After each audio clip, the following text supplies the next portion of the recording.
Hey, everyone! If you enjoy my quantum audiobooks, you can support me by becoming a Patreon member. Your support helps me keep creating, and you'll get exclusive perks. You can also access my audiobooks directly through Google Drive. Check out the link in the description. Now, let's get started. After climbing the mountain, Cain returned Tropius to its pokeball. From that elevated position, he could fully see the Tree of Life at the center of Mythical Island. Observing from there, Cain could estimate how far he was from the Tree of Life. He was sure that most of the Team Rocket members who had arrived on the island were targeting the central area, specifically the ruins beneath the Tree of Life. The contents of those ruins were what Team Rocket most desired to obtain on this expedition. Always staying one step ahead, Cain had a hunch that there might be Mew DNA in that place, though he didn't yet know if this group would find it or if it would be discovered by another group arriving on the island later. Once this Team Rocket mission was over, the organization would likely enter a dormant phase, during which most of its resources would be devoted to studying Mew's DNA, a project that would last several years. After that, the Pokémon League would begin its expansion phase, taking control of multiple regions. From then on, the League's position would become unshakable. However, due to this situation, Team Rocket would lose its best opportunity. Of course, Giovanni's decision could not be considered wrong. If he succeeded in controlling a god-level legendary Pokémon, combined with his leadership skills and combat talent, Giovanni would undoubtedly become the strongest man in this world, without exception. For now, Cain did not have the ability to interfere in Team Rocket's plans. Looking once more at the Tree of Life, Cain was convinced that there were hidden secrets there. Perhaps it even held answers to Mew's disappearance. Why, after creating this island, did Mew disappear without a trace? When Team Rocket discovered this island, Mew was already gone. No one knew where it had gone. As one of the most mysterious Pokémon in this world, Mew had always been an enigma. As its name suggests, a dream and an illusion. After observing the location of the Tree of Life, Cain decided not to advance further and, with Slowking's help, returned. There was time. He didn't need to rush to be the first to arrive. When the first group entered the ruins, Cain would look for his opportunity to go in. The first to enter would undoubtedly become everyone else's target. Cain had no intention of being the fool who went in first. Over the next few days, Cain did not rush to enter the ruins. Mythical Island offered invaluable resources for training, with a large number of powerful wild Pokémon. So, he focused on battles. When Cain reappeared in Altaria's territory, they exchanged few words. It seemed that both Cain and Altaria had forgotten their earlier exchange.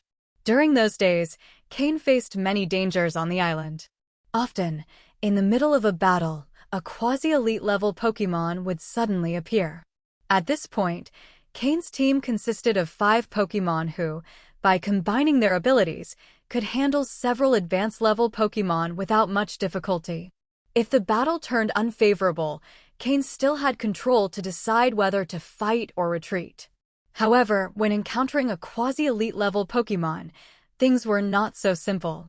Most of the time, Cain was forced to flee. Over time, both Cain and his Pokémon grew accustomed to such situations. If they could win, they fought. If not, they ran as fast as possible, knowing that those left behind would suffer more. These experiences notably improved each Pokémon's escape capabilities. Additionally, all of his Pokémon experienced some improvement in strength. Honchkrow, Gengar, and Drapion, showing impressive synchronization, reached level 43. Slowking, having leveled up earlier, didn't advance much during these days of battle. Meanwhile, Weevil also leveled up, reaching level 42. At this point, all of Cain's Pokémon were firmly in the advanced range, progressing toward even higher levels. The one who improved the most was Floette, reaching level 35, and her healing abilities earned the team's approval. Capturing Floette on the island had been one of Cain's wisest decisions. Thanks to Floette, his Pokémon could fight without reservations, unconcerned about the injuries they might sustain. Every time they finished an intense battle, Floette used the move Grassy Terrain to heal them immediately. Under Cain's training, Floette had noticeably refined this move. By the end of this training period, It was already the night of the 10th day on the island. Cain decided that night his Pokémon wouldn't train. They needed to rest, recharge, and assimilate the gains from recent battles. The goal was for them to be in optimal condition, as Cain planned to head toward the Tree of Life the next day to see if he could uncover anything new in the ruins. After dinner, his Pokémon obeyed and sat in a circle to rest, discussing some details about their moves. Many of his Pokémon shared similar types, so exchanging ideas about how to use certain moves could help them learn new techniques. This was one of Cain's primary objectives. Meanwhile, Cain approached Altaria, who was quietly enjoying the moonlight. Over the past few days, Altaria always appeared at mealtime and left silently afterward, while the two young Swablu grew increasingly close to the other Pokémon. Cain stood next to Altaria. Although taller than her, he once again activated telepathy. Altaria, tomorrow we'll be leaving, and we probably won't return. I'm heading to the center of the island, to the Tree of Life, to see if I can find anything in the ruins. In about 10 days, very dangerous people will arrive on the island. Make sure to hide well with your children. You may not be able to defeat them, but with your abilities, you should be able to conceal yourselves in the skies with your little ones. When they finish sweeping the island, the outer barrier should disappear. Then you can take your children and escape. Cain said all this sincerely. He had almost given up on convincing Altaria of anything else. This powerful dragon-type Pokémon, at the peak of quasi-elite level, possessed intelligence superior to most Pokémon and, with the responsibility of protecting her offspring, had many reasons to worry. Cain gave his final advice. However, just as he was about to leave, Altaria called out to him. Cain looked at Altaria in surprise. However, the telepathic link was not yet severed. Cain, I can go with you, but I need to take my 2 children with me, and once we're outside, you cannot restrict our freedom, Altaria said hesitantly. The internal struggle was evident in her eyes. Deep down, she wanted to leave and see the outside world, but at the same time, an intense curiosity about what lay beyond filled her heart. After so much time, her curiosity about the outside world had completely consumed her. However, her 2 children were not yet strong enough to face danger, and she could not take them on an adventure with her. Moreover, while she trusted Cain, she could not trust him completely. A small seed of doubt lingered in the depths of her mind. From her perspective, Cain clearly had an ulterior motive in approaching her. Even so, at this moment, Cain was her best option, as he was the most trustworthy compared to others. During the days Cain was away and she was not present, she had gone out to confirm if what he said was true. Indeed, she had seen beings much like Cain, accompanied by their Pokémon, wreaking havoc on the mythical island. They killed mercilessly, regardless of whether the Pokémon fought back or not. These beings also plundered the island's resources without restraint, as if they intended to strip everything down to the last stone. Unable to endure it any longer, Altaria intervened and eliminated one of them. But this left a shadow in her heart. What Cain had said was not wrong. People from the outside world were ready to invade this place. If she didn't decide to leave now, she couldn't guarantee her children's safety. After much thought, Altaria made the difficult decision. Even if Cain had a hidden agenda, she would accept it as long as it ensured her children's safety. Becoming an ally didn't seem like too high a price to pay. Most importantly, if she left for the outside world, perhaps she could reunite with the father of her children. That figure always lingered in her mind and never faded away. When Cain heard what Altaria said, he couldn't help but show a look of joy, unable to hide his excitement. The truth was, Cain had never expected to successfully convince Altaria. Everything he had done so far was a shot in the dark, thinking, what if it works? Preparing dinner over and over again was just a way to gain favor with Altaria. Are you sure about this? Cain asked to confirm. Although Altaria seemed to have made the decision in the heat of the moment, Cain didn't want any problems to arise later. A quasi-elite level Pokémon like Altaria wasn't something he could control at the moment. Altaria wasn't as straightforward as Mismagius. She had her own thoughts and personality. And that was precisely why a Pokémon like her was so powerful. Even though Miss Magius had reached the elite level, she still had a high chance of losing to this Altaria. Altaria nodded solemnly. You can capture me with your so-called Pokeball. If you're going to take my children, you'll probably need to use that device for them too. But you must promise that once your mission is over and we're out of the mythical island, you won't restrict our freedom. We'll decide whether to stay or leave. Agreed. Cain didn't hesitate at all. Whether Altaria decided to stay or leave in the end, the relationship would already be established. Perhaps in the future, he could earn her trust to the point where she would allow him to care for her children. Though it seemed unlikely now, at the start, Cain had also thought persuading Altaria was impossible. And now? The goal had been achieved. I know your Pokeball has a locking function. My only condition is that you don't lock my Pokeball, Altaria added as her final request. As long as the Pokeball wasn't locked, she could leave at any time. In fact, even if the Pokeball was locked with her strength, she could break free after a day of relentless attacks. But in that case, Cain would not come out unscathed. Don't worry, but I also have a condition. While we're on the mythical island, you'll have to temporarily follow my orders. I won't ask you to do anything extreme, but we may face enemies I can't defeat, and I'll need you to intervene, Cain stated his own demand. Since Altaria would be free after leaving the island, she at least needed to help while they were still here. Hearing Cain's conditions, Altaria didn't hesitate and nodded. With a smile, Cain took out a luxury ball from his pocket and placed it in front of Altaria, waiting for her action. In the distance, Slowking and the other Pokémon, who had been observing Cain and Altaria, were once again stunned. During the day, Cain had managed to convince the entire Carbink clan, and now at night, he had persuaded this fearsome Altaria. The Pokémon couldn't help but take a deep breath. Cain's art of persuasion was truly terrifying. Following Cain's instructions, Altaria gently touched the central button of the luxury ball with her wing and was absorbed in a red flash. The Pokeball showed no signs of resistance and confirmed the capture instantly. But before Cain could even release Altaria again, she emerged from the Pokeball on her own. Though Altaria was very powerful, Cain didn't like it when a Pokémon didn't follow their trainer's orders. Altaria noticed Cain's discomfort. After thinking for a moment, she understood his displeasure. But since the telepathy was already cut off, she could only look at him with apologetic eyes. She called over her two children. Seeing this, Cain began to relax. Although he was prepared for Altaria's disobedience after being captured, he couldn't help but feel slightly irritated when it actually happened. Cain admitted he had a strong desire for control. In fact, every successful trainer needed to have good control over their Pokémon. Under their mother's guidance, the two Swablu were also quickly captured. After being captured, Cain immediately released them. They still didn't fully understand the situation, but that was no longer Cain's concern.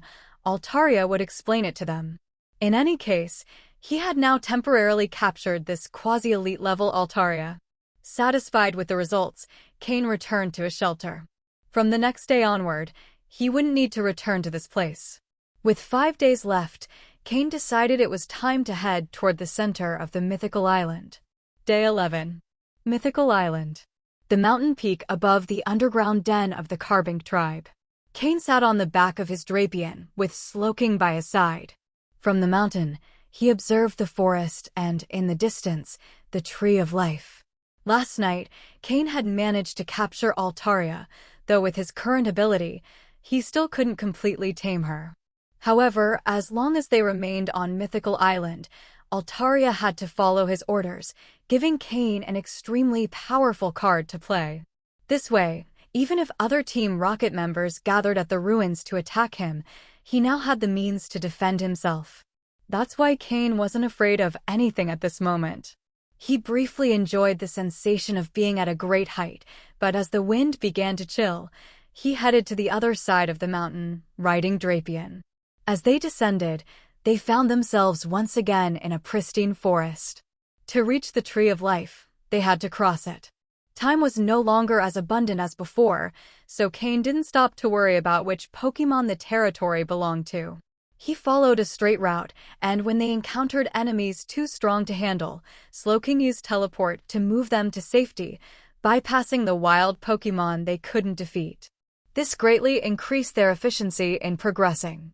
Additionally, his Pokémon could face rivals of similar levels, allowing them to grow stronger in battle. Thanks to Floette's presence, they didn't need to worry about minor injuries. The journey should have only taken a day, but due to battles and avoiding powerful Pokémon, the time stretched considerably. When Cain arrived at the base of the Tree of Life, it was already midday on day 12. Earlier, he had seen the Tree of Life from afar, impressed by its height and size. But nothing compared to the majesty of seeing it up close. Standing near its trunk, looking up, it seemed as though the entire sky was covered by the immense tree. Numerous Pokémon lived in its branches, which were wide enough to accommodate them all. Observing the colossal trunk, Cain likened it to a massive column supporting the heavens. Around it, there were no other trees, though from time to time, massive roots of the Tree of Life protruded from the ground. Based on the extent of its underground roots, Cain estimated they might reach every corner of Mythical Island. There were fewer aggressive Pokémon here, so Cain slowly approached the trunk. The Pokémon in the tree, seeing Cain as an outsider, quickly hid themselves. However, as he approached the trunk, Cain frowned. It wasn't due to the environment or the Pokémon, but because of the dry, peeling bark on the Tree of Life. Has it reached the end of its life? Cain murmured as he observed the blackened parts of the tree. According to legend, once the Tree of Life grows, it never withers naturally. He extended a hand, touching the dry area. Despite its state, Cain felt warmth on the tree's surface. More surprisingly, where his palm touched, he felt a stinging pain. This was clearly not a natural phenomenon, but caused by something external. But who could have caused this damage to the Tree of Life? Cain mentally reviewed the data on the Team Rocket members. Although some specialized in poison-type Pokémon, this didn't seem like the result of a common toxin. At first glance, it might appear to be natural death, but upon closer examination, there were signs of something more. And not just any Pokémon could have caused this. According to the information he had received from Reggie, advanced-level Pokémon wouldn't be capable of something like this. Cain owned both Drapion and Gengar, and was well-versed in poison-type Pokémon. He knew their limits. Even after sacrificing an entire Scolipede tribe to evolve Drapion, Cain was certain his Pokémon couldn't inflict such damage. So, is someone hiding their true strength? Or did someone bring an external Pokémon as a trump card? But what would be the purpose of exposing it so openly? What do they gain from attacking the Tree of Life? Cain wondered, filled with doubts. Just as he was about to withdraw his hand, he felt the stinging pain intensify. It had been quite some time, yet the corrosive effect remained strong. He couldn't imagine the state of the tree's interior. If the internal roots were corroded, then no matter how resilient the Tree of Life was, it would soon die, and the Pokémon living in it would lose their home. How many of them would survive? Of course, this wasn't really Cain's problem. He only wanted to understand the purpose behind all this. Just as he was about to pull his hand away, he felt a sense of danger above him. His psychic sixth sense, rarely wrong, alerted him. His Pokémon felt it too and acted immediately. Slowking placed a hand on his shoulder and used teleport. As for the attack, that wasn't his concern. His job was to ensure Cain escaped danger. The other Pokémon would handle the rest. The quickest to react was Gengar, who emerged from Cain's shadow, creating a light green shield above his head. Boom! The attack shattered Gengar's shield, but Slowking managed to teleport Cain away from the Tree of Life. Drapion, Weevil, and Honchkrow also retreated, keeping a safe distance for combat. After being struck, Gengar sank into the shadows. A cloud of dust rose from the attack, obscuring the Pokémon that had launched it. However, from the force of the blow and the powerful presence that could be felt, it was clear this Pokémon was incredibly strong. So strong that Cain thought even all his Pokémon together couldn't defeat it. Cain believed he had been misunderstood, that they had mistaken him for the one responsible for damaging the Tree of Life. This was truly a problem. The dust slowly cleared, revealing a figure walking upright. When Cain finally saw it, his pupils contracted. That's observing the figure emerging slowly from the dust, its eyes were filled with intense hostility. Its expression was somewhat fierce. Its head was blue and black, with red eyes, and it walked upright like a wolf with powerful legs. The previous attack had been launched with those very legs. Lucario. The Pokémon that appeared before Cain was Lucario, and not just any Lucario, it had an aggressive aura. Pokémon, Lucario, Blue. Gender, male. Level, 59. Type, Fighting plus Steel. Ability, Steadfast. Held item, none. Egg moves, Mind Reader, High Jump Kick, Blaze Kick, Circle Throw. Basic moves, Aura Sphere, Laser Focus, Quick Attack, Foresight, Detect, Metal Claw, Counter, Feint, Jet Punch, Swords Dance, Metal Sound, Bone Rush, Quick Guard, Me First, Work Up, Calm Mind, Heal Pulse, Close Combat. Learned moves, Thunder Punch, Focus Punch, Ice Punch, Drain Punch, Role Play. TM moves, none. The more Cain examined this Lucario's stats, the more serious his expression became. Too strong. Not only had it reached the maximum quasi-elite level, but it also possessed an impressive range of moves. With its ability to manipulate aura energy, the power boost from Swords Dance, and a lineup of devastating physical attacks, it even had Heal Pulse, a move that allowed it to heal itself, which was a significant problem. In summary, if they didn't defeat Lucario quickly, they would face an unstoppable and terrifying onslaught. Although this Lucario's level was similar to Alteria's, both being at the maximum quasi-elite level, Lucario's sheer skill made battling it as difficult as fighting an elite-level Pokémon. Lucario's offensive power had already reached elite-level standards, and with the combination of aura and moves like Swords Dance, it was even more formidable than some initial elite-level Pokémon. Moreover, Lucario had learned the move Role Play, which meant that if a skilled and knowledgeable trainer directed it, its combat capacity could double. It's no exaggeration. Just consider its final move, Role Play. If Lucario mimicked Drapian's sniper ability, it would become an attacker with explosive power. It could easily take down opponents with a single blow. If it mimicked Honchkro's Moxie ability, after gaining a few levels of power, it could defeat opponents above its level, not just by 1 or 2 levels, but far beyond. Cain knew this Lucario was a genuine threat. Lucario not only had natural advantages over many types, such as normal, steel, grass, ice, dragon, and dark, but it also had a quadruple advantage over rock and bug types, and it was immune to poison. Although it had weaknesses to fighting, ground, and fire types, these weaknesses were minimal compared to its overwhelming strengths. Cain also knew Lucario had the ability to Mega Evolve, making it even more fearsome.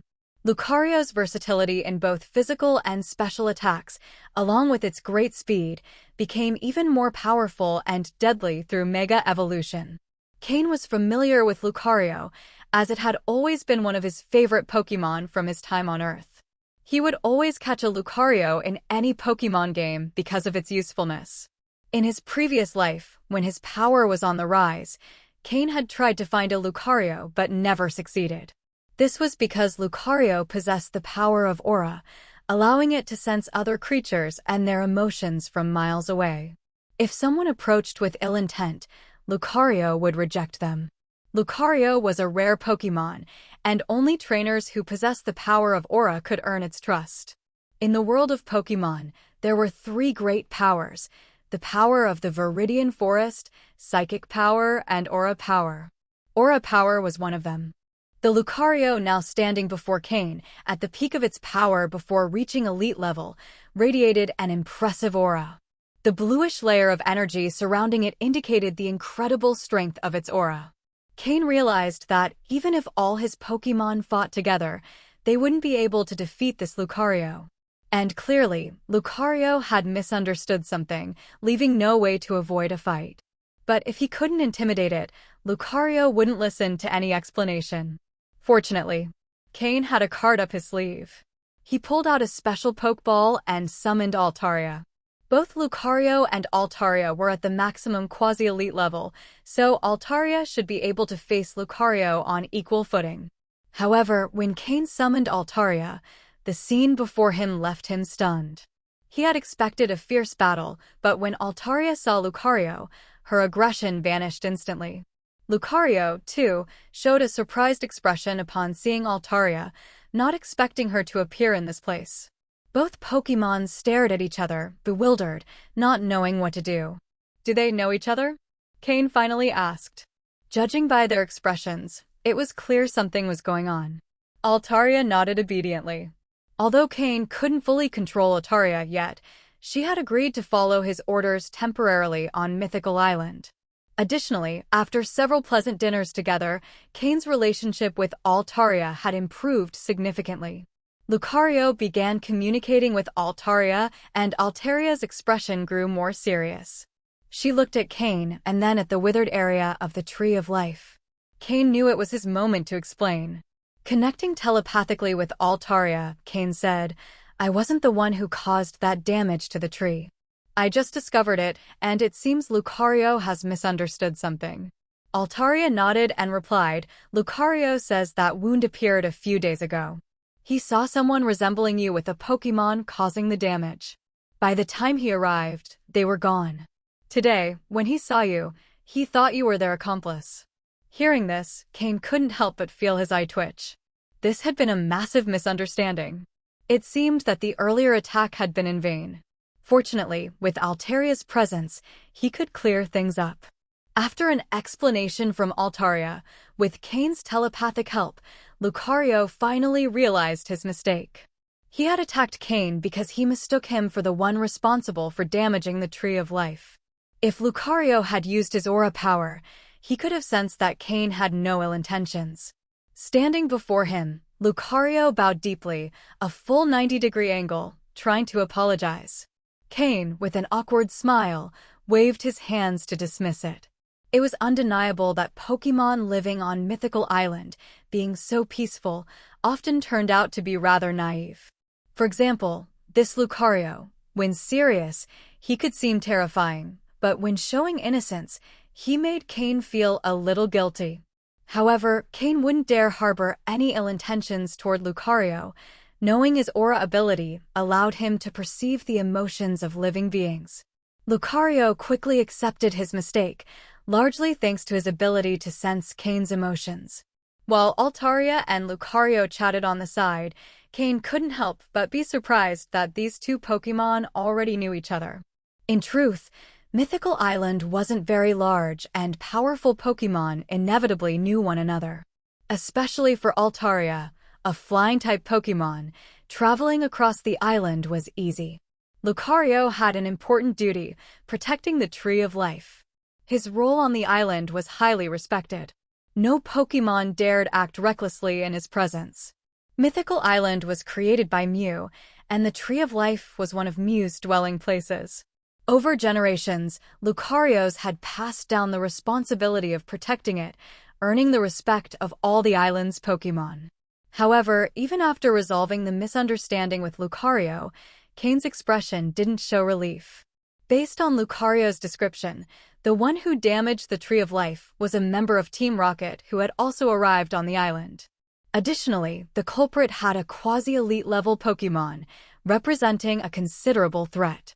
It was clear that some members of the organization weren't satisfied with the current situation and wanted to get ahead to gain benefits. After some time, Altaria and Lucario finished their conversation. Altaria, with a frustrated expression, looked at Lucario, but he maintained his obstinate stance. Cain, intrigued, contacted Altaria telepathically to find out what was going on, and the response left him speechless. Altaria had told Lucario what Cain had explained earlier, that a group of powerful humans was about to arrive on the island with even stronger Pokémon, and the damage Lucario had seen on the Tree of Life was only the work of an advanced group. The worst was yet to come. Altaria wanted Lucario to join her in facing the threat. With their combined abilities, they could protect each other outside the island. But Lucario, clinging to his ancestral duty to protect the Tree of Life to the end, flatly refused. Altaria repeatedly tried to explain what death meant, but Lucario remained steadfast in his decision. In the end, Altaria, unable to change his mind, gave up. She warned him that if he faced enemies too strong, he should flee. Given his position on the island, he would have no problem finding a strong flying-type Pokémon to help him escape once the barrier disappeared. But Lucario was determined to die alongside the Tree of Life if necessary. If someone tried to destroy it, they would have to defeat him first. The tree had suffered significant damage, but it wasn't completely destroyed. Over time, it could recover, and Lucario could sense this thanks to his aura power. Cain felt it was time to demonstrate his skills. Under Lucario and Altaria's watchful eyes, he approached the Tree of Life and began working. With a blade, he removed the damaged areas, revealing the inner trunk, which still held some vitality.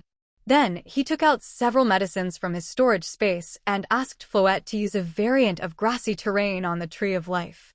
Before their eyes, the trunk of the tree began to show signs of regeneration. The withered parts, once removed, allowed the tree to activate its self-repair abilities. With the help of the medicines and Floette's skill, the tree would heal faster. While it wouldn't recover entirely right away, its regeneration would be much quicker. Lucario watched everything, impressed by Cain's efforts, and his gaze was full of regret. However, instead of apologizing directly, Lucario gave something to Cain through Altaria. It was a fragment of wood from the Tree of Life, about the size of a hand, which, according to Altaria, served as a key to a door in the ruins beneath the Tree of Life. Cain, surprised, accepted the item, not expecting Lucario to have access to a key to the ruins. According to Altaria, this was Lucario's way of apologizing for the misunderstanding. Without further words, Lucario returned to guarding the top of the Tree of Life, ensuring no one else would harm it. I hope he survives in the end, Cain thought as he stored the key, feeling it would be crucial later. If Lucario had agreed to leave with Altaria, he wouldn't have been as respected by the other Pokémon on the island. His ancestral duty was something that inspired reverence, even though Mew hadn't lived on the island for a long time. It was possible that Lucario had never seen Mew since his birth and didn't fully understand what he was protecting. Lucario was a Pokémon worthy of admiration. Cain felt a bit regretful.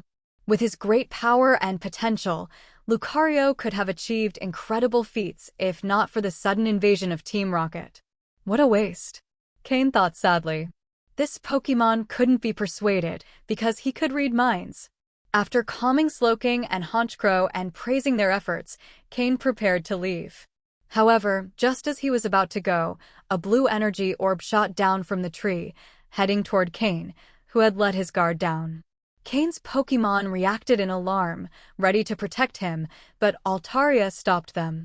They didn't know what the orb was, but Altaria did.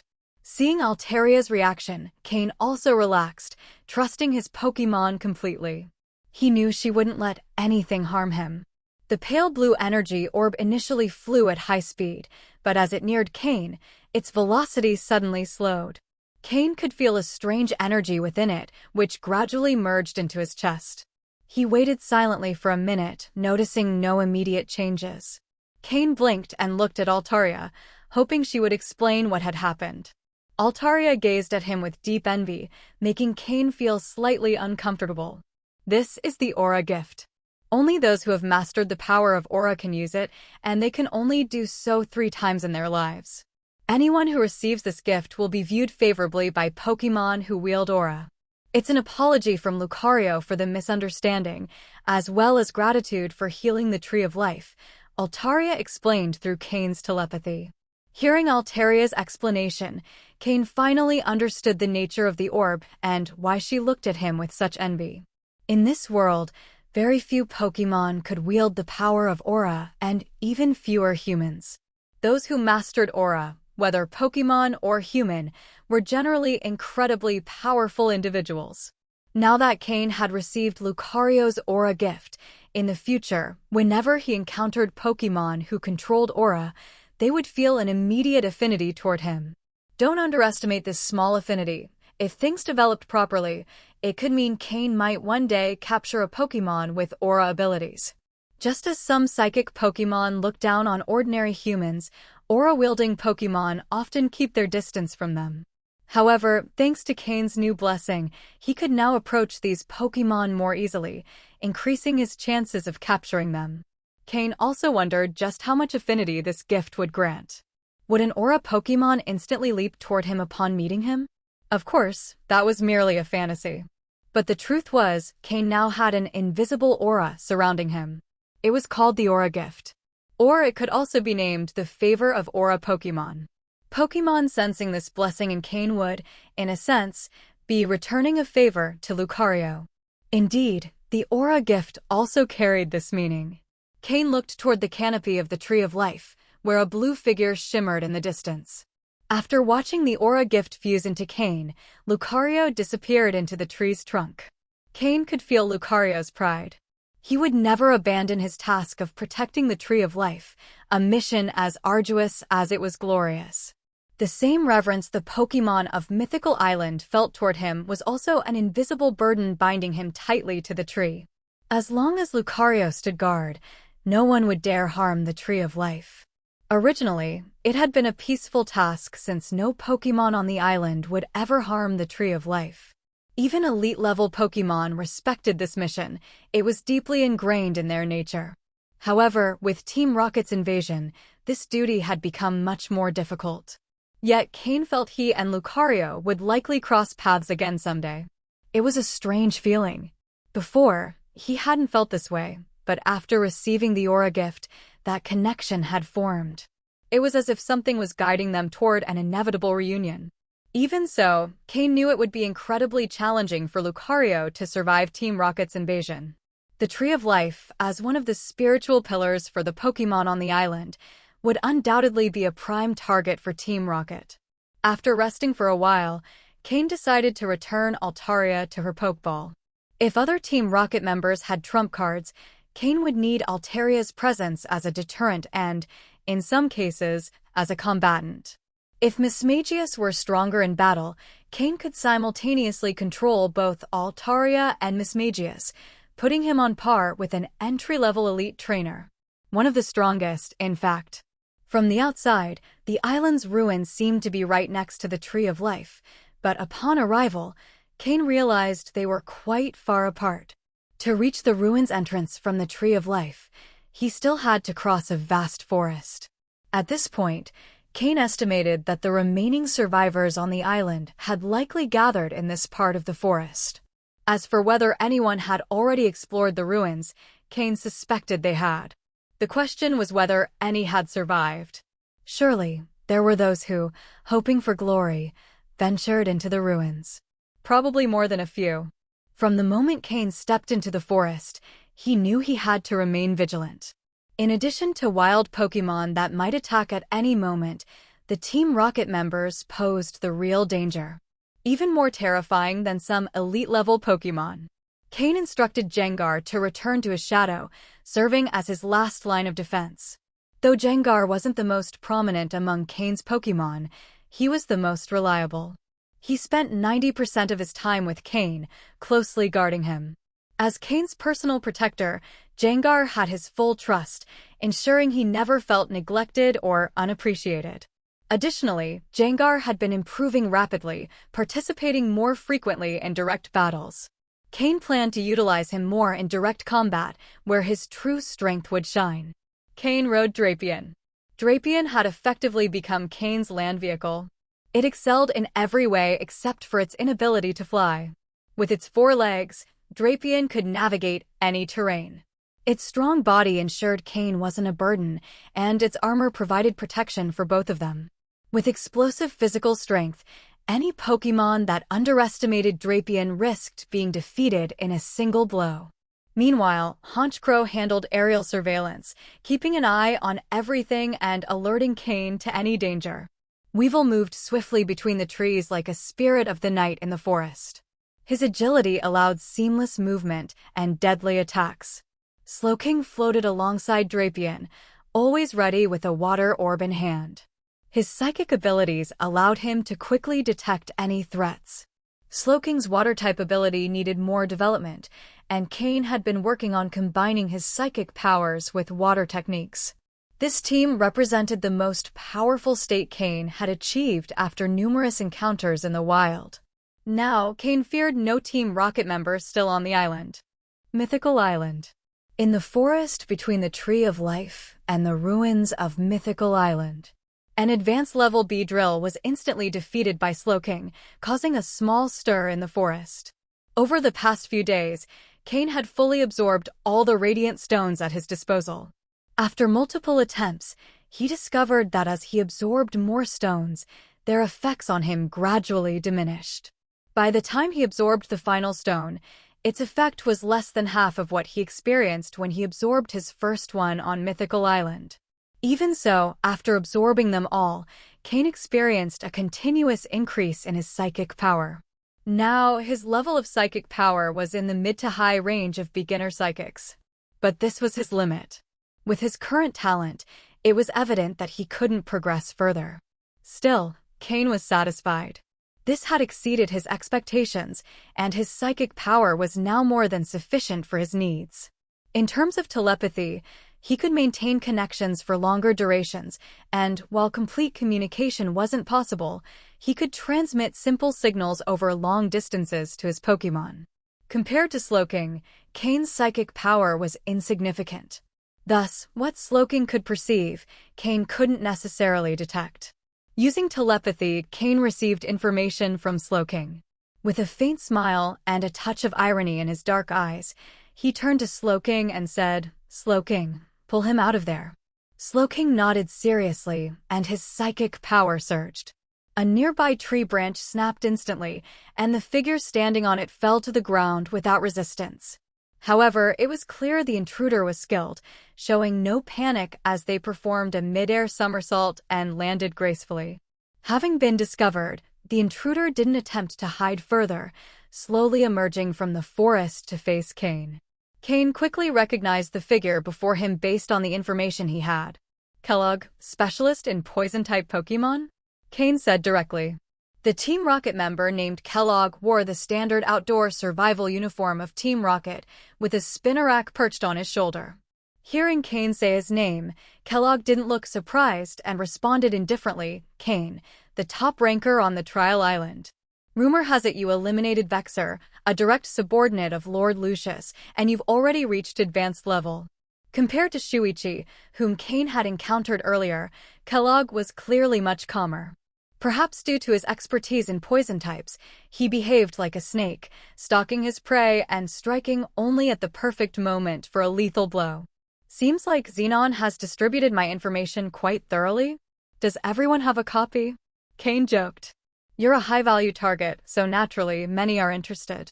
Besides, your Pokémon aren't bad either. They're worth the risk," Kellogg replied with the same calmness, as if stating a fact. Cain knew that 20 million Poké-dollars was no small amount, even for an advanced-level Team Rocket trainer. And since his reputation within Team Rocket wasn't particularly high, it was normal for someone to attempt to target him. But after this experience on Mythical Island, his reputation within Team Rocket was bound to rise significantly. Smiling faintly, Cain didn't want to say much more. Since Kellogg was interested in his head, Cain had no intention of holding back. "Well then, you'll have to give it a try and see if you can earn that money," Cain said. "Don't rush. The remaining survivors on this island have probably already gathered in this forest. There'll be many more interested in taking you down. What do you think? Care to form an alliance?" Kellogg suggested calmly. Cain frowned slightly before smiling. "How do I know you won't turn on me? After all, who trusts whom in Team Rocket?" This was clearly a refusal. After all, Kellogg had been secretly observing him. He only revealed himself after being discovered by Cain and immediately suggested forming an alliance. How could that inspire trust? "You're right. In that case, there's no other way. To enter the ruins, you need at least 4 people for safety. Since you don't want to cooperate, then die." Kellogg's voice turned cold suddenly. Cain knew Kellogg's profile. His strength was comparable to Shuichi's, but as an advanced-level trainer and poison-type specialist, he had to be approached with caution. An Ariados dropped from the tree behind Cain, descending on its web and attacking directly. But from the moment Kellogg appeared, Cain had been on high alert and was fully aware of Ariados's presence. A black shadow with a blue aura quickly descended from the sky, blocking Ariados's attack and violently slamming it against a tree with a single strike. Boom! It was Honchkrow, who had been keeping watch from the sky. When Cain instructed Slowking to flush out Kellogg, Honchkrow had already begun its descent. Thus, Honchkrow executed a direct attack using Aerial Ace against Ariados, sending it flying. This Ariados must have been one of Kellogg's main Pokémon. While it wasn't his ace, it was fairly strong. Honchkrow's attack didn't knock it out, but the result was satisfactory. For the first time, a slight look of concern appeared on Kellogg's perpetually calm face. As an outdoor survival expert, his preferred strategy was lurking like a spider, weaving a web in a specific forest area and deliberately revealing his position to lure prey into the trap's center. Then his prey would face a devastating ambush. Ariados was just his first move, but he hadn't expected it to have no effect and, moreover, for his opponent to respond so effectively. He underestimated the person he was trying to ambush. Cain, in both his past life and current one, was a master of ambush battles in the wild. How could he not understand Kellogg's tactics? Who feared an ambush more than Cain? Slowking, Psychic, Cain commanded. The Ariados, still recovering from Honchkrow's strike, was hit by Psychic before it could rise. A Flying-type attack followed by a Psychic-type attack, the combined damage and super-effective effect rendered Ariados incapable of further combat immediately. However, Ariados's attack was only the first wave. Next, 3 more Pokémon emerged from the treetops and bushes, diving straight into the fray. A Golbat, an Arbok, and a Dustox, all at advanced levels. The standard Pokémon of Team Rocket. As Cain watched these Pokémon attack him, a growing smile spread across his face. Poison-type Pokémon. They were undoubtedly his favorite opponents. In many situations, Poison-type Pokémon were often paired with Bug or Grass types, or were simply pure Poison types. Such Pokémon were always vulnerable to Slowking's Psychic moves and Honchkrow's Flying-type moves. Moreover, after spending so much time battling Drapion, who trained against Scolipede, it had developed a significant resistance to Poison-type Pokémon. With the Fire Fang move Drapion had learned, it boasted impressive offensive power against Bug or Grass types with Poison attributes. Half an hour later, Kellogg's 4 Pokémon lay on the ground, while the ever-calm expression on Kellogg's face turned into one of astonishment. This isn't how it was supposed to go, Kellogg thought, confused. He was an expert in ambushes and traps. He had used this strategy against several opponents, and on Mythical Island, he had already managed to defeat someone slowly using these tactics. The poison from his Pokémon was particularly effective in the wild. Without the right antidote, victims would succumb to poisoning. Many opponents stronger than him would fall exhausted after prolonged combat, but this time, against Cain, none of it seemed to work. Cain was a peculiar adversary, one who relished battling Poison-type Pokémon. Furthermore, with Slowking detecting attacks through psychic powers, it could quickly alert Cain of any threats. Additionally, Cain had psychic abilities of his own, allowing him to give orders to his Pokémon instantly through telepathy. Victory for Cain was inevitable. Without giving Kellogg time to react, he fell under Weevil's claws. Cain glanced at him sideways. That's what you get for trying to show off, he thought, recalling Kellogg's arrogance during the fight. The battle ended without complications.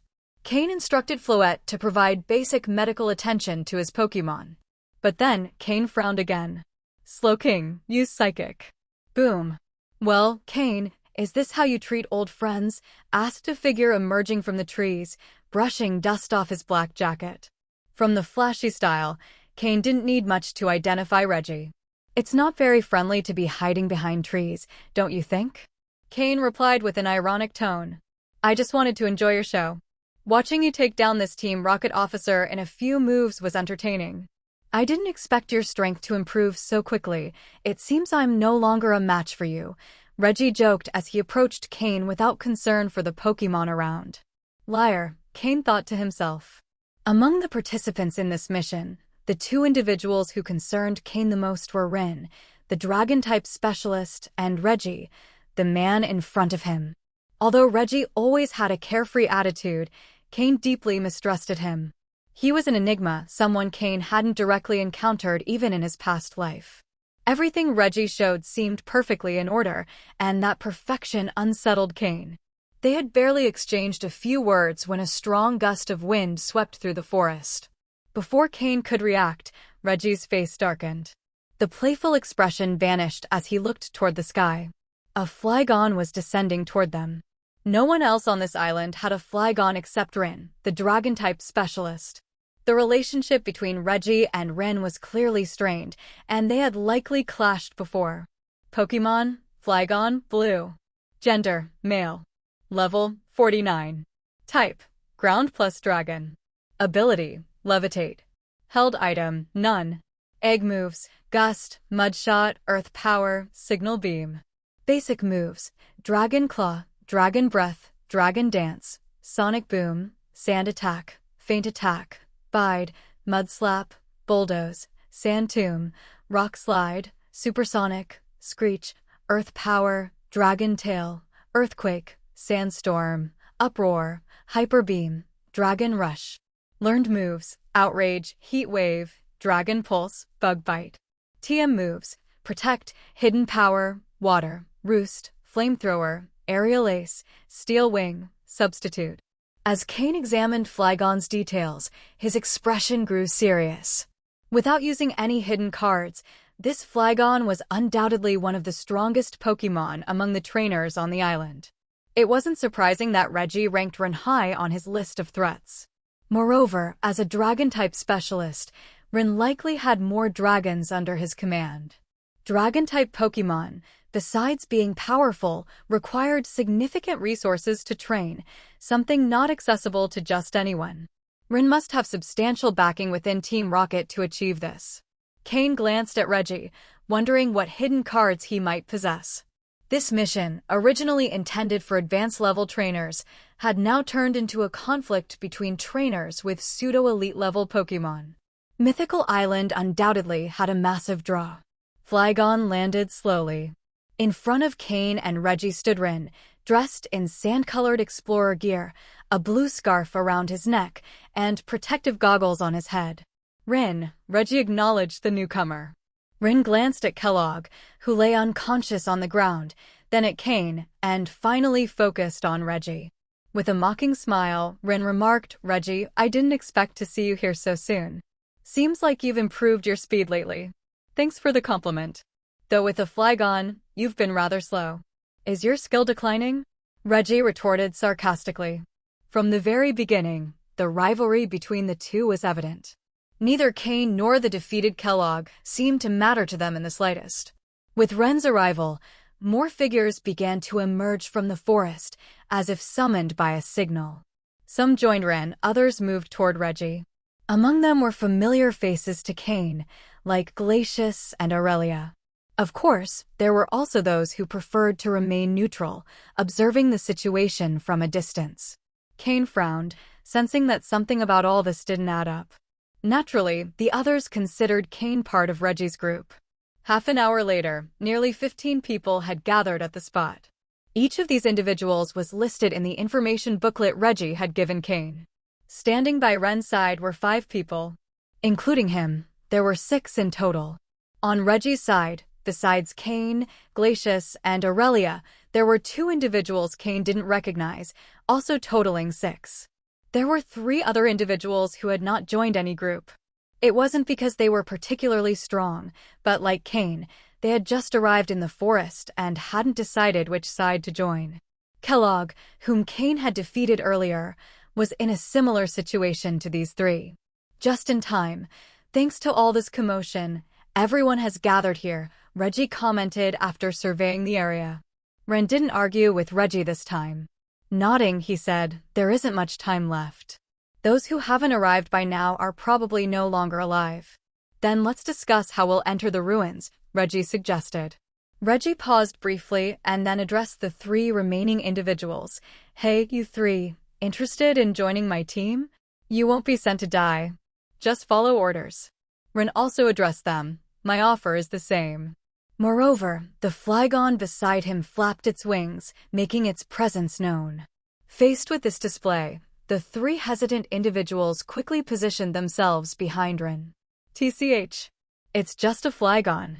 What's so special about it that he's flaunting it like that? Reggie thought darkly. Although the addition of those three people strengthened Ren's team, it also posed a risk, as it was hard to trust strangers who suddenly joined.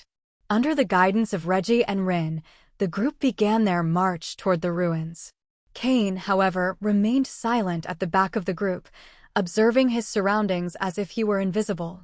When Reggie appeared, Cain had already returned Slowking and the others to their pokeballs, leaving only Jengar hidden in the shadows and Honchkrow, who followed closely.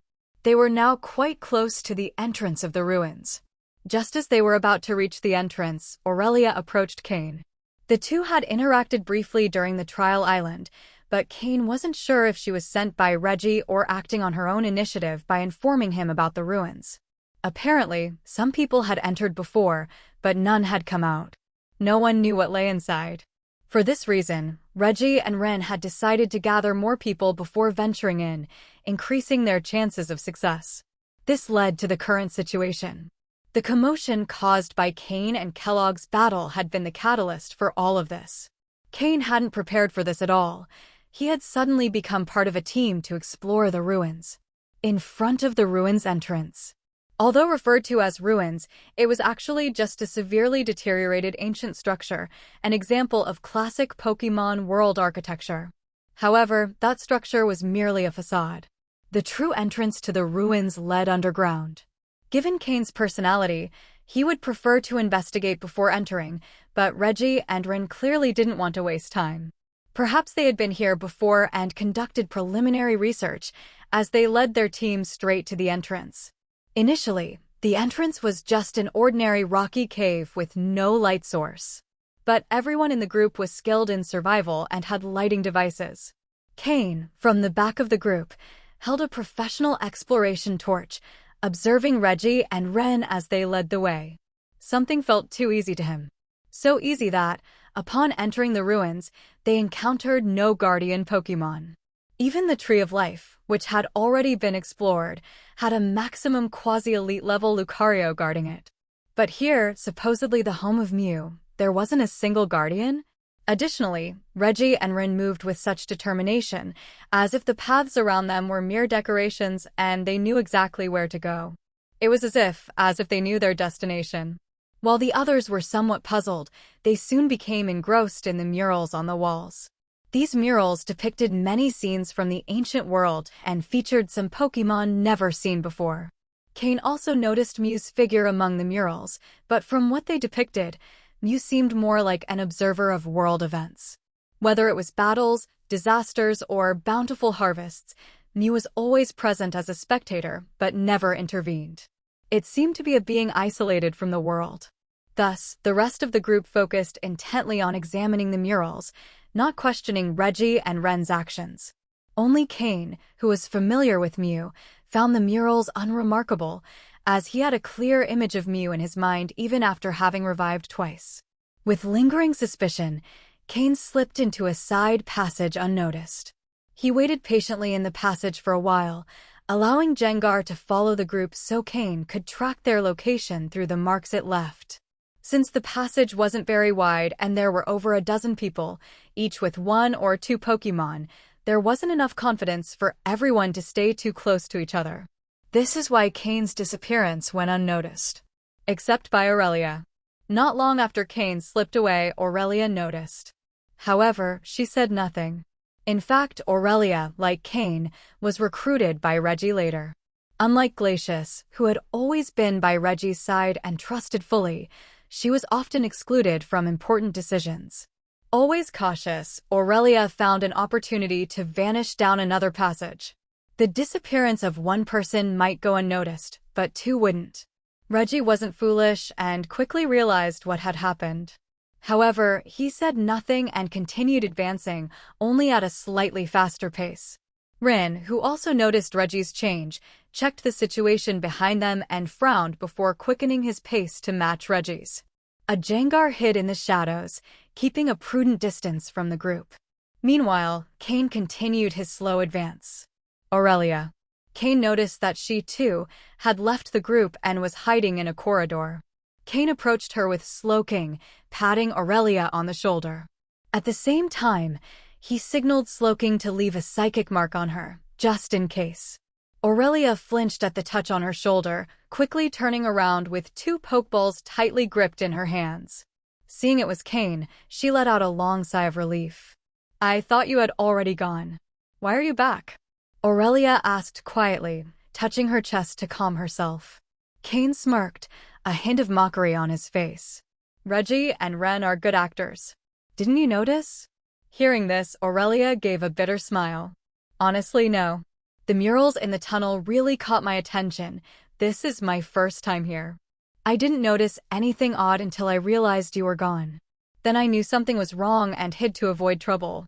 Aurelia really had no intention of competing for the treasures in the ruins. More than anything, she wanted to find useful items for her grass-type Pokémon and take advantage of the island's unexplored resources. Aurelia was one of Ariana's closest subordinates, but not the only one. The help and benefits she received from Ariana weren't much, and as she advanced in her career, Ariana began assigning increasingly complicated tasks to her and her group. Coming to Mythical Island was something Aurelia achieved with great effort, leveraging multiple connections. After the fierce battle between Ariana and Price at the Lake of Rage, Ariana was seriously injured, and Aurelia hadn't been able to locate her. This made things much harder for her. Of course, none of this would be shared with Cain, but Cain had already deduced as much. After all, he had been present when Ariana was defeated by Price. "Come on, let's keep up with them. If you stay here, you won't gain anything." Cain stepped toward the main corridor. Aurelia hesitated for a moment, but ultimately couldn't resist the temptation and trotted to keep up with him. Reggie and Glacius had claimed to include her and Cain in their circle, but in reality, they were excluding both of them. This made Aurelia feel a certain camaraderie with Cain. Moreover, although Cain was somewhat solitary, she found him more reliable than Reggie. Following Cain, Aurelia advanced cautiously and silently. There was something else, something she hadn't even realized herself, a subconscious reaction, an instinctive decision. Deep down, Aurelia considered Cain much weaker than Reggie. Therefore, by cooperating with Cain, she believed she would have more autonomy. At the very least, she would have more decision-making power. Cain, maintaining his distance, followed the marks Jengar had left, advancing gradually. If only Cain had disappeared, perhaps they wouldn't have cared much. But with Aurelia also gone, it was certain that Reggie had noticed. The two continued down the corridor, and Cain gradually began to notice a faint smell of blood. It was very subtle. If one wasn't extremely sensitive to the scent of blood, they wouldn't detect it, like Aurelia, who hadn't noticed it yet. But Cain had. He was highly sensitive to such things. At a corner in a side passage, he saw a small bloodstain that was almost dry. Judging by its state, it must have been from today, and they had only arrived at the ruins today. Soon, Cain began connecting the dots. Reggie and Rin were putting on a show to deceive everyone who wasn't close to them. But why? Cain still didn't know. However, it was clear that they had been to these ruins before, and not just recently. They had cleared out the wild Pokémon from these corridors. As for the rumors that no one had returned after entering the ruins, those people had likely been killed by Reggie and Ren or defeated by wild Pokémon while trying to advance. Cain leaned more toward the first option. The two had arrived at the island first and, upon finding the ruins' entrance, teamed up to explore them with others. They discovered many wild Pokémon, but they weren't strong enough. However, for security reasons, they decided to eliminate anyone who wasn't entirely trustworthy. Before encountering Cain, Reggie had arrived first, with Rin following just minutes later. It was evident the two had planned this and wanted to gather Cain and everyone else drawn by the commotion. No wonder Rin said that few people remained on the island. The group had started with over 30 people, but now, with only 15, Ren stated this so confidently. While Mythical Island was dangerous for a group accustomed to survival in the wild, even if they couldn't defeat wild Pokémon, they had enough resources to survive. Some might have fallen to wild Pokémon, but not this many. So there was only one answer. The deaths of these people were related to Ren and Reggie. Upon finding the bloodstain, Aurelia's expression darkened slightly, and she continued following Cain. She wanted to see what Reggie and the others were planning. It seemed they had reached the end of the corridor. Jengar, hidden in the shadows, returned and appeared before Cain. Turning his back to Aurelia, Cain established a telepathic connection with Jengar to understand the situation. At the end of the underground tunnel was a large, sturdy wall blocking everyone's path. Reggie and Ren had proposed that everyone summon their Pokémon and attack the wall. They hoped that by working together, they could break through the barrier. After everyone had summoned their Pokémon, Jengar feared being discovered and chose to return rather than continue observing. Hearing Jengar's description, Cain's face darkened. The bloodstain and the disappearance of people upon entering the ruins gave Cain enough material to theorize. Slowing his pace, Cain crept toward the door Jengar had mentioned. As if confirming Cain's suspicions, the scent of blood in the air grew stronger. Now, the concentration was such that both Aurelia and Cain noticed it simultaneously. They exchanged glances, seeing the gravity of the situation in each other's eyes. Aurelia thought Cain wasn't very strong and that if they collaborated, she would have more influence in decisions. But Cain also had his own plans to use her. Although both had been recruited by Reggie, Cain had noticed that, like him, Aurelia was merely being used. And the fact that she had detected the anomalies early showed she wasn't foolish. Hopefully, she wouldn't become a burden later. Cain and Aurelia quickened their pace. They began to hear the sounds of a battle in the distance. As expected, as they got closer, the sounds of an intense battle began to reach them. Cain's expression changed. Had Reggie and Ren already begun their plan right after Jengar left? Hesitating slightly, Cain summoned Slowking. With Slowking's psychic barrier concealing their presence, the chances of being discovered decreased considerably. Aurelia watched as Cain deftly executed this series of moves, her mouth agape in astonishment. What are you standing there for? If you want to take something, you'll have to take risks. Do you have a psychic-type Pokémon? If you do, join in. If not, stay here or leave already, Cain snapped irritably, seeing Aurelia lost in thought. He remembered clearly that Aurelia owned a Jinx, although he wasn't sure of its current level. If Jinx's power wasn't up to par, Cain had no intention of bringing her along. He didn't want to deal with the liability, especially since the situation could become very dangerous, and he wouldn't be able to look out for her. Cain's words snapped Aurelia out of her reverie. Quickly, she pulled out a Pokeball and called forth her Jinx. When Jinx appeared, her long yellow hair swayed gently. She wore a striking red dress and her thick, prominent lips pursed coquettishly. Seeing Aurelia, Jinx smiled with satisfaction. Jinx, create a psychic barrier like Slowking's, Aurelia ordered after calming her down a bit. Jinx glanced at Slowking, and in an instant, a spark appeared in her eyes. That spark quickly turned into what seemed to be admiration. Slowking, standing beside Cain, immediately sensed Jinx's gaze and trembled. He felt as if a dangerous beast was eyeing him. Jinx, forgetting her trainer's instructions, lifted her red dress and prepared to run towards Slowking. Slowking, frightened, instinctively took a step back. Fortunately, Aurelia stopped Jinx in time. Jinx, focus on what we're doing. This is important. Aurelia shouted desperately, trying to bring Jinx back to reality. Only then did Jinx seem to snap out of it, putting her feelings aside. However, she couldn't help but cast furtive glances at Slowking now and then. Then, mimicking Slowking's movements, she managed to create a similar psychic barrier. Aurelia apologized to Cain. I'm so sorry. Jinx, well, she likes Slowking. She likes him a lot, but she can be a bit overenthusiastic. Cain had witnessed the entire scene and couldn't help but purse his lips. He nodded silently. Jinx was, indeed, very passionate. Slowking had been so scared that he had moved to the other side of Cain, as far away from Jinx as possible. But all this was just a minor episode. What mattered was the battle unfolding ahead. Cain quickly assessed Jinx's power level and was satisfied. She was at the advanced level. With great talent and advanced psychic abilities, it was no surprise she had learned to create a psychic barrier so quickly. As for Jinx's infatuation with Slowking, Cain thought it was due to the natural attraction between psychic types. Well, in this case, it was a one-sided attraction. Slowking's immense talent had caught Jinx's attention. I hope you don't make mistakes. If something goes wrong, I won't be worrying about you. If an unexpected situation arises, we each go our own way, Cain warned Aurelia coldly. Aurelia knew exactly what Cain meant. There wasn't much trust between them, so her best option was to focus on protecting herself.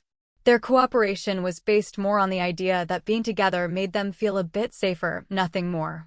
When they arrived at the hall Jengar had mentioned, the sounds of the fight had reached their peak. They saw that the 10+ people who had originally followed Reggie and Ren had now joined forces, forming a single group. They were up against Reggie, Rin, and their 2 subordinates, Glacius and another trainer aligned with Ren. For people against around 10, all with advanced level Pokémon, but the battle was entirely one-sided. Several Pokémon lay on the floor of the hall, as well as 2 Team Rocket members, gravely injured, likely the result of a surprise attack from someone close. They had fallen before they could react, their fates uncertain, alive or dead. Only 7 people were left, desperately resisting the combined attacks of Reggie, Rin, and their subordinates.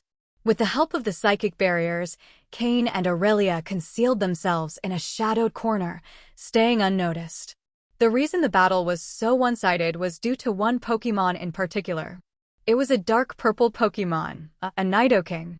Cain was stunned upon seeing this Pokémon, as it hadn't been mentioned in any of the information he had received. Only then did he realize that all the data he had obtained had come from Reggie. This made him question how much truth there was to that information. Reggie. Ren. I never thought you'd end up collaborating. What are you planning with all this? Even with so much power, our presence shouldn't be an obstacle for you, shouted one of the 7 men still resisting. He had been the first to decide to follow Reggie, thinking that even if he couldn't reap the greatest rewards, he would at least gain something. But he never imagined Reggie would lead them here. They were being exterminated. Reggie said nothing, his typical carefree expression gone, replaced by a cold gaze. Rin, beside him, laughed maniacally. Ha ha ha ha. Weakness is your sin. Neither Reggie nor I wanted this, but that door cannot be opened. We have no choice but to sacrifice you all. Cain wasn't surprised. From the moment he saw the scene in the hall, he understood what Reggie and Ren were planning. Moreover, connecting earlier events, like the destruction of the Great Tree of Life and Nidoking's rampage, Cain figured everything out. In his past life, when he reached the quasi-elite level, Cain had learned some of Team Rocket's darkest secrets. He knew exactly the purpose behind what Reggie was doing now. In the Pokémon world, ancient ruins were not uncommon, but most of the time, the keys to access them were lost. So Team Rocket scientists had developed a terrifying method. After gathering enough blood energy, they could trigger a massive explosion. Since the technique involved blood, most of the time, the doors to those ruins became contaminated. Then, by combining the accumulated energy with the explosion, there was a high probability the door would be destroyed. However, this method required a strong catalyst, preferably a wooden object, as it was excellent at storing energy. That was why Reggie had used Nidoking to tear off a part of the Great Tree of Life on Mythical Island. To avoid detection, he used Nidoking's toxins to cause the damage. And the Nidoking wreaking havoc in the hall was a powerful quasi-elite Pokémon. That was why the 7 men couldn't stand against Nidoking and Reggie's other Pokémon. What Reggie truly sought wasn't the people but their Pokémon. Cain had pieced it all together. All doubts were cleared. Cain stood to the side, coldly watching as Reggie and Rin worked together to eliminate their opponents one by one, leaving them no chance to resist. All of this was due to the overwhelming power of that Nidoking.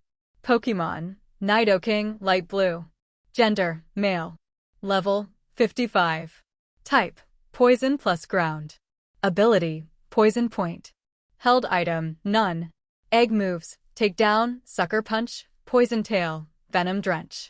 Basic moves, leer, peck, focus energy, double kick, poison sting, fury attack, horn attack, helping hand, toxic spikes, flatter, poison jab, captivate, mega horn, chip away, thrash, earth power. Learned moves, focus punch, drill run, thunder punch, stomping tantrum, ice punch, fire punch. TM moves, protect, toxic, venoshock, ice beam, thunderbolt, earthquake, flamethrower. Under Reggie's command, Nidoking, with its incredible power and vast array of moves, could choose the perfect attack for each opponent. However, it was clear that this Nidoking didn't originally belong to Reggie. While it followed Reggie's orders, its responses were a bit slow, and it didn't show genuine respect for him. This quasi-elite Nidoking wasn't part of Reggie's personal team. Even so, Nidoking was immensely powerful. Cain had extensive knowledge about Nidoking. Although its defenses weren't the best, Nidoking possessed a rare ability that, combined with its capacity to learn many moves, could make its offensive power explosive. That ability was Sheer Force, which eliminates the secondary effects of some moves, but boosts their power. If combined with a Life Orb, a Nidoking with Sheer Force would have truly devastating attack potential. This Nidoking was just an ordinary quasi-elite level Nidoking, powerful, but not as impressive when compared to the might of Altaria. Cain had once considered seeking out a Nidoking or Nidoqueen with the Sheer Force ability. With proper training and investment in learning moves, it could become the star of his team and adapt to any lineup. In one-on-one battles, its power would be even greater. Unfortunately, Cain had only ever come across one Nidoran with the Hustle ability, but its quality was mediocre and didn't meet Cain's standards. As he observed the unstoppable Nidoking and other Pokémon like Ren's Flygon, it was evident that their opponents felt powerless against them. Their fate had been sealed from the start. In just half an hour, everyone lay on the ground, alongside their Pokémon. At the center of the room was a blood-red piece of wood, carved with strange symbols and covered with peculiar adhesives. Thin red veins slowly converged on its surface. It was undeniable that Team Rocket's scientists were truly remarkable in their unconventional research. The Pokémon League's researchers were far more upright, and their studies always followed traditional paths. For this reason, scientists who explored less conventional fields couldn't fully develop their skills, but Giovanni's charisma and openness attracted many unique researchers. Team Rocket's successful development was largely thanks to the efforts of these scientists. After all, they had achieved breakthroughs like creating Mutwo from the DNA of Mew, a top-tier legendary Pokémon. Reggie's playful attitude had disappeared, replaced by an icy coldness. He didn't react to the deaths they had caused, looking at the others as if they were mere ants. He approached and picked up the wooden piece from the ground. "What do you think? Is it enough?" Rin asked, standing beside Reggie. "It's still not enough," Reggie replied, studying the patterns carved into the wood. The red vein hadn't fully aligned yet. "Damn it, when 2 of our men disappeared earlier, I told you we should go after them. But you said it didn't matter, that it would be enough. And now we're short. What are we going to do? We've already taken out all the strong wild Pokémon in the forest over the past few days, and we're running out of time," Ren said angrily.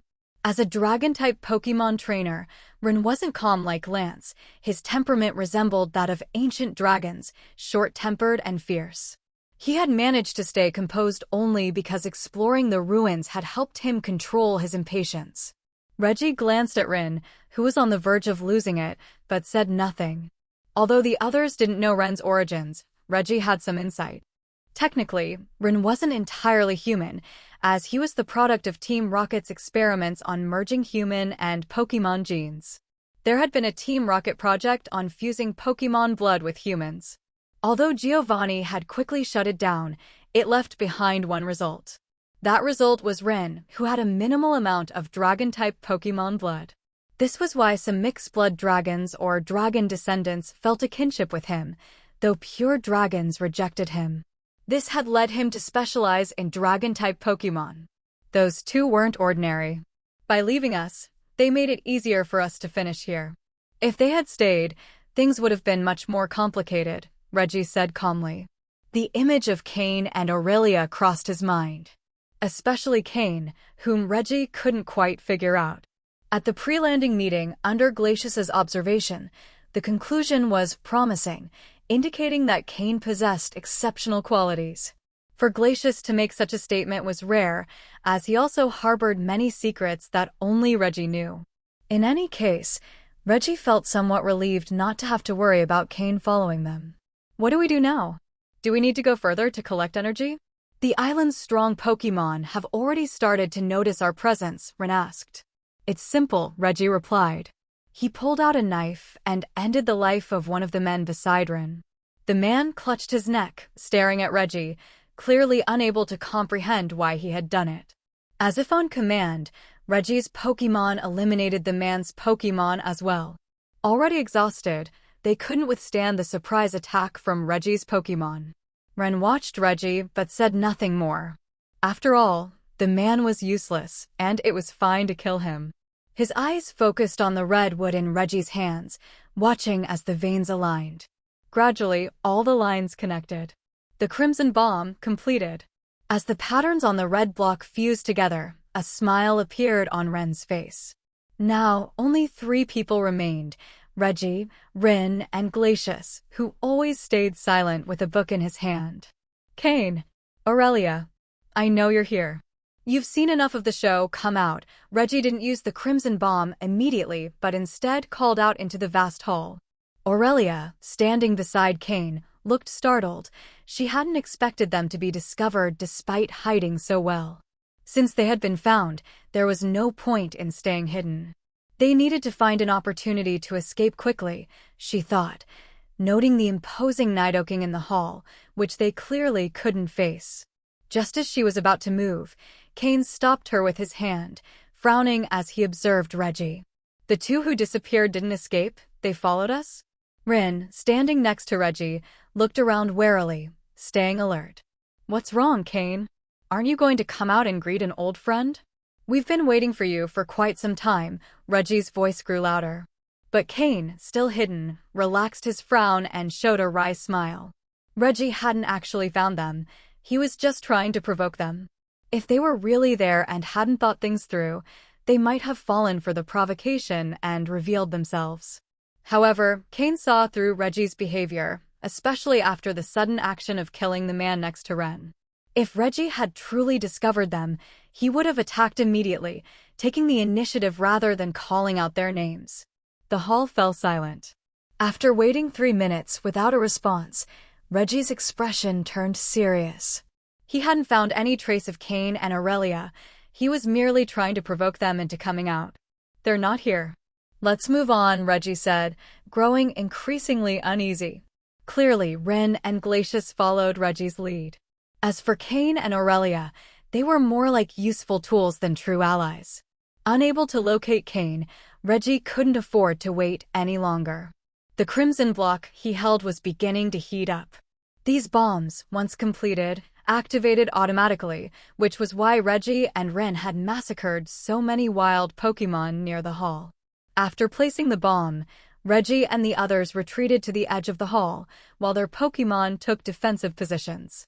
The strongest among them, Nidoking, stood at the front like a wall. The red block grew hotter and brighter, emitting small trails of smoke. It didn't take long for the bomb to finish charging. Boom! An explosion shook the area, filling the doorway with fine red cracks that expanded until it shattered into pieces. The violent blast sent a shockwave through the hall. Cain and Aurelia were affected too, but Slowking and Jinx managed to protect them. If Reggie had been more attentive, he might have noticed them, but he was too preoccupied giving defensive orders to his Pokémon. 10 seconds after the explosion, the sound of falling stones finally ceased. The hall was left in chaos. But the door, now destroyed, revealed the scene inside. Ren's expression immediately lit up with joy. Reggie was also pleased, though not as overtly. Even Glacius, usually serious, showed a hint of emotion. This demonstrated just how much effort they had poured into this operation. Initially, 30 people had set foot on the island. Now only 5 remained: Reggie, Ren, Glacius, Cain, and Aurelia. A survival rate of just 10%. Though the mission wasn't over yet, and they didn't know how many would make it out alive in the end. The space behind the door didn't seem particularly special, though it was brighter. The walls were covered in visible inscriptions. Ensuring there were no Pokémon inside, Reggie led his companions in. Beside him was Nidoking, his greatest assurance and trump card. Even though it was no longer a secret, Nidoking was still intimidating. It wasn't just meant to intimidate Cain and Aurelia, but also Rin, whom Reggie still distrusted. Rin didn't have Reggie's full confidence, and his unpredictable temperament was a potential threat. Once Reggie, Rin, and Glacius disappeared from sight, Cain and Aurelia emerged from their hiding spot. Thanks to Jengar, who had found a good place to conceal itself in the hall, and the psychic shielding of Slowking and Jinx, they had managed to stay undetected. Aurelia couldn't help but feel a growing admiration for Cain. If it had been up to her, she would have bolted at Reggie's provocation. Thanks to Cain, they had avoided a confrontation with Nidoking and Flygon. Unconsciously, she asked, "What do we do now?" Cain, thinking about the key Lucario had given him, responded after a moment, "We follow them." With that, he moved toward the door. Aurelia hesitated for a moment before following him with determination. They hadn't ventured far inside when Cain and Aurelia suddenly came sprinting back out. They were running even faster than when they had entered. Even their faces bore expressions of astonishment. Although Cain had seen many things in the world, he was genuinely frightened. Standing in the vestibule, both Cain and Aurelia still felt a shiver down their spines. 2 minutes later, Reggie and his 2 companions also came running out, the same astonishment mirrored on their faces as with Cain and Aurelia. However, compared to Cain and Aurelia, they were in worse shape, with some minor injuries and far fewer Pokémon left by their side. Even Reggie's mighty Nidoking was gravely wounded. Not to mention Ren's Flygon, which was nearly destroyed. Why did this happen? To understand, we must go back to when Cain and Aurelia decided to move further inside. They hadn't gone far when they saw Reggie and his team running desperately, pursued by an incredibly powerful Pokémon. A very special Pokémon. Upon seeing it, Cain didn't hesitate for a second. He didn't try to hide, he simply turned around and started running. Why flee so quickly? Because the name of that Pokémon was Regirock. One of the 3 legendary pillars, the rock pillar Regirock. Cain had always wondered why there were no powerful Pokémon guarding the ruins where Mew had once lived. It all seemed too easy. It's important to note that the Tree of Life, which Mew used as a playground, was guarded by a near-elite level Lucario. Yet at Mew's home, there was no strong Pokémon on guard, just a seemingly solid door. However, with Team Rocket's advanced technology, that door was no match for Reggie and his companions. But once they entered, they realized the initial challenge had merely been an appetizer. Suddenly, the difficulty skyrocketed to hell level, a challenge almost impossible to endure. The appearance of Regirock caused massive losses for Reggie and his team. Cain and Aurelia didn't even have time to hide, leaving the 5 of them standing together in the vestibule, staring at each other. Regirock, the legendary Pokémon, like the legendary birds, is not unique in the Pokémon world. There are several of its kind. Only a Regirock with a divine role can be considered a true legendary Pokémon. The Regirock Reggie and the others encountered wasn't a true legendary Pokémon, but an extremely rare pseudo-legendary. Such pseudo-legendaries can be defeated, and if you're strong enough, you might even attempt to capture them. But all of that depends on being able to defeat this Regirock. At this moment, neither Reggie nor Cain had the slightest chance against it. No doubt about it. When Cain saw Regirock's stats scanned by the system, he knew there was no way to win. Pokémon, Regirock, light purple. Gender, genderless. Level, 78. Type, rock. Ability, clear body. Held item, none. Egg moves, none. Basic moves, explosion, stomp, rock throw, charge beam, bulldoze, curse, ancient power, Iron Defense, Stone Edge, Hammer Arm, Lock On, Zap Cannon, Superpower, Hyper Beam. Learned moves: Focus Punch, Stealth Rock, Snore, Iron Head, Block, Thunder Punch, Earth Power, Ice Punch, Drain Punch, Superpower, Stomping Tantrum, Fire Punch, Gravity. TM moves: none. Level 78, with light purple quality and being a legendary Pokémon, was there even anything to think about? If you encounter it, the best option is to run. This level 78 Pokémon had already reached advanced level 4 Elite. Combined with its legendary status and light purple quality, even Cain's master, Matsuda Takashi, would barely be able to contain this Regirock with his entire team, let alone defeat it. After all, even without a divine role, it was still a legendary Pokémon. A father is still a father, and if he strikes, there's no argument. Mew, with its mischievous nature, really went too far by putting a Regirock in there. Who knows if we'll encounter the other pillars later. The primary mission of the three pillars is to protect ancient ruins. In ancient times, the three pillars served as guardians for extremely powerful Pokémon. Though those Pokémon have since disappeared, the three pillars remain. They haven't abandoned their mission and continue to protect the places they were assigned, even if no Pokémon remain there. That's why the presence of the three pillars in ancient ruins is not uncommon. In fact, finding one of the three pillars has become a criterion for assessing the value of a ruin. Now the situation was awkward. Both Reggie's group and Cain and Aurelia were unsure what to do. Reggie and his team had gone through great difficulty to open the door, making it an inconvenient time for them to back out. But Cain and Aurelia, who had been hiding, also found themselves in an uncomfortable spot. What should they do? It seemed they wouldn't be able to proceed. Fortunately, Regirock followed the rules. It only chased them for a while, but once they reached the vestibule, it retreated. Leaving now felt like abandoning unfinished business. Reggie's team had paid a high price to enter these ruins. For that reason, they hadn't explored much of Mythical Island or even searched for resources. On the other hand, Cain had used his time wisely to gather resources on the island. Even if he left now, he had already gained a lot. However, with Reggie and his team severely weakened, Cain saw a golden opportunity. Reggie also believed this was the perfect time to eliminate Cain and Aurelia. Although they had sacrificed many Pokémon to escape from Regirock, Reggie's strongest, Nidoking, was still standing. A near-elite level Pokémon, no matter how strong Cain was, he wouldn't be able to defeat it. Reggie quickly pulled Poke Blocks and several potions from his storage space and began feeding Nidoking, spraying it with healing items. He wanted to restore Nidoking as much as possible before Cain made his move. Meanwhile, Ren and Glacius stood behind Reggie with somber expressions. Regirock's attack had wiped out 3 of their Pokémon, even after using Protect. While Protect can block an attack, its effectiveness depends on whether the attack exceeds the limit it can withstand. Regirock's power was simply overwhelming, and Reggie's Pokémon couldn't endure it. If Nidoking hadn't taken the final blow and if Regirock weren't slow, they would likely have been defeated.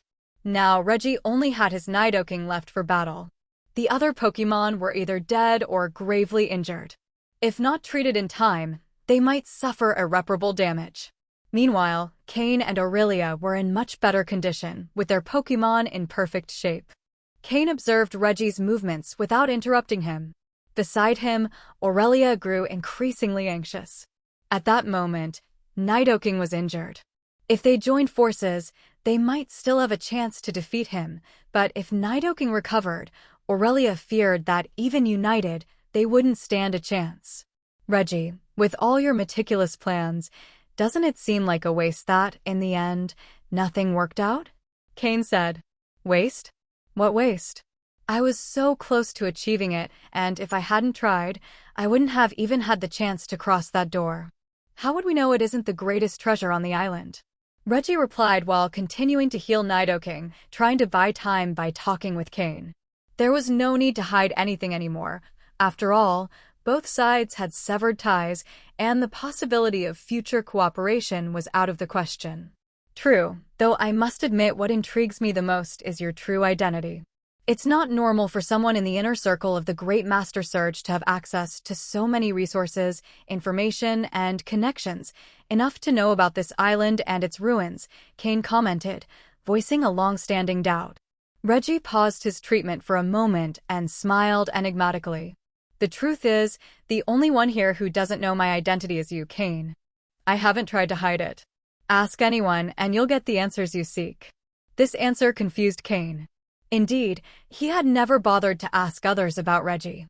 Realizing this, he let out an ironic smile and stopped worrying about it. At this point, Reggie's origin didn't matter. So, is Nidoking ready? Cain asked. Almost. Do you have a trick up your sleeve, Cain? You seem very confident, Reggie replied, having taken full advantage of the time Cain had given him to heal Nidoking as much as possible. For Reggie, once Nidoking recovered, the battle was as good as won. Though they had lost many Pokémon, Nidoking, his strongest combatant, was still ready to fight and could defeat Cain.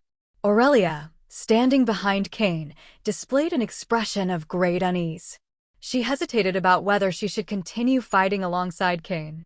Unlike Cain, she knew Reggie's true identity and understood that they couldn't let him die. At most, the best course was to stop Nidoking, not kill him. But Nidoking, thanks to Cain's inaction, was already regaining his strength and power. Aurelia wondered where Cain's confidence to face this situation came from. After a brief hesitation, Aurelia gritted her teeth and said softly, "I'm sorry, Cain."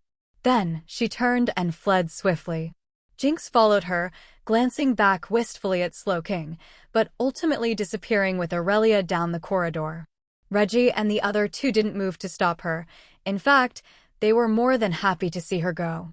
For his part, Cain didn't stop her either, as his alliance with Aurelia had always been one of convenience. Now that she had left, there was no point in insisting she stay. Cain, on the contrary, appreciated Aurelia's decision. He understood that surviving to this point required a certain cunning to know when to retreat. As Aurelia disappeared down the corridor, she had already decided never to return. Her plan was to search for some resources on the island before leaving forever. For her, the island's great treasures no longer mattered. Survival was her priority. "Looks like your ally has abandoned you."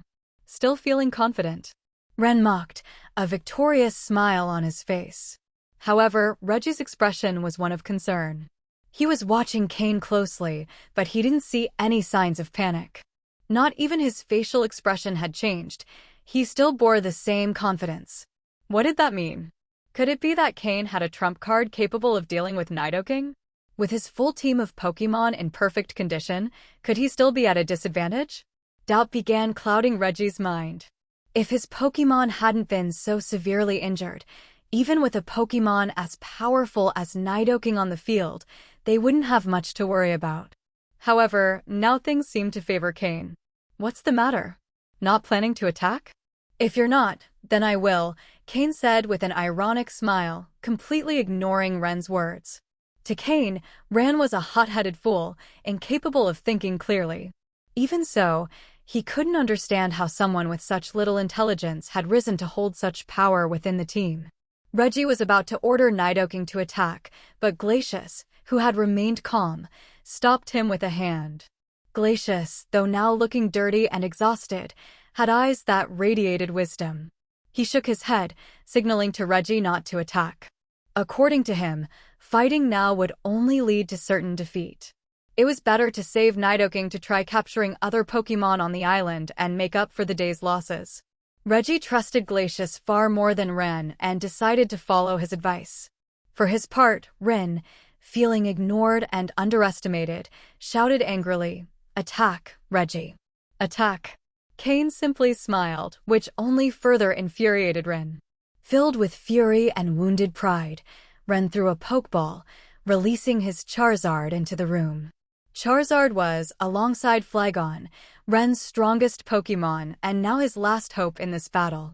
Though Charizard wasn't a true dragon, it carried some draconic blood in its veins, much like Ren. "Charizard, use Flamethrower," Ren commanded. "Fool!" Reggie and Glacius muttered simultaneously, feeling frustrated. It seemed Ren had just made the decision for them. With no other choice, Reggie and Glacius turned and began to leave, with Nidoking by their side. Seeing them leave, Cain wasn't about to let them go so easily. With an enigmatic smile, he tossed a luxury ball toward the area they were trying to escape through. Altaria, use Draco Meteor. With a red flash from the luxury ball, a light blue Pokémon appeared, its wings resembling two puffs of white cotton clouds. It was the Altaria Cain had captured, or rather, persuaded to join him. She had agreed to follow Cain's orders on Mythical Island. Inside her Pokeball, Altaria had heard Cain's command, so the moment she emerged, she unleashed her powerful Dragon-type move. Draco Meteor. In the Grand Hall, flaming meteors suddenly appeared, raining down from above. Some blocked Reggie and Glacius's escape route, others targeted the Charizard flying toward Cain, while the rest headed directly for Nidoking. Altaria, upon appearing, sensed Nidoking's presence. Despite the notable power gap, Nidoking still posed a threat to her. Seeing Altaria's unexpected appearance, Reggie and Glacius's expressions shifted drastically. "How is this possible?" Reggie exclaimed. They hadn't expected Cain to actually have a Pokémon capable of standing up to Nidoking, or rather, a Pokémon even stronger than Nidoking. Because the moment Altaria appeared, Nidoking assumed a defensive posture. Throughout all his time using Nidoking, Reggie had never seen it react that way. This meant Altaria was incredibly powerful. Moreover, the Draco Meteor move wasn't something every Dragon-type Pokémon could learn. At the very least, those without sufficient dragon blood couldn't master it. As a Dragon-type specialist, Rin immediately recognized Altaria and knew exactly which move she was using. His expression changed drastically, his gaze toward Altaria filled with greed. This was an incredibly powerful Dragon-type Pokémon. If Ren could capture it, his status would skyrocket. Charizard, who had been charging toward Cain, was intercepted by Altaria's Draco Meteor, but didn't give up, engaging in battle with Slowking, who stood by Cain's side. Being a fire and flying type, Charizard had no advantage against Slowking, a water and psychic-type Pokémon.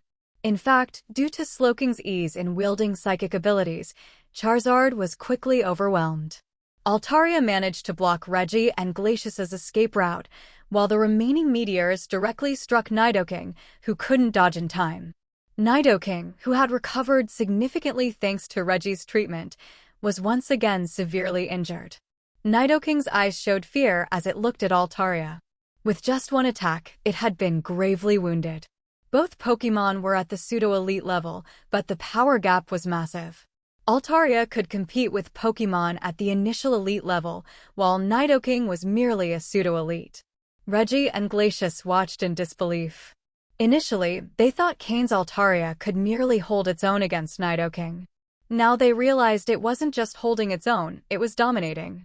With just 2 more attacks, Nidoking would lose its ability to fight entirely. Glacius was the first to react. Normally calm and composed, he now looked a bit disheveled. The book he always carried was slightly scorched by Altaria's attack. At that moment, Glacius grabbed Reggie, forcing him to retreat. Reggie was stunned, but after being pulled by Glacius for a moment, he gritted his teeth, cast one last look at Nidoking, and ran toward the exit. He had planned everything so carefully, even borrowing a pseudo-elite level Nidoking at a high cost. That Nidoking had been meticulously raised with great care, and though it was pseudo-elite, it had the potential to reach the elite level if properly nurtured. Now, having fallen to Altaria, Reggie would have to bear full responsibility. Furthermore, most of Reggie's Pokémon were severely injured. Even if he managed to escape Mythical Island, it would take a long time to recover. Nidoking, stop Altaria. Use Thunderbolt. Reggie ordered in a last-ditch effort before fleeing. Nidoking hesitated. It knew it was no match for Altaria and that confronting her was a death sentence. However, it had been instructed by its former trainer to obey Reggie as though he were its own trainer. Finally, Nidoking used Thunderbolt against Altaria. The electric-type attack would be highly damaging to a flying-type Pokémon like Altaria. Seeing Reggie and Glacius about to disappear into the corridor, Cain frowned. Jengar, follow them. Try to finish them off. Had it not been for Ren's Charizard keeping Slowking occupied, Cain would have immediately ordered Slowking to use Teleport to pursue them. But with Slowking engaged, Cain could only rely on Gengar to handle them. Those two were a significant risk, and Cain truly didn't want them to survive. However, based on Aurelia's parting words before fleeing, Cain suspected Reggie had an important identity. If he wanted to kill him, it would have to be swift and clean. No witnesses could be left. Aurelia had already fled, but if Gengar managed to eliminate Reggie, Cain would deal with Aurelia as well. If that meant he would be the only survivor on Mythical Island, so be it. Without witnesses, no one could blame him for Reggie's death. If Aurelia survived, Cain would face a complicated situation. If Reggie's identity was truly significant, his superiors would pressure Aurelia, and she might point to Cain as the culprit, putting him in a dangerous position. Fortunately, Cain had planted a safeguard with Aurelia. So, either he eliminated everyone or let everyone live. If Reggie managed to escape, Cain was confident Reggie wouldn't be foolish enough to report him. After all, Cain was someone close to Giovanni. Would Reggie really dare to speak up? Wouldn't that be tantamount to admitting he wasn't as capable as Cain? After all, Reggie had started with far greater advantages than Cain. Openly admitting he couldn't defeat Cain would be like admitting his own incompetence. How could he remain influential in Team Rocket after that? Who would support him then? Now it all depended on whether Reggie had an escape plan to evade Gengar's attack.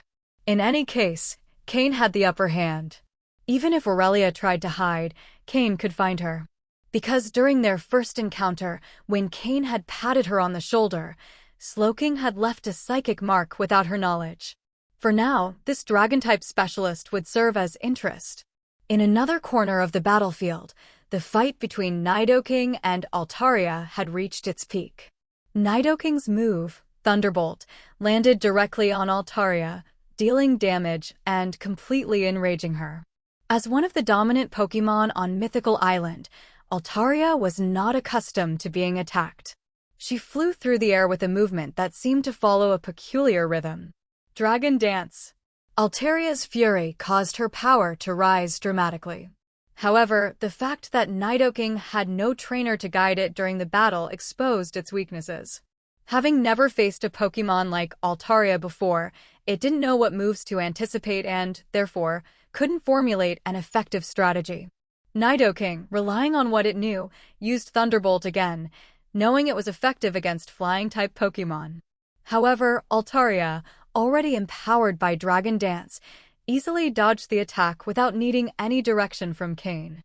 Altaria then soared to the highest point of the hall, looking down at Nidoking from above with a cold, calculating gaze. There was no trace of mercy in Altaria's eyes. Nidoking felt a primal fear, as though its body recognized the threat before its mind could. It was a natural sensation for a Pokémon facing one far more powerful.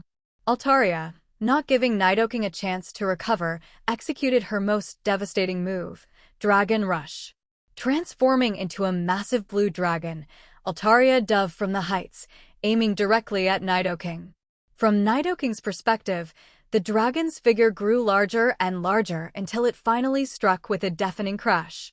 A third attack wasn't necessary. Under the power of Altaria's Dragon Rush, Nidoking was completely knocked out, collapsing to the ground and unable to continue fighting. Meanwhile, in another corner of the battlefield, Cain's Slowking, under his precise command, had Charizard entirely dominated. Even though Charizard wasn't a weak Pokémon, its lack of proper training was evident, leaving it vulnerable to Slowking, who subdued it with a combination of psychic abilities and water-type moves. Charizard, a fire and Flying-type Pokémon, had everything to lose against a water-type Pokémon like Slowking. Pokémon: Charizard, Dark Green. Gender: Male. Level: 47. Types: Fire plus Flying. Ability: Blaze. Held item: None. Egg moves: Ancient Power, Crunch, Metal Claw. Basic moves: Wing Attack, Flare Blitz, Dragon Claw, Shadow Claw, Air Slash, Scratch, Growl, Ember, Smokescreen, Dragon Rage, Scary Face, Fire Fong, Flame Burst, Slash, Flamethrower. Learned moves: Fire Pledge, Snore, Defog, Heat Wave, Fire Punch. TM moves: Protect, Roost, Aerial Ace, Steel Wing, Dragon Tail. Charizard's power came primarily from its level rather than proper training. Rin hadn't invested the effort needed to develop the Pokémon's potential, as evident in the lack of key Dragon-type moves. Moreover, Charizard seemed to have been obtained irregularly, perhaps through Pokémon hunters or some low-profile purchase. This explained why its dragon lineage was neither pure nor strong. Although Charizard excelled in Fire-type moves, its weakness against Slowking's Water-type attacks was glaringly obvious, leaving it helpless. Cain watched the fight with disdain. Rin, his opponent, appeared completely overwhelmed, unable to devise a strategy to counter Slowking's advantage.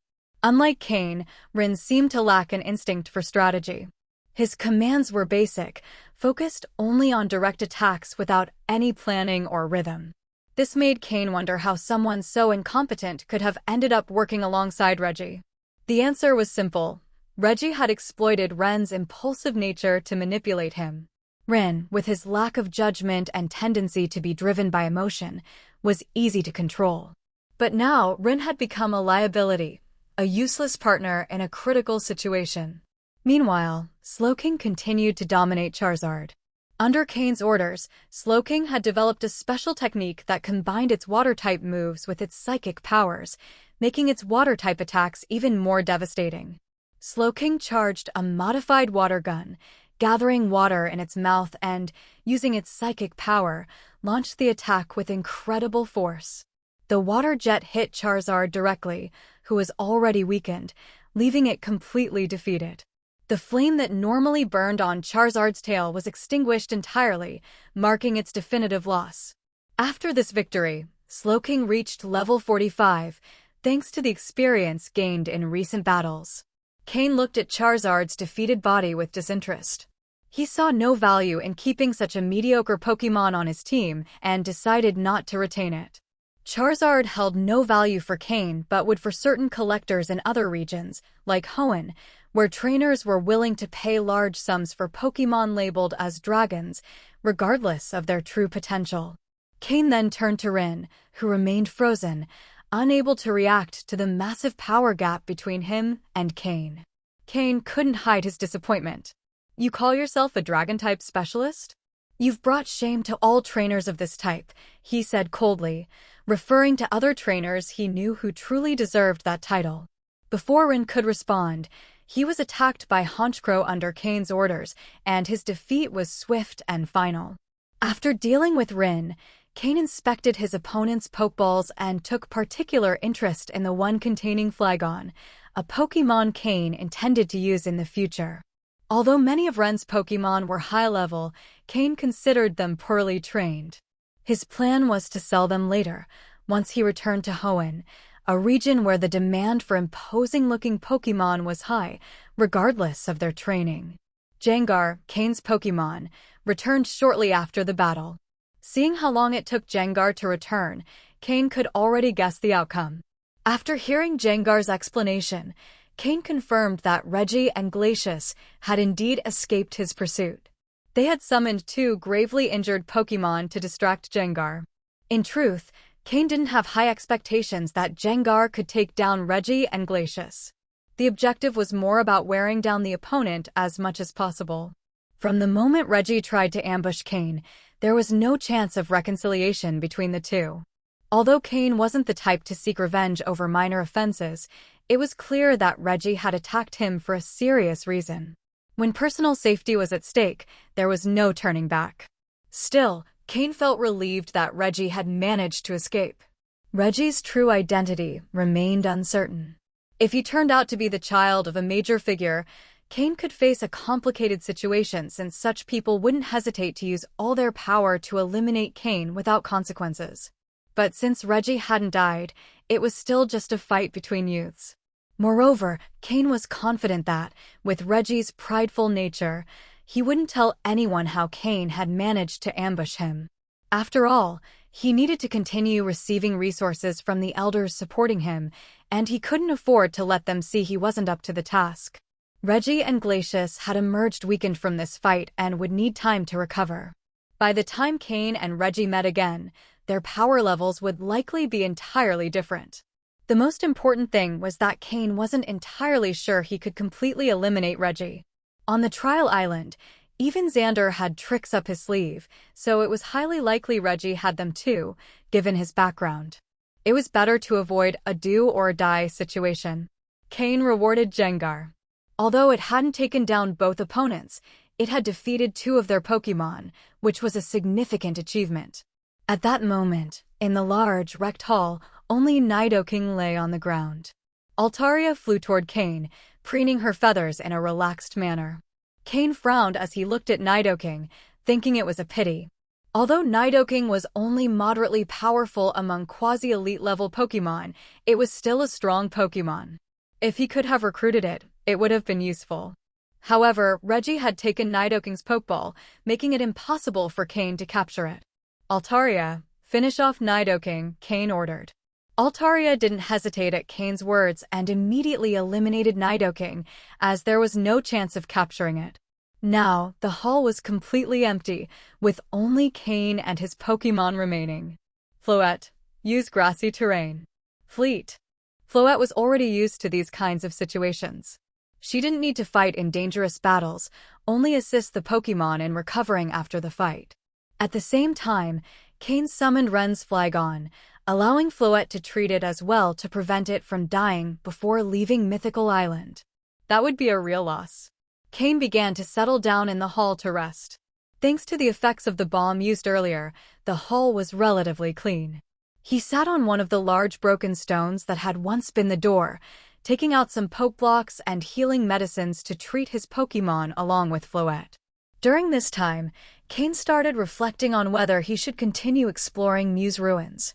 Inside, there was an advanced elite level for Regirock, and he wasn't sure if the other 2 legendary pillars might also be present. Entering seemed excessively dangerous, but leaving now felt like a waste, considering how far he'd come. According to stories about the legendary pillars, generally, after overcoming the challenges they represent, there should no longer be any danger, making it possible to reach areas where Mew had lived. Perhaps something valuable could be found there. Great rewards always come with great risks. It was a difficult decision. After reflecting, Cain hadn't reached a clear conclusion. He took out the key he had received from Lucario, made from the Tree of Life, and examined it. At first glance, it seemed like an ordinary object, even somewhat old, with a light layer of mold and a dark color. It looked like wood on the verge of rotting. However, Cain could perceive a faint aroma emanating from the wood, a scent with a calming effect. I don't know if this key will work with Regirock, Cain thought. Cain had assumed the key would be for the hall's door, but after searching for a long time, he hadn't found any place where it might fit. Additionally, Regirock had appeared after passing through the door, indicating that door wasn't the true entrance. Since legendary pillars are typically gatekeepers, if Regirock was inside, then the true entrance had to be elsewhere. Cain wondered if Regirock would stop its attack upon seeing the key, but he couldn't be sure. In theory, whoever held the key shouldn't be an enemy. But was he certain Lucario's key was truly for that door? Cain remained hesitant. While his Pokémon gradually regained their strength, Cain observed Slowking, who seemed to be in excellent condition after its recent level up. He decided he might give it a try. Slowking had the ability to use teleport, giving Cain a great deal of flexibility. The only weakness was that his Pokémon's protect moves didn't seem effective against Regirock. Cain had seen it with his own eyes. Reggie's Pokémon had used protect together, yet they were still struck down in one hit by Regirock. Only Nidoking had managed to hold out briefly. This meant Cain's Pokémon's defenses wouldn't be sufficient against Regirock either. Fortunately for Cain, Regirock's greatest strength lay in its physical defense. By comparison, its attack and speed were much lower. That was something Cain could exploit. Slowking, sense Aurelia's distance, Cain ordered. Slowking activated its psychic abilities, and having left a mental mark on Aurelia's shoulder, it could locate her within a certain range. 5 seconds later, Slowking gave him a response. The mark on Aurelia was moving away rapidly and would soon be out of Slowking's perceptual range. Certain there were no more hunters nearby, Cain gathered his Pokémon, except for Altaria and Slowking, and ventured deeper into the ruins. Altaria flew low alongside Cain, curiously exploring the new areas. I hope that when she sees Regirock, she doesn't get scared, Cain thought. Contrary to what Cain imagined, Altaria walked as if she were casually strolling through her own garden. As for the potential dangers, she completely ignored them. Cain, on the other hand, was somewhat nervous, tense even. Beside him, Slowking kept his psychic waves at maximum, ready to use teleport at any moment to escape. This duo, human and Pokémon, stood in stark contrast to Altaria's relaxed attitude. Before long, the relatively short path came to an end. Cain could already vaguely make out the figure of Regirock. At that moment, Regirock resembled more of a statue, motionless like a massive rock, with the 7 glowing dots on its head unlit. This was the state in which Regirock slept. Cain stopped. One more step, and Regirock would awaken. At this distance, with Regirock's speed, Slowking should be able to teleport them in time. If Altaria could briefly hold it off, things would be even safer. Despite Cain's caution, Altaria didn't seem to sense anything unusual. She looked at Cain as if wondering why he had stopped. Cain thought for a moment and pulled the key Lucario had given him out of his storage space, gripping it tightly in his hand. If Regirock awakened, Cain would immediately show the key, hoping it would have some effect. Let's hope this works, Cain thought as he took a tentative step forward. Seeing that Regirock didn't react, Cain let out a small sigh of relief and stepped forward more confidently. He was trying to figure out the range of Regirock's perception, ensuring Slowking had enough time to activate teleport. But Altaria looked at him as if he were an idiot. Paying him no further mind, Altaria flew directly toward Regirock. Cain tried to stop her, but to no avail. What he saw next left him dumbfounded. Altaria flew up to the statue-like Regirock's head and began preening her feathers. She didn't seem afraid at all. Cain exchanged a look with Slowking, both feeling a bit out of place. They had been so cautious because they had seen Regirock's true power earlier, yet now Altaria simply flew around nonchalantly, and nothing happened. With more confidence, Cain and Slowking also began to approach Regirock. When they arrived before it, Regirock still hadn't moved, leaving Cain even more perplexed. He couldn't figure out what was going on. Uncertain, he decided to ask. Altaria, what's going on here? Cain asked through telepathy. Altaria glanced at him sideways, recalling his earlier cautious behavior, and showed a faint mocking smile. Lucario gave you the key, right? If you have the key, you can enter the relic. Didn't you know that? Are you an idiot? Altaria's voice had a magnetic tone, with a hint of teasing. Cain cut off the telepathic connection before Altaria could say more. They probably already thought he was an idiot. How embarrassing. If he had known this earlier, he should have asked Altaria about the key and its use. Now Cain understood. Although it was called a key, it was more like a form of identification. Only those who possessed this kind of wood could enter the relic without being attacked. In ancient times, when Mew lived, it surely wasn't the only Pokémon in that place. Mew enjoyed company, and the Pokémon living there likely needed this type of wood to enter without being attacked by Regirock. It was essentially a guest pass. That's why Lucario had given it to Cain so easily, because in ancient times, it wasn't considered that important. If one looked carefully, they might find more of these keys elsewhere. But Team Rocket was too busy gathering resources and exploring the island to spend time investigating such things. Additionally, they lacked Cain's telepathy, so they wouldn't have treated the almost moldy piece of wood as something valuable. And then, after that, Altaria kept looking at Cain and Slowking in a rather peculiar way. It was as if she saw them as fools. Cain coughed to mask his embarrassment, while Slowking, with its thick skin, showed no reaction. Cain extended his telepathy, attempting to connect with Regirock, but he couldn't find its mind, making communication impossible. With no other options, Cain let it go and moved forward, delving deeper into the relic. After a short distance, Cain encountered another member of the legendary Titan trio, Registeel. Pokémon, Registeel, light purple. Gender, Genderless. Level 78. Type Steel. Ability Clear Body. Held item None. Egg moves None.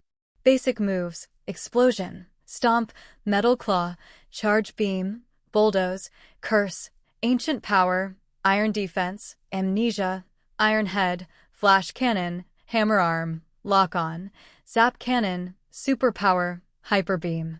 Learned moves Stomping Tantrum, Shock Wave, Snore, Stealth Rock, Thunder Punch, Iron Head, Ice Punch, Magnet Rise, Gravity, Focus Punch. TM moves None. Registeel's strength seemed on par with Regirock's. With light purple potential, it was the highest quality wild Pokémon Cain had seen so far. Although they were legendary Pokémon, without divine roles, they were still ordinary Pokémon, not even at the level of minor gods.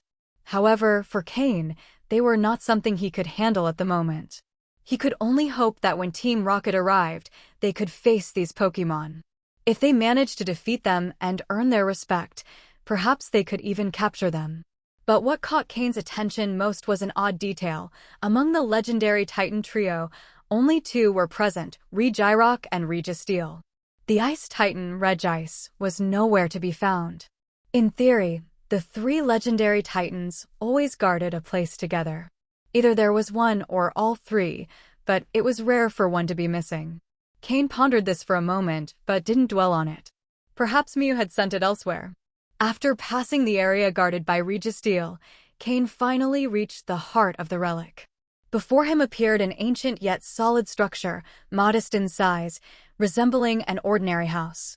The main door had a hand-sized hole, seemingly designed for the key Lucario had given him. Climbing the few steps, Cain placed the key into the hole. There was no loud noise or tremor. The doors simply trembled slightly before opening completely. They revealed the place where Mew had once lived. The entire house was a single large room, which, relative to Mew's size, could be considered a rather spacious mansion. In the center of the house was a large, round cushion, more accurately, a soft bed. Although Mew had been absent for an unknown amount of time, the room remained remarkably clean. Especially the central cushion, which looked as new as if it had never been used. Recalling Altaria into her Pokeball to avoid any accidental damage to the valuable items within the room caused by her wings, Cain entered with Slowking. He activated his system to scan the area, hoping to leave no valuable object undiscovered. Cain slowly approached the central cushion, which resembled a large, pink bed. Upon touching it, he noted how soft it was. Anyone lying on it would sink deeply into its plush surface. It seemed Mew lived quite comfortably. Aside from the bed in the center, there wasn't much else notable in the house. However, the walls were covered with engravings, some pictograms, others ancient cave paintings, and a few inscriptions Cain couldn't decipher. Unable to understand their meanings, Cain used his system to scan and store everything in the database. Although he didn't comprehend the contents now, he hoped to uncover some secrets in the future. This had been Mew's dwelling, and Team Rocket would likely be able to find traces of its DNA. Whether on the engraved walls or elsewhere, with Team Rocket's advanced technology, even the smallest strand of Mew's hair would not go unnoticed. Unless Cain decided to burn the house entirely to the ground, then perhaps no trace of Mew would be left, and Mutwo might never be created. Indeed, Cain had considered this possibility, but he quickly dismissed it. Leaving aside the possibility that Registeel and Regirock outside the premises might unleash their wrath upon him for destroying the house, there was nothing to gain by preventing Mutwo's birth. On the contrary, if Team Rocket focused its resources and personnel on researching and creating Mutwo, Cain would have more time to grow stronger. It wasn't just about facing Team Rocket.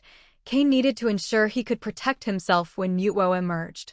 When the League and Team Rocket went to war, Cain wanted to be in a position to involve himself smartly, without his identity becoming a liability.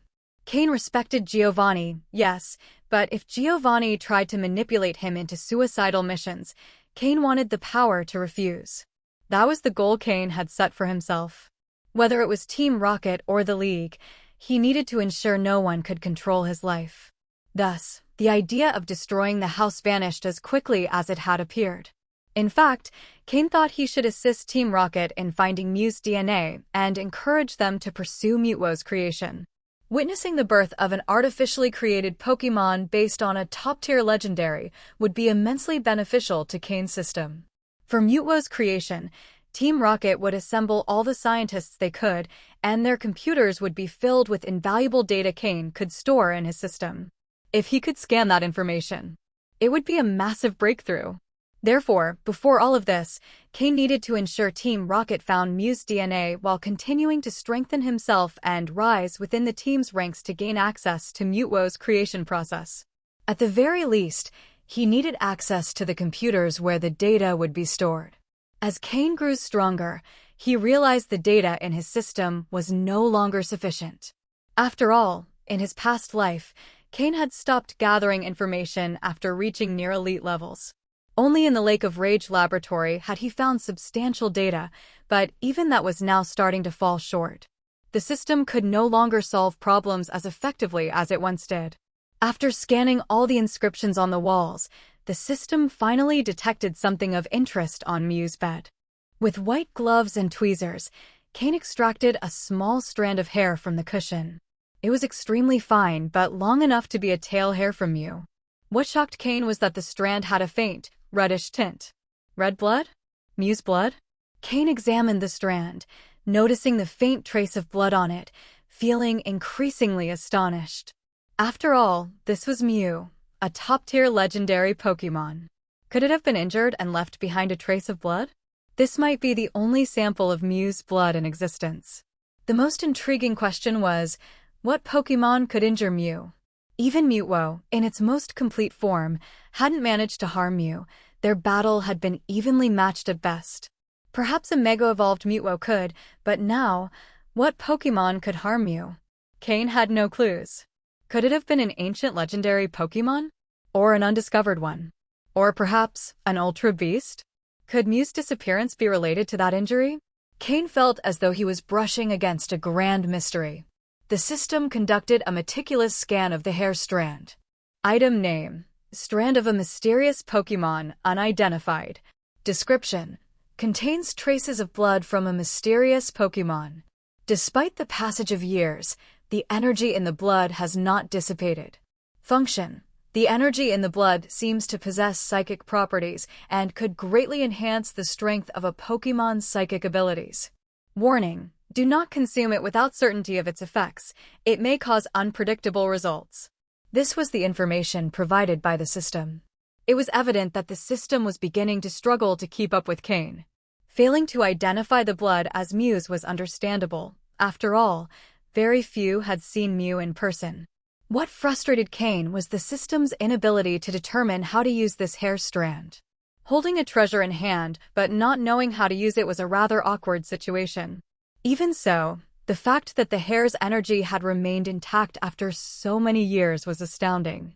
After all, while Mew wasn't a battle-focused Pokémon, as a top-tier Psychic-type legendary, it possessed unparalleled mental capabilities.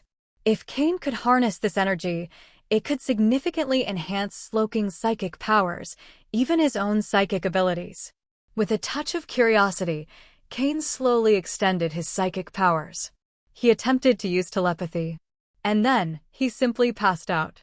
He collapsed directly onto Mew's bed. Slowking, who was watching Cain lying unconscious on the bed, looked slightly puzzled. However, thanks to its psychic perception, it knew Cain wasn't in danger. His mind had just received too much information, causing some mental confusion. So, Slowking sat beside Cain, waiting patiently. At that moment, Cain felt as if he had entered a strange place, where everything was very blurry. However, he could sense the presence of a small pink Pokémon next to him. It was probably Mew.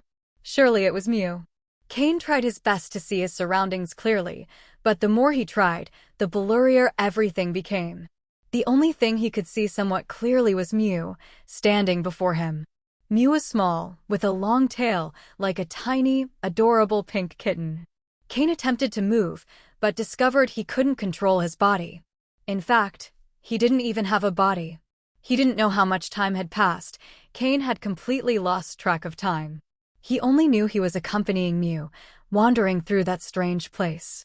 Sometimes they changed locations, but Cain couldn't distinguish where they were because his vision remained unclear. One day, Cain sensed that Mew suddenly became very restless, and it seemed as if a huge rift had appeared in the sky. Cain couldn't see clearly, maybe it was a black hole or something else. A Pokémon, seemingly black, emerged from the rift. Although its body had other colors, Cain couldn't distinguish them clearly, but he vaguely felt it had a pair of wings. Mew and that Pokémon began to battle. Compared to the size of that Pokémon, Mew seemed tiny. However, despite not being very skilled in combat, Mew decided to face that Pokémon. The end result was that Mew ended up injured, while the other Pokémon returned to the rift. The rift closed and Mew returned to its den. It lay down on its bed and carefully licked its wounds, as a thread of golden blood slowly flowed from the injury. Mew licked away all the blood, except for a tiny thread that fell onto Cain's body. For reasons unknown, Cain slowly fell onto the bed without Mew noticing. It turned out, Cain had lived all that time from the perspective of a single hair of Mew. The thread of golden and red blood that had touched his body now showed only red. The golden hue, representing the sacred, had disappeared. A moment later, Cain slowly opened his eyes and saw Slowking sitting beside him, clearly seeing his surroundings. His head hurt a lot, as if an inexplicable pressure was enveloping it, like a massive amount of things had been shoved into his mind.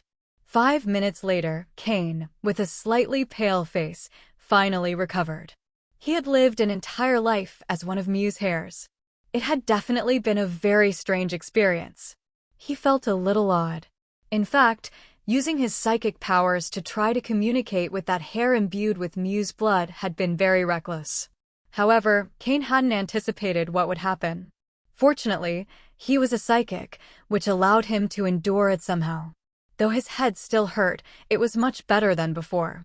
He still held a pair of tweezers, which he used to grasp the hair. Now, for some reason, he felt a strange sense of familiarity with it. System, name this object, Mew's blood. Cain ordered the system. Beep. Name successfully assigned. Registered in the database. After having the system perform another scan, Cain could see that the description was no longer as vague as before. System, log all the additional memory I've acquired into my mind. Analyze everything revealed in those memories and create a special file named Mew. Cain instructed the system again. Beep. Task created. Initiating scan.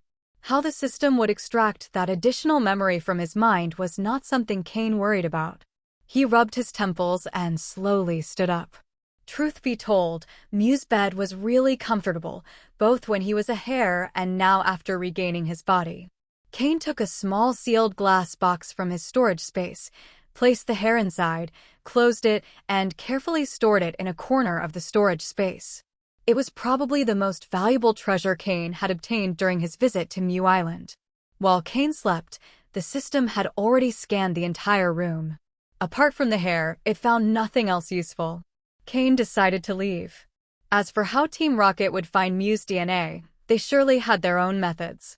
Even if they had to dig to the bottom, Giovanni would ensure he got what he wanted. With Slowking's teleport, Cain and the Pokémon vanished from the room. Cain now had an idea of how to use that hair. Having experienced the life of one, he had gained a deeper understanding of its workings. However, this place was clearly not the right one. After Cain left, the room's door closed again, and faint spatial fluctuations appeared within. Neither Cain nor Slowking noticed. When Cain opened his eyes again, they were near the Tree of Life. There were no longer many wild Pokémon around. Most had been hunted by Reggie and the others, making it relatively safe to stay there temporarily. Cain summoned his Honchkrow and the rest of his Pokémon. Then, he sat under a large tree to rest. His head still ached, and he needed to resolve it.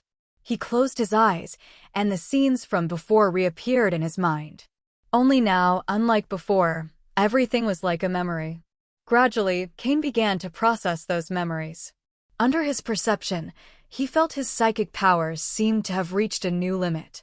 As he processed more memories, his psychic powers began to increase. This pleasantly surprised Cain.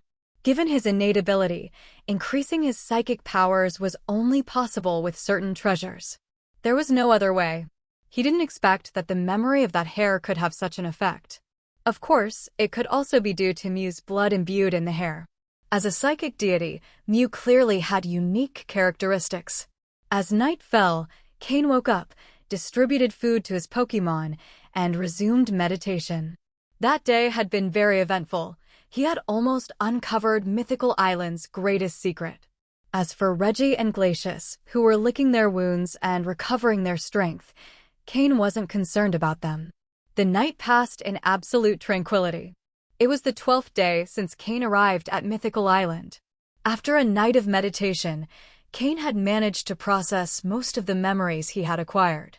The sense of pressure in his head disappeared, and his psychic abilities improved considerably. Although he hadn't reached the level he hoped for, becoming an intermediate-level psychic, his powers had increased more than they had from absorbing the shining stones. Now, Cain could vaguely sense the barrier to the intermediate level of psychic abilities. In the world of Pokémon, psychics weren't uncommon, but most were at the beginner level or individuals with psychic abilities that had not yet fully awakened, as Cain once was. However, the number of intermediate-level psychics dropped drastically as the difficulty of advancing compared to the beginner level increased exponentially. As for advanced-level psychics, there wasn't much to say. So far, Cain had only met one psychic of that level, Sabrina. Thus, the fact that Cain was close to reaching the intermediate level delighted him greatly. What excited him even more, though, was that the system had managed, after gathering Mew's memories from Cain's mind and using its analytical capabilities, to find a way to use the strand of hair with Mew's blood. Cain knew that only one of his Pokémon was suited to use it: Slowking, the water, and psychic-type Pokémon. Since evolving into Slowking, its development towards psychic abilities had become increasingly prominent, and now it seemed destined to follow this path to the end. Cain called Slowking to come closer. "Slowking, I'm going to perform an experiment with you. If at any point you feel like you can't handle it, we'll stop immediately," Cain said seriously. Though that strand of hair with Mew's blood was extremely valuable for Cain, no matter how rare it wasn't more important than Slowking. Slowking nodded solemnly, understanding the gravity of the situation. Although it had a hunch about what Cain was planning, it said nothing, and its determined gaze showed its resolve. If its trainer trusted it, it couldn't let him down. Cain took out the crystal box where he had stored the strand of hair the previous day. Though he had just put it away, now he had to take it out again. Using tweezers, Cain lifted the strand and placed it on Slowking's crown. On the top of its head, right where the red gem that adorns its crown was located, Cain slightly lifted the gem and placed the strand underneath. That gem wasn't Shelder's eye. Shelder's eye was on the back of the crown. Cain suspected it was an evolution of the King's Rock that had been absorbed during Slowpoke's evolution into Slowking, leaving a permanent mark of its royal status. Cain knew that if he gave this strand of hair to Team Rocket, he would receive great rewards. However, after having lived as that strand and been with Mew for so long, the idea of handing it over felt unpleasant. Moreover, now that he had discovered a way to use it, it was clearly better than giving it to Team Rocket. Not to mention, he couldn't contact Giovanni at the moment or convince him that the strand belonged to Mew. More importantly, Cain had entered Mew's true relic, and when Team Rocket returned and found nothing, they would surely suspect him. Thus, he decided to keep the strand and use it on one of his Pokémon. At first, Slowking didn't feel anything unusual, but after a while, it began to experience changes. Originally, Slowking already had a large amount of psychic energy, but the amount it could use at once was limited. It was like a large tank of water. Even though there was a lot of it, the amount that could be drawn depended on the size of the container. Now, what was limiting Slowking was the amount of psychic energy it could release at once. As the strand of Mew remained on its head, Slowking's psychic energy began to increase. The nearby tree leaves began to move without wind, and stones and dry leaves started to float. Slowking's eyes turned light blue, and then the color deepened into a rich, dark blue. This represented the amount of psychic energy it was using. In just 10 minutes, Slowking had doubled the amount of psychic energy it could use at once. Cain, standing next to Slowking, could feel more than anyone the change occurring in his Pokémon, as he himself was also a psychic.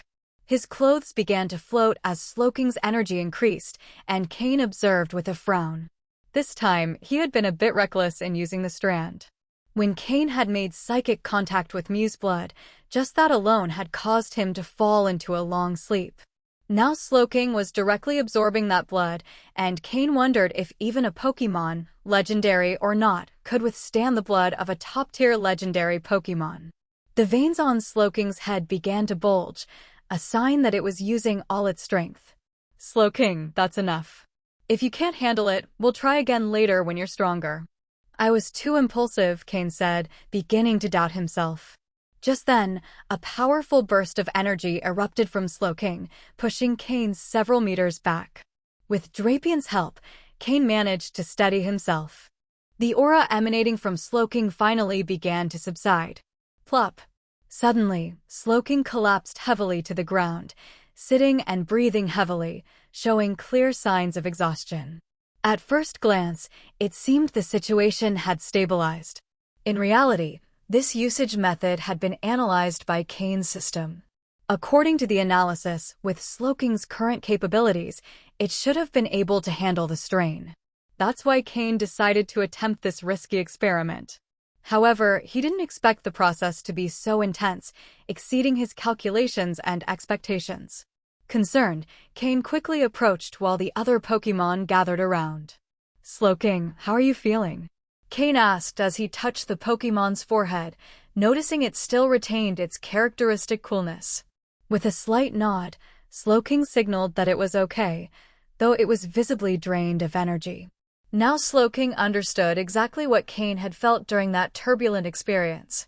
The use of the strand imbued with Mew's blood was similar to Larvitar carrying a special backpack. It wasn't fully absorbed into the body, but remained attached, causing gradual and subtle changes in the bearer. However, the initial contact with Mew's blood was much more intense than with the fragment of Groudon's armor. Perhaps, Cain reflected, this difference was also because Groudon's armor had been used before, reducing its initial impact. In hindsight, Cain's decision was a bit rash, but the result was astounding. Thanks to Mew's blood, Slowking had significantly improved its control over its psychic abilities. Now Cain was certain that Slowking had mastery surpassing many purely psychic Pokémon. Curious about his Pokémon's current state, Cain used his system to scan Slowking. Pokémon: Shiny Slowking, Quasi-Purple. Gender: Male. Level: 46. Type: Water plus Psychic. Ability: Own Tempo. Held item: Leadership, Blood of Mew. Egg moves: Rest, Rain Dance, Teleport. Basic moves: Curse, Yawn, Tackle, Growl, Water Gun, Confusion, Disable, Headbutt, Water Pulse, Zen Headbutt, Slack Off, Heal Pulse, Power Gem, Nasty Plot, Swagger. Learned moves: Calm Mind, Psyshock, Miracle Eye, Shiny, Psychic, Shiny, Ice Punch, taught by Weevil, Skill Swap, Jengar. Combined moves: Psychic Water Gun, Psychic Power plus Water Gun, Psychic Water Pulse, Psychic plus Water Pulse. TM moves: Protect, Hidden Power, Fire, Bulldoze, Flamethrower, Earthquake, Surf, Trick Room, Safeguard. Quasi-Purple. Slowking had withstood the impact of Mew's blood, elevating its quality to what is known as Quasi-Purple. This was the first time Cain had seen such a quality. Previously, Jengar had reached a quality close to blue before advancing to light blue, and something similar had occurred here, an intermediate stage between dark blue and light purple. This quasi-purple state indicated that Slowking was very close to reaching true light purple quality. Based on Cain's observations, after a stabilization period, Slowking would likely naturally advance to light purple quality. Although, since this was only the second time Cain had witnessed such a transformation, he wasn't entirely sure how to proceed. Even so, there was no doubt that Slowking had brushed against the threshold of purple quality.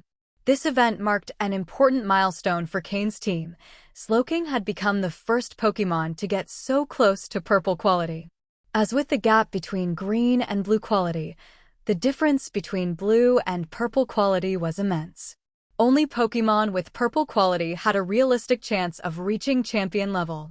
Those that remained in blue, even dark blue, rarely achieve such feats without an overwhelming amount of resources and a good deal of luck. With Slowking in the quasi-purple range, Cain felt that a new door had opened for his team. Mew's blood, though not completely absorbed, would continue slowly enhancing Slowking's psychic abilities, increasing its power and potential. Cain was no longer concerned about Slowking's psychic aspect. He only hoped its connection to water-type energy wouldn't hinder its progress toward light purple quality. For now, however, Slowking remained quasi-purple. Cain had managed to extract the full potential of that magical strand imbued with traces of Mew's blood. Additionally, Slowking's level had increased, albeit modestly. The true breakthrough wasn't its level, but the qualitative change in its quality. After some rest, Slowking finally began recovering fully from its exhaustion. When it stood, Cain noticed something curious. Was it possible that Slowking had gained weight? Or rather, more muscle? Laughing, Cain patted Slowking on the shoulder, feeling satisfied and proud.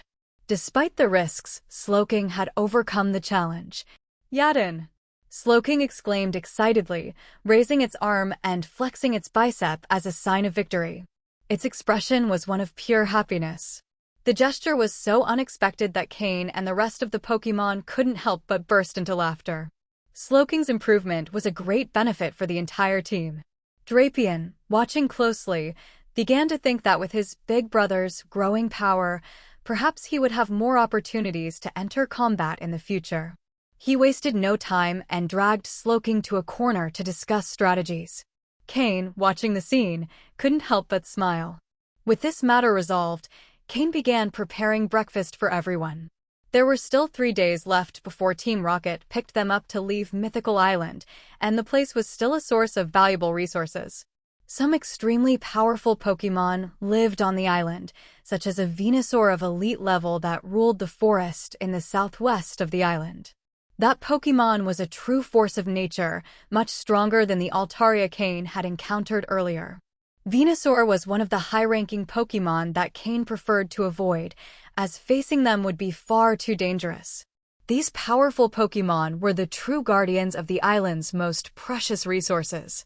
Although Cain and his team had gathered some treasures, they had only taken what the guardians allowed. The truly valuable resources were still out of reach, in lands dominated by these colossi. But that didn't worry him. Cain had already collected enough riches to feel satisfied.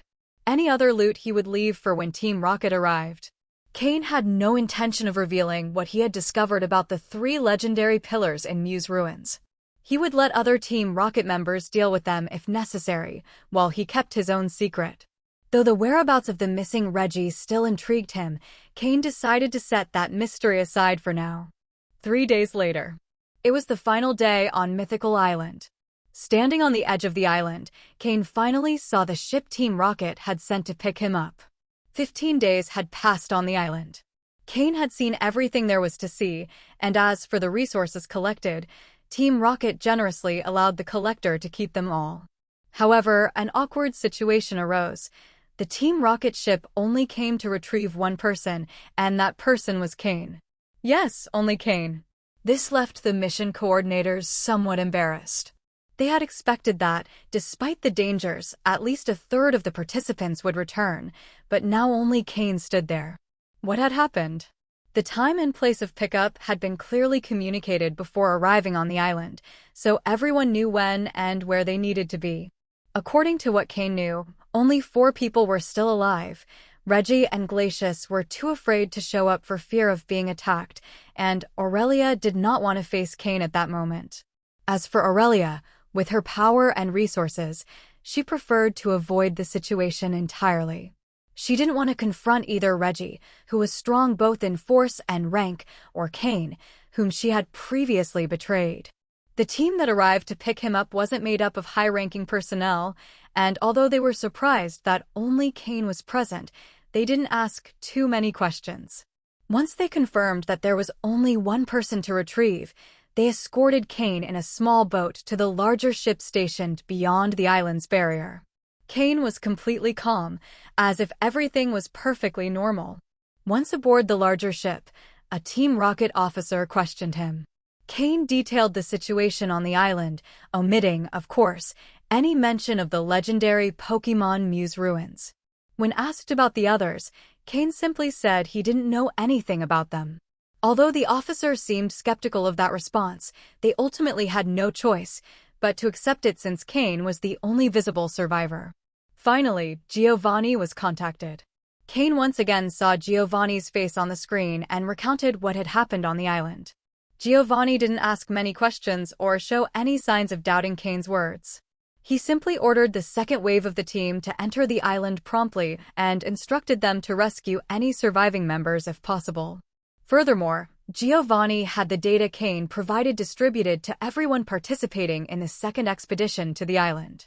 This second group included not only some of the high-ranking officers sent directly by Giovanni, but also numerous senior officers and regular team members. The goal was to thoroughly plunder the resources of Mythical Island, using a systematic approach to gain the greatest possible benefit.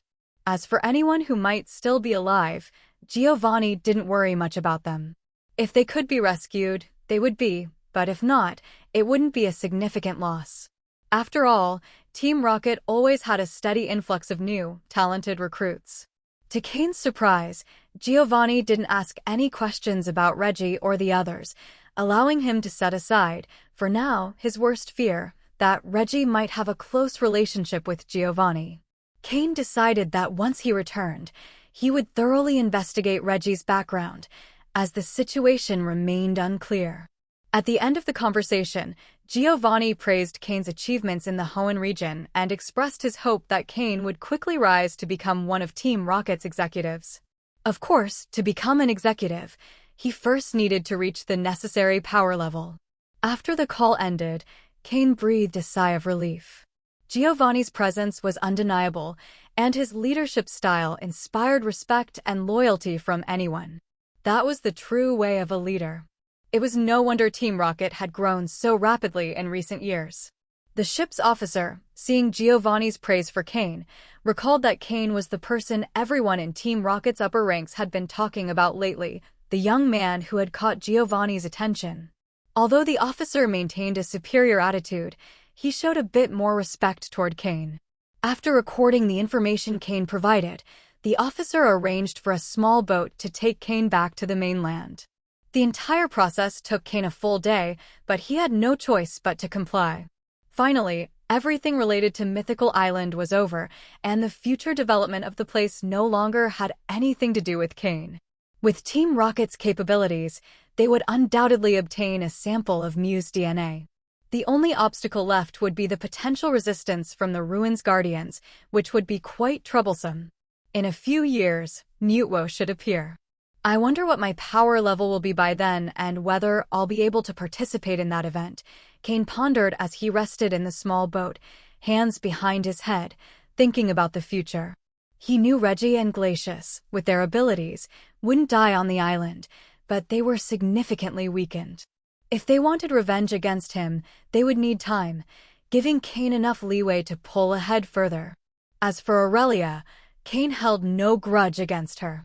As long as she didn't get in his way, he wouldn't trouble her. After all, she was Ariana's subordinate, and though not the most important to Ariana, Cain couldn't eliminate her without raising suspicions. In summary, Cain was aware that he had started making enemies within Team Rocket, such as Reggie, Glacius, and even Lucius, who held an executive rank. Some issues he could resolve now, but others would have to wait. Additionally, some would require the protection of allies to avoid retaliation. Despite the challenges, the rewards from this expedition were substantial. He had managed to capture a near-elite level Altaria, along with 2 Altaria hatchlings. While the Altaria might not fully obey him outside the island, their friendly relationship would ensure some level of cooperation. He also captured an entire colony of Carbink, including one that was mutating, though he wasn't sure what it would eventually evolve into. Supplies for his Pokémon, such as Larvitar and Aron, were also secured. Finally, He found a tuft of fur stained with Mew's blood in the ruins, which nearly brought him to an intermediate psychic power level and improved Sloking's quality to quasi-purple, with the potential to reach light purple quality in the future. Oh, and he almost forgot to mention Floette that Cain decided to take with him after consulting with her before leaving the island. On top of all this, the resources collected on the island were countless. Cain estimated their total value at tens of millions of Poke dollars. Adding the increase in his Pokémon's power, Cain had significantly strengthened his position. In short, the fruits of this adventure were incredibly rewarding. Sailing at sea for an entire day, Team Rocket had implemented rather decent protective measures in this regard. Finally, they arrived at Vermilion City. Cain noticed that the atmosphere in Vermilion City was a bit tense. The city's residents seemed to be in a hurry, unwilling to spend much time in the streets or outside their homes. It appeared that Team Rocket had gathered a significant number of powerful members in Vermilion City. Since Lieutenant Surge was a member of Team Rocket and maintained good control over the city, the Alliance hadn't detected anything unusual.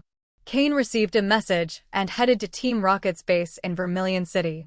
In a secret room, Cain sat across from Umbra. Since learning of Cain's return from Mythical Island, Umbra had left a message for him to meet as soon as he arrived in Vermilion City. Coincidentally, Cain also had some questions he wanted to ask Umbra. Although the difference in strength and rank between them was still considerable, it was no longer as vast as before. Cain was no longer someone Umbra could kill at will. At the very least, he would now need Giovanni's permission. After all, Cain had demonstrated enough potential and loyalty to Giovanni, who had mentioned him in several internal meetings. Cain had become an example for other Team Rocket members, a symbol for those of humble origins. Now, Cain could be considered part of Giovanni's inner circle, allowing him to avoid the internal faction conflicts within Team Rocket. His hidden status had significantly improved. How did it go? Was this harvest a good one? Umbra asked while holding a book, a sly smile on his face. Cain nodded. Not bad. The island is quite dangerous, but the opportunities there are significant. Are you not interested in exploring it, sir? An unexplored island for centuries, brimming with resources, is surely abundant. If you made it back alive, your progress will soar. I'm considering going, Umbra replied. Umbra no longer displayed the same arrogance as before. Over time, they had grown more familiar with each other. If you decide to go, I can suggest some valuable spots. The Pokémon in those areas were too strong for me, but with your strength, it wouldn't be difficult to obtain resources, Cain said. Though Cain had risen in Giovanni's trust, he still had no intention of distancing himself from Umbra's faction within Team Rocket. Oh. Umbra raised an eyebrow, intrigued. If Cain's suggestions were good, it could save Umbra a lot of time and increase his gains. But first, what about your departure? I heard you were the only one who boarded the ship. Anything you want to say? Umbra asked seriously. Cain's heart tightened a bit, but he maintained his composure. That day, I was the only one who boarded the ship, but I'm sure there were others alive on the island. Some chose not to leave for special reasons. That's true. Shortly after you left, the island sent signals, and gradually others began leaving the island. In the end, 7 survived. 7. Cain was slightly surprised. Besides himself, Reggie, Glacius, and Aurelia, there were 3 others hiding on the island.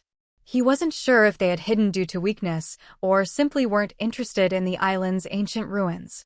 Yes, 7. Does that seem like a lot? Umbra asked, eyeing Cain curiously. No, I thought fewer would survive, Cain replied coolly, lying outright. Umbra chuckled at Cain's response and continued. I heard that Reggie and his companion were seriously injured. They lost a lot of strength, and several of their Pokémon were left without potential. They were even given a quasi-elite level Pokémon as a trump card, but it died on the island. When asked what happened, Reggie didn't want to share many details, likely to avoid humiliation. Do you know anything about this? Umbra asked. No, I don't know much about him, Cain replied indifferently. Although Umbra had his suspicions about Cain's involvement, no one mentioned it openly to avoid stirring up trouble. Few, like Umbra, believed Cain was involved. The other high-ranking members of Team Rocket, no matter how capable they thought Cain was, didn't believe he could take on a quasi-elite level Pokémon. By the way, who is Reggie really? According to official records, he's a close subordinate of Lieutenant Surge, but I feel there's more to it, Cain asked. Oh? Well, it's no secret within Team Rocket.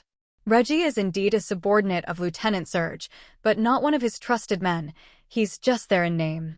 His true identity is tied to Team Rocket's former leader. You know that Giovanni's mother was the previous leader, but do you know who his father was? You probably haven't heard of him.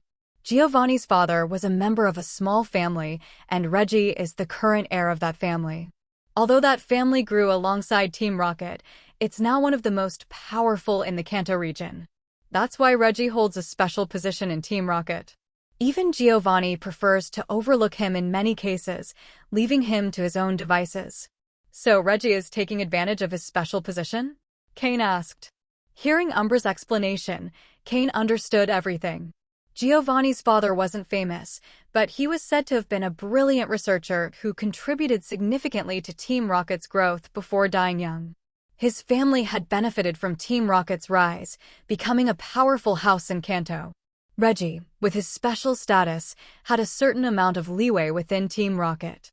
After hearing this, Cain also remembered that in the manga, Giovanni had a son. However, in neither his past life nor the current one had he seen any signs of him.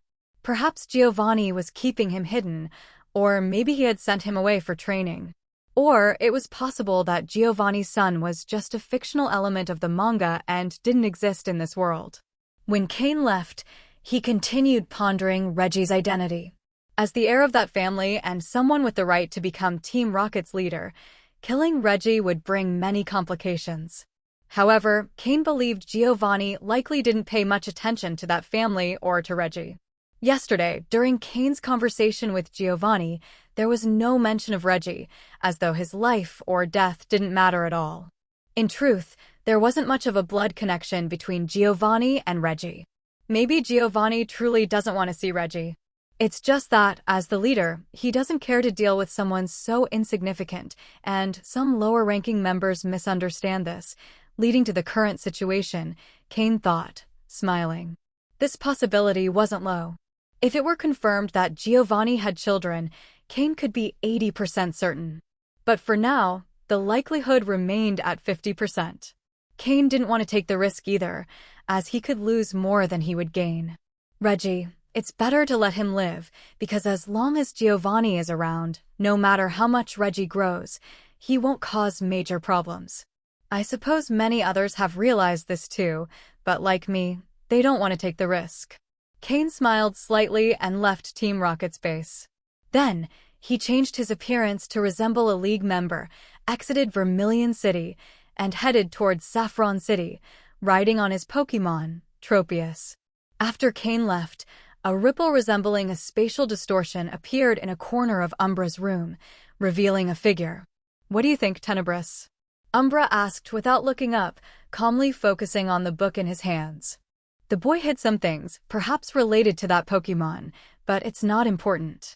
What he shared about the island does hold some value, replied Tenebris, clad in a sleek black suit that only revealed his eyes.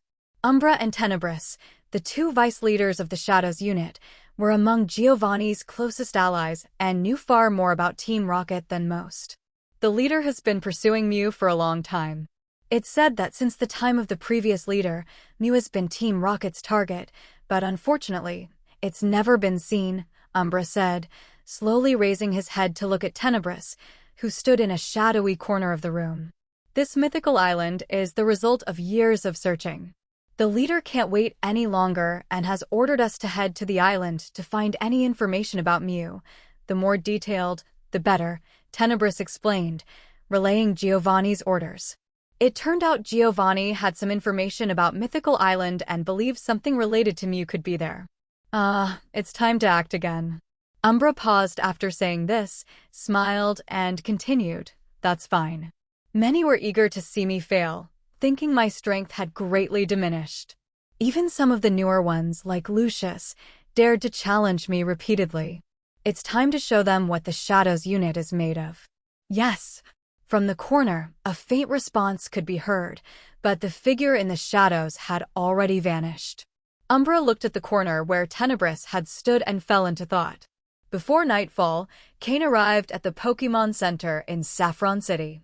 He checked in at the center and handed over his league-certified Pokémon to Nurse Joy to check for any hidden injuries. Through the Devon Corporation representative in Saffron City, Cain purchased a ticket for the fastest flight to Malville City in the Hoenn region. At midnight, at 12 o'clock, Cain boarded the plane to Malville City. The reason he didn't go to Rustboro City was that Cain knew Steven was training elsewhere. Even if he arrived in Rustboro City, he wouldn't be able to find him. It was better to go directly to Malville City, which was slightly closer to Leafy Town. When Cain arrived at the entrance of Leafy Town, he discovered the place had changed dramatically. The tallest building was still Cain's water-type gym, followed by the Pokémon Center, the Breeders' Guild, and the League Police Station. But in addition to those, there was now a new commercial district, which Cain had discussed with Steven before leaving, Leafy Town's shopping street. To develop commerce in the town, the Devon Corporation had made a great effort to build a wide road connecting Malville City to Leafy Town, facilitating transportation. There was no denying that construction teams in the Pokémon World were truly impressive. Cain had only been gone for 15 days, yet all the buildings in Leafy Town were already completed, with many in use. The shops on the shopping street were already open. Although it wasn't crowded, compared to the old Leafy Town, it was much livelier. Smiles could also be seen on the faces of Leafy Town's residents. Cain had developed the town and provided employment opportunities for its residents, increasing their economic income and stimulating the town's growth. Now, there were many new faces, people who had come from different places, drawn by Devon Corporation's advertising for the shopping street. Additionally, the establishment of Leafy Town's gym made it a must-visit stop for many trainers on their journeys. The surrounding unexplored mountains also attracted many trainers eager to explore. However, following Cain's orders, a large portion of the mountains behind the gym was designated as gym territory, and no one could enter without authorization. Next to the gym, there was a large pit where workers were excavating earth. This was the artificial lake Cain had planned before leaving, and it now had a considerable scale. It was still in the process of expansion, with surrounding facilities being improved as well. Once completed, the lake would become one of Leafy Town's main attractions. Many water-type Pokémon would live there, and trainers looking to catch one would find this lake an important spot, further increasing the town's visitor flow. Additionally, thanks to Cain's presence, the Heaven Team, and the respect commanded by his master, Matsuda Takashi, no new criminal organizations had appeared in Leafy Town. Any organization attempting to establish itself was quickly eliminated by the Heaven Team. Today, both overtly and covertly, Cain had absolute control over Leafy Town. After quietly touring Leafy Town, Cain was quite satisfied with the current development. From this moment on, the town's economy would grow increasingly, allowing him to obtain a large amount of resources. Additionally, with the group of small carbink he had obtained on Mythical Island, he no longer had to worry about resources for training Larvitar and the others. After finishing his walk, Cain went directly to the Breeders' Guild branch building. His master, Matsuda Takashi, was currently the president of the Leafy Town branch and also the president of the Breeders' Guild for the entire Hoenn region. Since there was only this branch in Hoenn, old Matsuda was assuming both roles. When Cain entered the building, he noticed that there were already many people, some breeders from different regions and trainers looking for Pokeblocks. With the vice president badge, Cain went straight to the top floor, where old Matsuda's laboratory was located. However, his master was at a critical moment in his experiment, so he didn't have time to pay attention to him. After a few quick questions, old Matsuda dismissed him, urging him not to bother him further. Cain mentioned that he wanted to use his master's computer to investigate something, and without hesitation, old Matsuda allowed him to do so with a broad gesture of his hand. And then, the system collapsed. It wasn't surprising, considering that old Matsuda was one of the oldest breeders in the league. The amount of information stored on his computer exceeded all of Cain's expectations, surpassing even what he had previously obtained from the Team Rocket research base at the Lake of Rage. Although much of the information wasn't particularly useful, a large amount was invaluable to Cain. The system, by frantically copying and downloading all the information, collapsed from overload and entered a state of self-protection. It would probably take several days to fully recover. Even after recovering, the system would need a lot of time to process all the information, organizing what was relevant to Cain and storing the rest in its waste area. Among the collected data were not only old Matsuda's research, but also confidential information from the Breeders' Guild, with some fairly common documents and others more secretive. Cain estimated that, in addition to information on Pokémon breeding, there were data that could be methods to improve the quality of Pokémon. His plan was to use that data along with all the information he had collected to find an efficient way to evolve the quality of his Pokémon. After saying goodbye to old Matsuda, Cain went to the Pokémon Center to greet Nurse Joy stationed in Leafy Town, and then did the same with Officer Jenny at the League Police Station. This officially marked Cain's return, and with him, the beginning of a new era of rapid development for the town. When Cain arrived at the gym, he was impressed with the current state of the place. All the facilities were already fully equipped, and the staff diligently attended to their tasks. Some were cleaning while others were receiving visitors. There were no challenges at the gym at that time, so Cain was able to meet Sky, who was acting as the substitute leader. Sky, dressed in the interim leader uniform, was training the 3 water-type Pokémon that Cain had left him. He looked like a full-fledged league member. Seeing Cain's arrival, Sky showed great joy and ran towards him, leaving his tasks aside. Cain, smiling, stopped him before he could kneel and said, "It seems you've done a good job as a substitute leader." "Well done." He wasn't being sarcastic. Cain was genuinely satisfied. Sky had efficiently organized the staff and tasks of the gym, and even the 3 water-type Pokémon that Cain had entrusted to him had become obedient and were completing their training excellently. It was evident that Sky had deepened his knowledge of water-type Pokémon, as he wouldn't have started training them so easily otherwise. After all, only about 15 days had passed since Cain left, and everything was already running smoothly. Sky turned out to be an excellent administrator, even if his combat talent didn't match that of Miyamoto or Alex. However, his management skills were superior.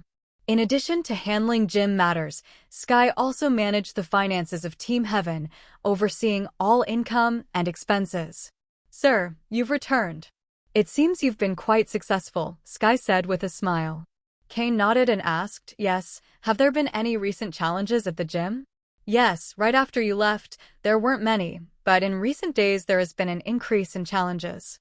Several groups have come every day, and according to your instructions, admission to watch the battles remains free for now," Sky replied respectfully. "Good. Train those 3 water-type Pokémon well. If you take proper care of them, they also have the potential to reach the quasi-elite level. You can use some resources from Team Heaven for their training, but make sure to keep a record," Cain said. Sky, filled with joy, responded enthusiastically, "Understood." Cain wasn't worried about possible mismanagement on his part. Now he had the power to crush any rebellion easily. With the system, once it recovered, he could compare Sky's records with those of Miyamoto and Alex to detect any irregularities in seconds. But he didn't believe any of them would have the courage to deceive him. At this moment, Cain was both their greatest support in Team Rocket and in the League, and no one would be foolish enough to betray him. Anyone with clear eyes could see the immense potential Cain had. Currently, Cain held multiple identities, each more impressive than the last. Officer of the Rocket Division in Hoenn, appointed by Giovanni. One of the Hoenn Star twins, promoted by the League. The Gym Leader of Leafy Town. Vice President of the Breeders' Guild of Leafy Town. The youngest breeder to reach intermediate rank in history. Close friend of the heir to the Devon Corporation. Leader of Team Heaven and head of the Celestial Hunting Group. With all these accumulated identities, even if Cain lacked talent, he would be able to climb to the top through the available resources. His name was imposing. Both Giovanni and the League expected Cain to strengthen his power and climb even higher. Therefore, Sky and the others weren't fools. Why seek another protector when they were already under the wing of someone as powerful as Cain? Being his loyal followers was the most beneficial for them. Sky briefly explained to Cain what had happened during his absence, both in the gym and within Team Heaven. Although Cain had only been away for about 15 days, the changes were significant. Currently, the gym had 30 formal employees, all hired through regular processes, including 2 professional referees. Additionally, the gym was ready to start recruiting apprentices, but this decision required Cain's approval, so Sky didn't dare make it on his own. The artificial lake in Leafy Town was halfway completed, and the first group of water-type Pokémon was expected to be introduced in a month, although the cost of resources by then would be considerable. Team Heaven had also grown rapidly. After establishing their base on the mountain, they had recruited many orphans, vagabonds, and impoverished people from Leafy Town, Verdanturf Town, and Malville City, offering them the opportunity to become trainers. Those who completed certain missions could become official members. To achieve this, they had to pass an evaluation based on the standards used by Team Rocket, which Miyamoto was very familiar with. Thus, Team Heaven currently had 4 officers besides Cain, Sky, Miyamoto, Alec, and Karen. Karen was the strongest and led the Celestial Hunting Group, while Sky was the weakest, handling daily administration. Miyamoto and Alec supervised training and led members in battles and Pokémon captures. Additionally, Cain had brought several people from the Trial Island, such as Fox and others who showed good potential, appointing them as captains. Even Viper, who had been the 3rd in command in the Black Serpent Gang, had become one of these captains. In total, there were 12 team captains, each in charge of 20 official members. Sky and the other officers supervised 3 teams each. Of course, there were even more external members. Including the official members, externals, and the Celestial Hunting Group, the team had reached a total of 1,000 members. As the main underground force in Leafy Town, this size was just sufficient for a town growing so rapidly. However, the team still lacked high-level power. Except for Karen, the others had strength equivalent to that of a Team Rocket captain. Karen, for her part, was on the verge of reaching officer level. In the past, this would have been enough for Leafy Town, but now the town required even faster development. After understanding the situation, Cain asked Sky to gather Miyamoto and the others for a small meeting. After congratulating them, Cain distributed some Pokémon he had captured on Mythical Island, including ones he had taken from other trainers. Since he no longer needed money, these Pokémon weren't of much use to him, but could help strengthen his team. Once they trained these Pokémon, their strength would grow rapidly. Cain also informed them that all of Team Heaven's profits should be reinvested into its growth, distributing resources among both the lower ranks and higher-ups to improve their skills as quickly as possible, regardless of the cost. Now that Cain had a vast amount of resources, he was more focused on strengthening his subordinates. If his team failed to keep up with his growth and only reached a captain's level, Cain would have to handle any stronger enemies himself, which would cause him too much trouble. What was the point of having a team if they couldn't handle problems on their own? If Cain had to do everything for them, he'd be acting as their babysitter. With the distribution of Pokémon and the provided resources, Sky and the others would improve their strength at an accelerated pace. With the resources Cain had allocated, his team would be on par with the elite members of other groups within Team Rocket. Would it be bad for them to be Cain's direct subordinates? In reality, Sky and the others hadn't progressed slowly. It was just that, compared to the rapid pace Cain demanded, it seemed like they were lagging behind. Now, Cain wanted them to at least stay close enough to his pace so they wouldn't miss out on his rise. After giving all the instructions, Sky and the others quickly returned to their tasks. Meanwhile, Cain headed to the backyard of his home to organize the training for his Pokémon and settle Altaria and the group of Carbink. The additional Pokémon were distributed among his subordinates, even those Cain deemed useless, but which were valuable to Sky and his group. The only exception was Flygon, which Cain decided to keep, as its potential and abilities were quite good. Even if he didn't use it for battles, it could serve as his flying mount. His current Tropius was still too weak. Cain released his Pokémon. Slowking and Honchcrow were already accustomed to the place, while Larvitar and the others excitedly ran around. However, Floette, the newest member of the team, was a bit shy since she was new to the group. Cain didn't give them a training plan immediately, as after surviving in the wild for 15 days, it was best to relax a bit to relieve physical and mental exhaustion. Once his Pokémon felt more relaxed, they would quickly fall asleep, and today Cain gave them the day off. Floette, meanwhile, started planting flowers in the yard, as she hadn't changed the flower she carried in a long time, and Cain's backyard lacked gardens, which made her uncomfortable. In the 15 days she'd been with Cain, Floette had leveled up from 30 to 38, nearing the advanced level, which made her very happy. Being with Cain, apart from a few occasional scares, wasn't bad. Cain didn't have many grass-type Pokémon, so Floette could temporarily fill that gap. Moreover, Floette had a special move, Camouflage. With this move, Floette could change her type based on the environment, transforming into a grass type when surrounded by vegetation. This allowed her to enhance her grass-type moves, along with her natural aptitude for support moves, making her a Pokémon of great strategic value. Although her potential wasn't the best, she still had one evolution remaining, so Cain wasn't worried about her development. Most importantly, the fairy type was gaining popularity, and Cain felt it was time to explore that type of Pokémon further. The next morning, after spending a night in the backyard, Altaria and her 2 offspring, guided by Cain, headed toward the mountains behind the village. Behind the gym stretched an endless forested mountain range.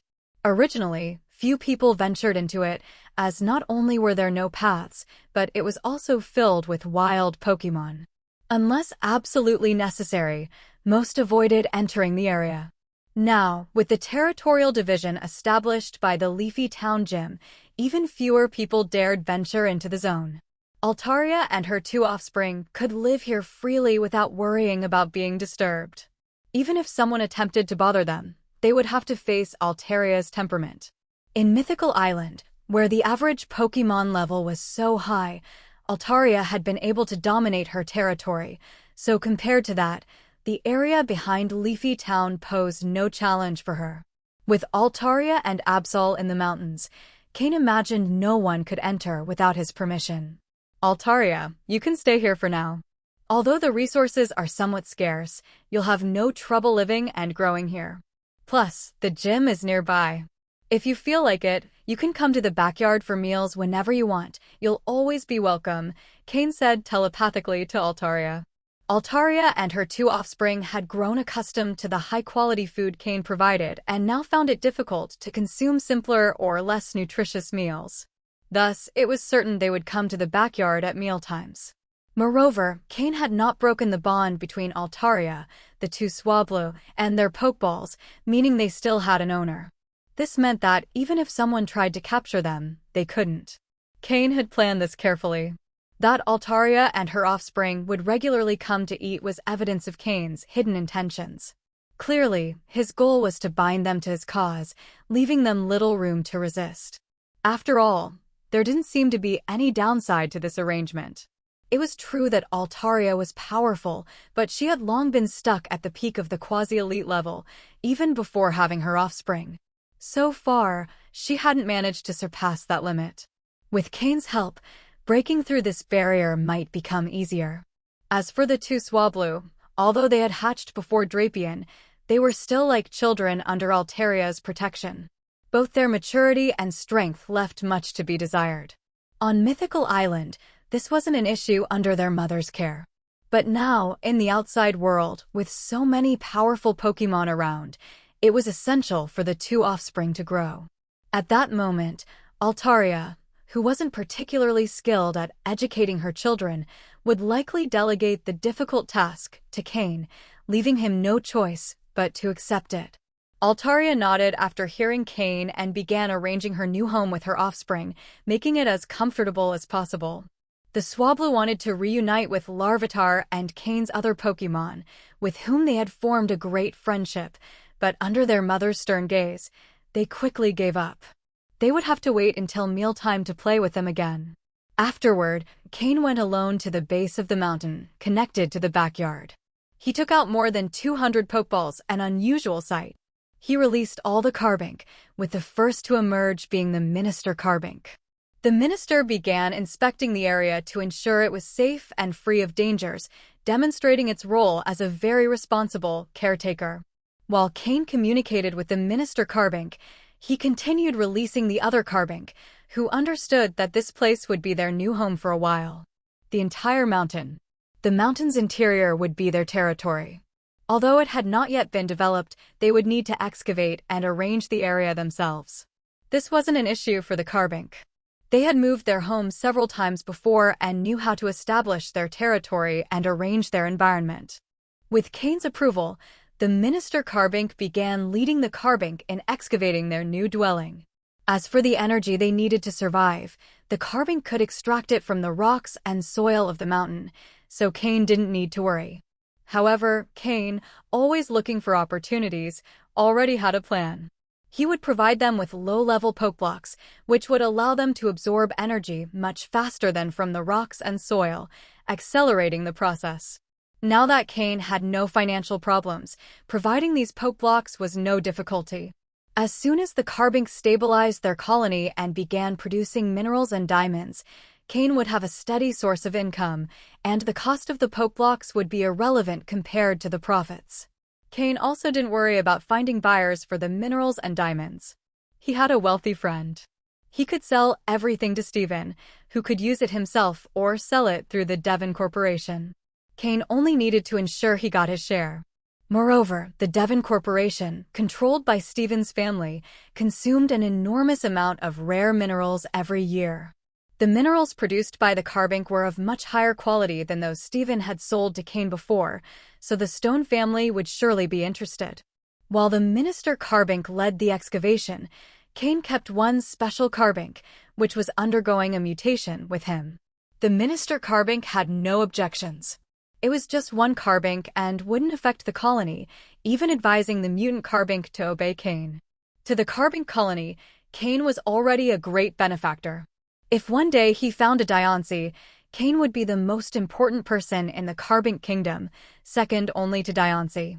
The truth was that the Carbink colony had been completely convinced by Cain, without considering that even if Cain didn't find a Diancie after 5 years, what could they do?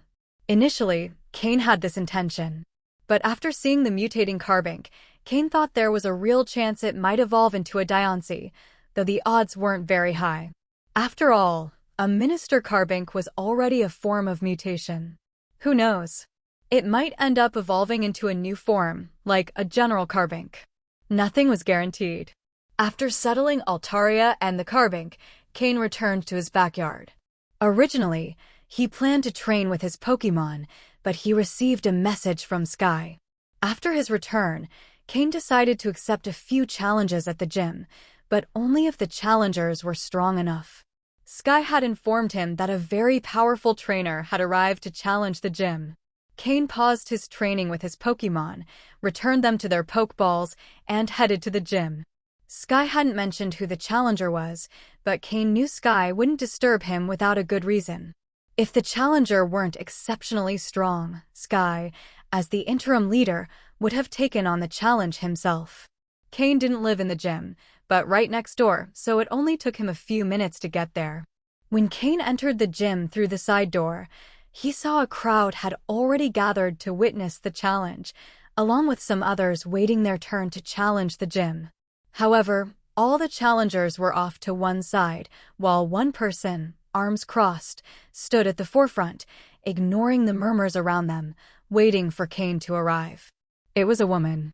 She had long, golden hair, incredibly refined features, like a perfectly crafted doll. She wore a fitted black cape and black pants, giving her an air that was a mix of angel and demon.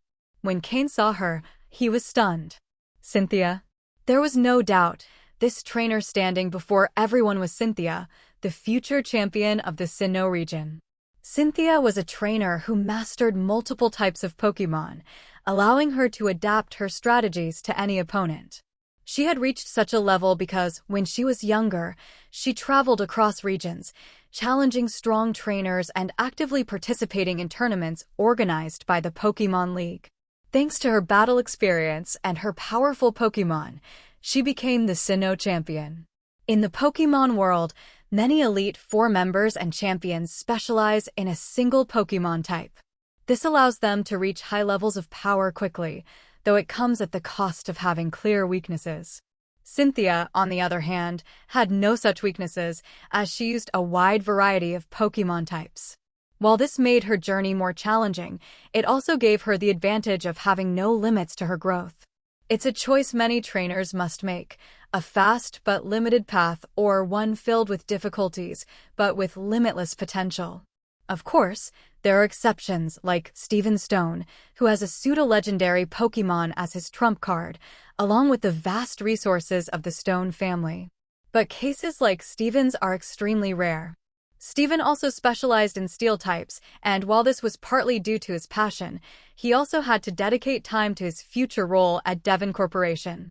Cynthia, on the other hand, had earned her title as champion purely through her knowledge and battle experience. Of course, the support of the Sinnoh League also played a key role in her rise. At this point in time, Cynthia should be traveling across regions, facing strong trainers and accumulating experience. This also helped her gain popularity. Cynthia often appeared on news programs and TV shows, which had earned her many fans, though she paid little attention to that. Looking at the gym stands, it was clear how many people had come just to see her. With a smile, Cain walked from the locker rooms to the battlefield, where Sky was waiting to make the handoff. The residents of Leafy Town filling the stands erupted in applause and cheers when they saw Cain.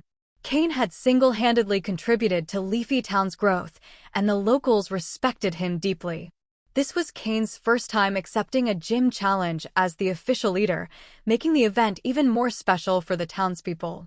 Cain greeted the crowd, thanking them for their support. Although he wasn't particularly handsome, his warm and genuine smile managed to move the audience. Cain! Cain! Cain! The crowd enthusiastically chanted his name. Even Cynthia looked somewhat impressed. She had challenged many gyms, but this was the first time she had seen a leader so beloved by their community. She could tell the people in the stands truly admired Cain, with an intensity in their eyes similar to what she saw in her own fans. Cynthia recalled what she had heard about him. A young man from Kanto who, upon passing through Leafy Town, decided to establish a gym after seeing the town's struggles. He had worked hard to bring facilities like the Pokémon Center, the police station, and the Breeders' Association to the town. This was what Cynthia had heard from the locals. Looking again at Cain, who was now smiling on the battlefield, Cynthia felt a spark of interest in him. Unlike other gym leaders who sought only power or profit, this man had done so much for his community. A trainer worthy of respect. At that moment, Cynthia decided to face him with all her strength. She took out a Pokeball and, with a confident smile, prepared for battle. Her assured demeanor sent her fans in the stands into a frenzy of excitement. If Cain knew this challenge would compel Cynthia to go all out, he would probably feel a little worried. After all, Cynthia was the future champion of Sinnoh. While she might not yet be as strong as Lance or Steven, she was likely very close to reaching their level. Perhaps she was even stronger than Steven. Cynthia's signature Pokémon is Garchomp, the land dragon. This pseudo-legendary Pokémon from the Sinnoh region is a dragon and ground type. In terms of power and potential, it's no less formidable than Metagross or Tyranitar, as all of them are pseudo-legendary Pokémon capable of Mega Evolution. What remains unclear is whether Cynthia's Gabite has already evolved. If it hasn't, Cain still has some confidence, as pseudo-legendary Pokémon only reveal their true potential in their final form. But if Gabite has already evolved into Garchomp, then Cain is in serious trouble. Cain walked to the position opposite Cynthia on the battlefield. Cain had already explained to Sky that any challenger facing the gym leader could only use one Pokémon in a one-on-one battle. After all, Cain only had one battle-ready Pokémon, Slowking. Both Poliwag and Mudkip were still young Pokémon. Cynthia had no issue with the rule. Regardless of how many Pokémon were used, she could adapt. Cynthia was traveling through different regions to challenge the strongest trainers. The format of the battle didn't matter much to her. Her goal was to learn from the diversity of combat styles and refine both her own style and that of her Pokémon. Cain couldn't help but admire people like Cynthia. Once both trainers took their respective battle positions, the battle began. There wasn't much dialogue. They would let the battle speak for itself. The referee, standing on the central platform, saw that both were ready and proclaimed, "Now begins the Leafy Town Gym Challenge." The challenger is Cynthia from Celestic Town in the Sinnoh region, and the defender is Cain, the Leafy Town Gym leader. The challenge will be conducted with one Pokémon per side. The battle ends when one Pokémon can no longer fight or when one trainer surrenders. Begin. As the gym leader, Cain had to send out his Pokémon first, as per the rules. Go, Slowking. Cain threw the Pokeball from his belt, and Slowking appeared on the field. As Cain's only Water-type Pokémon ready for battle and also his strongest, Slowking's appearance surprised everyone present. Yadin! Slowking roared confidently. As Cain's first Pokémon to participate in a gym battle, it was determined to give its all. The Mew blood that Slowking had recently absorbed had significantly boosted its power, and now it was time to showcase it. Slowking is a rare Pokémon, as the method by which Slowpoke evolves into Slowking has yet to be revealed to the public. Aside from a few Slowking found in the wild, very few had ever seen one. Nobody expected the Leafy Town gym leader to have one. When Cynthia saw Slowking, her eyes lit up. As a trainer who doesn't specialize in any specific Pokémon type, Cynthia had extensive knowledge of water types since she owned a very powerful one herself, the second strongest in her team. She knew how rare a Slowking was. In terms of rarity, Slowking was even rarer than pseudo-legendary Pokémon. However, in terms of combat ability and potential, Slowking wasn't as strong as the pseudo-legendaries. Still, Cynthia felt a surge of excitement. A battle. Her opponent wasn't weak. And it was a Pokémon she'd never faced before.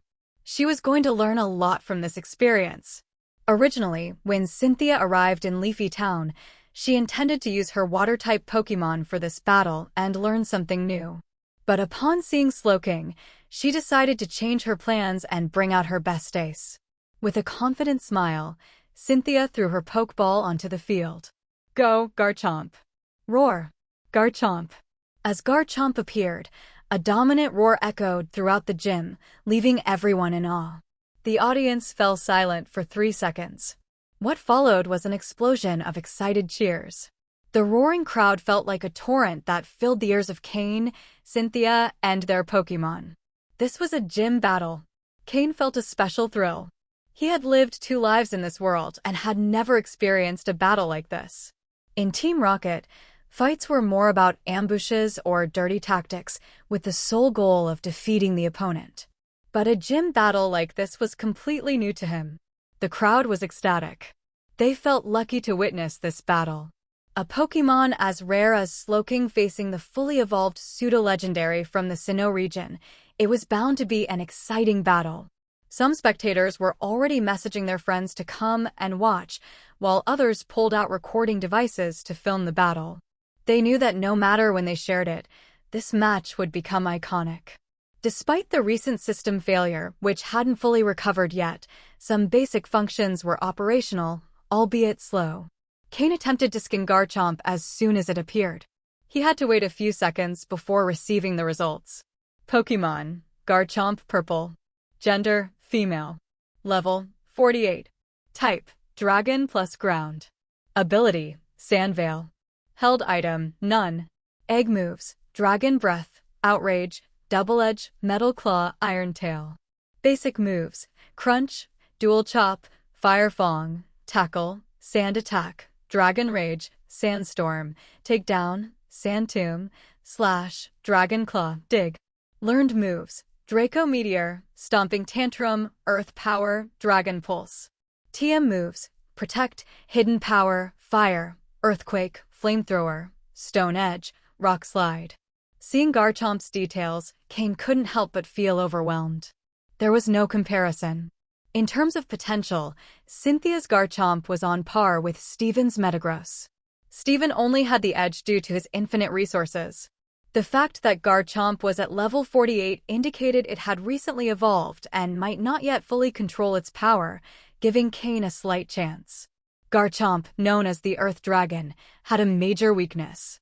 With its Dragon plus Ground typing, it was 4 times weak to Ice, and also took double damage from Dragon and Fairy moves, though exploiting these weaknesses wasn't easy. At the same time, Garchomp had double resistance to types like Poison, Rock, and Fire and was immune to electric types, meaning it had a natural advantage against most Pokémon. Cain's expression grew serious. "Someone help me, this is unfair." First Steven with his unlimited fortune, and now Cynthia with her overwhelming power. As the gym leader, Cain would not attack first. Only the challenger, Cynthia, could make the first move, according to the predetermined rules for gym challenges. "Garchomp, use Sandstorm," Cynthia ordered, signaling the start of the battle. Cynthia's Garchomp possesses the Sand Veil ability, which increases its evasion in a sandstorm, indirectly boosting its mobility. Starting with Sandstorm was a strategy perfectly aligned with Garchomp's strengths. From the very beginning, Cynthia was giving it her all. "Slowking, use Rain Dance." Cain responded to Cynthia's command. He had already battled Shuichi's Sandstorm team on Mythical Island, so Slowking knew how to act. Upon receiving Cain's order, it immediately began summoning rain. To counteract the weather, you need to change it. Sandstorm not only enhanced Garchomp's combat abilities, but also dealt continuous damage to any Pokémon that wasn't Rock, Ground, or Steel type. Just as Garchomp started raising sand, small clouds appeared in the gym, brought forth by Slowking's Rain Dance. But unlike Shuichi's Graveler, which was easily countered by Slowking, Cynthia's Garchomp was in a completely different league. Due to the abundant moisture in the gym, Slowking's Rain Dance and Garchomp's Sandstorm cancelled each other out. Neither weather move prevailed. Cynthia showed no expression of surprise, but the fact that Cain had been able to neutralize the sandstorm so quickly made her respect him even more. Although Cain was better known as a breeder, his skill as a gym leader wasn't the result of connections or relationships, it was because he truly had remarkable abilities.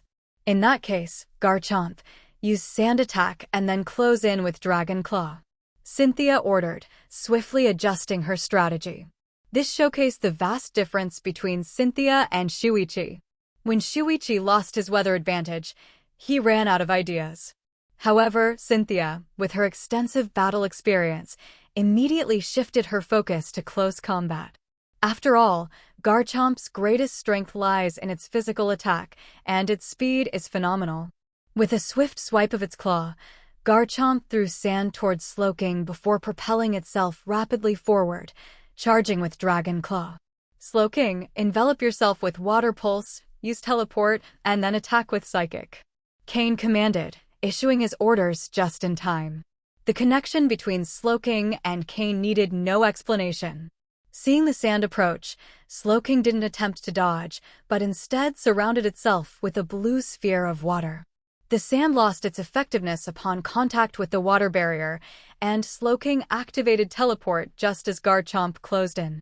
Cynthia smiled slightly. He fell for it. "Speed up," Cynthia commanded. As if anticipating Slowking's move, Garchomp, upon hearing the order, pushed its legs with full force, accelerating drastically. Just as Slowking was about to teleport, Garchomp reached it. However, Slowking managed to vanish at the very last moment, though not without sustaining a scratch on its arm from Garchomp's Dragon Claw. Although the wound wasn't deep, it was clear the attack had landed. Had it not been for the enhancement of Slowking's psychic abilities due to Mew's blood, it would have taken the full brunt of the attack. Slowking's psychic abilities were unparalleled. A direct hit from Garchomp would have been devastating for Slowking. Against such a high-level physical attacker, Slowking had to fight evasively.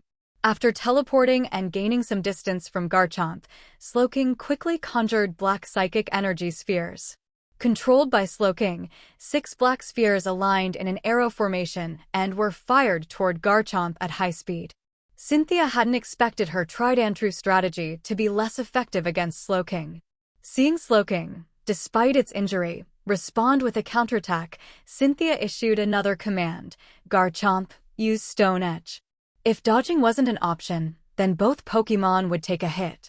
Sharp rocks began to erupt from the ground beneath Slowking. Boom! Bang! Almost simultaneously, Slowking's psychic attack hit Garchomp, while Garchomp's Stone Edge struck Slowking.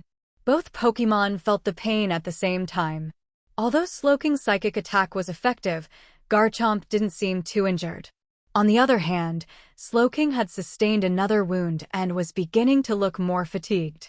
Seeing the distance between Slowking and Garchomp grow too wide, Cynthia changed tactics once more. Garchomp, Draco Meteor. She was using one of the most powerful Dragon-type moves. Cynthia had decided to face Slowking head-on. But Cain didn't want a direct confrontation with Garchomp, whose physical strength was clearly superior. Cain already had a strategy in mind, one he had devised long ago but hadn't had the chance to use due to his previous battles being either team-based or survival-oriented. Now, with Garchomp as his opponent, it was the perfect time to test it. Slowking, use Trick Room. Cain had taught Slowking the move Trick Room a long time ago, but the right opportunity to use it had never arisen. Though it had never been used in battle, Slowking had practiced it extensively. Following Cain's command, a transparent dark pink box appeared, quickly expanding to envelop both Garchomp and Slowking. The effect of Trick Room was to reverse the speeds within that psychic dimension. This meant that in this space, the slower Pokémon would become the fastest, while the fastest would see their speed drastically reduced. Given the speed difference between Slowking and Garchomp, thanks to Trick Room's effect, Slowking would now be much faster than Garchomp. Just as Garchomp was about to unleash Draco Meteor, it felt its body become heavier. However, without receiving new orders from Cynthia, it continued charging its move. Garchomp launched a compressed energy ball toward the gym's ceiling. Draco Meteor was ready. Several fireballs, resembling meteors, appeared in the air and scattered in different directions, though some, under Garchomp's control, concentrated towards Slowking. After using Trick Room, Slowking felt its normally heavy body become as light as a piece of paper. A robust piece of paper? With just a small effort in its steps, Slowking accelerated to its maximum speed, moving swiftly within the Trick Room's effect zone to dodge the Draco Meteor attack. Garchomp, Rock Slide. Block its path, Cynthia commanded quickly. She had seen Trick Room used in other battles and knew how to respond. Since Garchomp's speed had decreased, it was best to stay put and face attacks from a distance. Garchomp wasn't afraid of such confrontations. Although Slowking moved quickly within the Trick Room's effect zone, it had never fought at that speed before, which made it a bit uncomfortable. While it dodged most of the meteors, when Garchomp used Rock Slide, it completely blocked Slowking's escape route. Slowking, use Protect and then Nasty Plot, Cain shouted. With no other choice, Slowking used Protect to block the attack. Cain started to realize that facing a Garchomp, a Pokémon with such significant physical advantages, required more than simple attacks from Slowking. If Slowking knew Ice Beam, Cain thought they could slowly wear Garchomp down by keeping their distance. But since neither psychic nor water attacks offered a significant advantage, it was difficult to win in a direct confrontation. Given Garchomp's physical strength, a duel of moves would likely result in Slowking's defeat. Instead of exchanging ranged moves, Cain decided it was better to fight an intense and direct battle. Garchomp, Earthquake. Just as Slowking finished using Protect and was about to perform Nasty Plot, Cynthia seized the opportunity and ordered Garchomp to use Earthquake. There was no denying that Cynthia, a future champion, already displayed exceptional battlefield control. However, Cain, with more experience in life-and-death situations, reacted quickly. Slowking, levitate and move toward it. Use Ice Punch. This was the only ice-type move Slowking knew at the time. Although it wasn't as powerful as when used by Weevil, Slowking had learned it after extensive training under Weevil's guidance. Slowking dodged the earthquake, but it couldn't execute nasty plot. Cynthia watched as Slowking charged toward Garchomp and smiled. Garchomp had never been afraid of close combat. Garchomp, Dragon Breath. As Slowking approached, Garchomp released dark blue energy from its mouth, resembling flames. The Dragon Breath hit Slowking successfully, causing it considerable pain.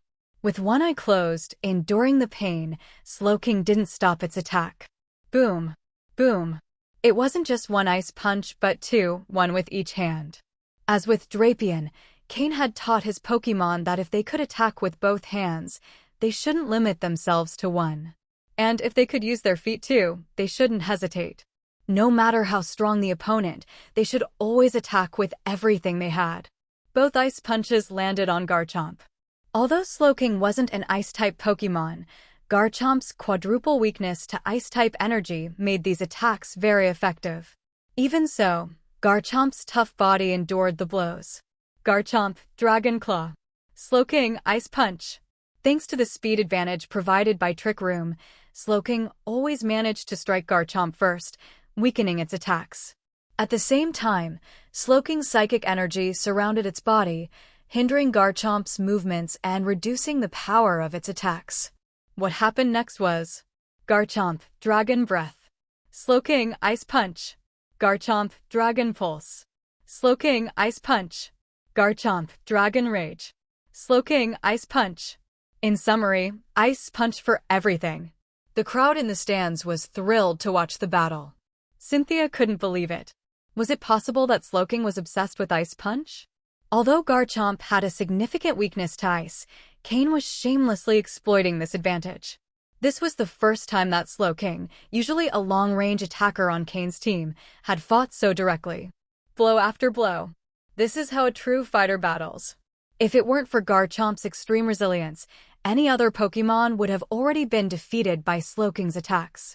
Trick Room had sped up Slowking and slowed down Garchomp. Additionally, Slowking was using its psychic power to disrupt Garchomp, reducing the damage it received and enhancing the effectiveness of its attacks. Although Slowking wasn't directly using psychic-type attacks, its psychic energy was always supporting it. This allowed Slowking to sustain such a prolonged fight against Garchomp. But in the end, Cynthia couldn't take it anymore. The abuse of Ice Punch had gone too far. Cain had found Garchomp's weak point and was exploiting it to the fullest. Garchomp, Outrage. Outrage, one of the most powerful Dragon-type moves. Although it's extremely strong, it has a drawback. The Pokémon using it will lose control, attacking frantically until the move's effect ends or it's interrupted. Most trainers avoid using it since losing control of their Pokémon is a significant risk. Cynthia hadn't wanted to use it initially, but after seeing how Slowking abused Ice Punch, she couldn't help herself.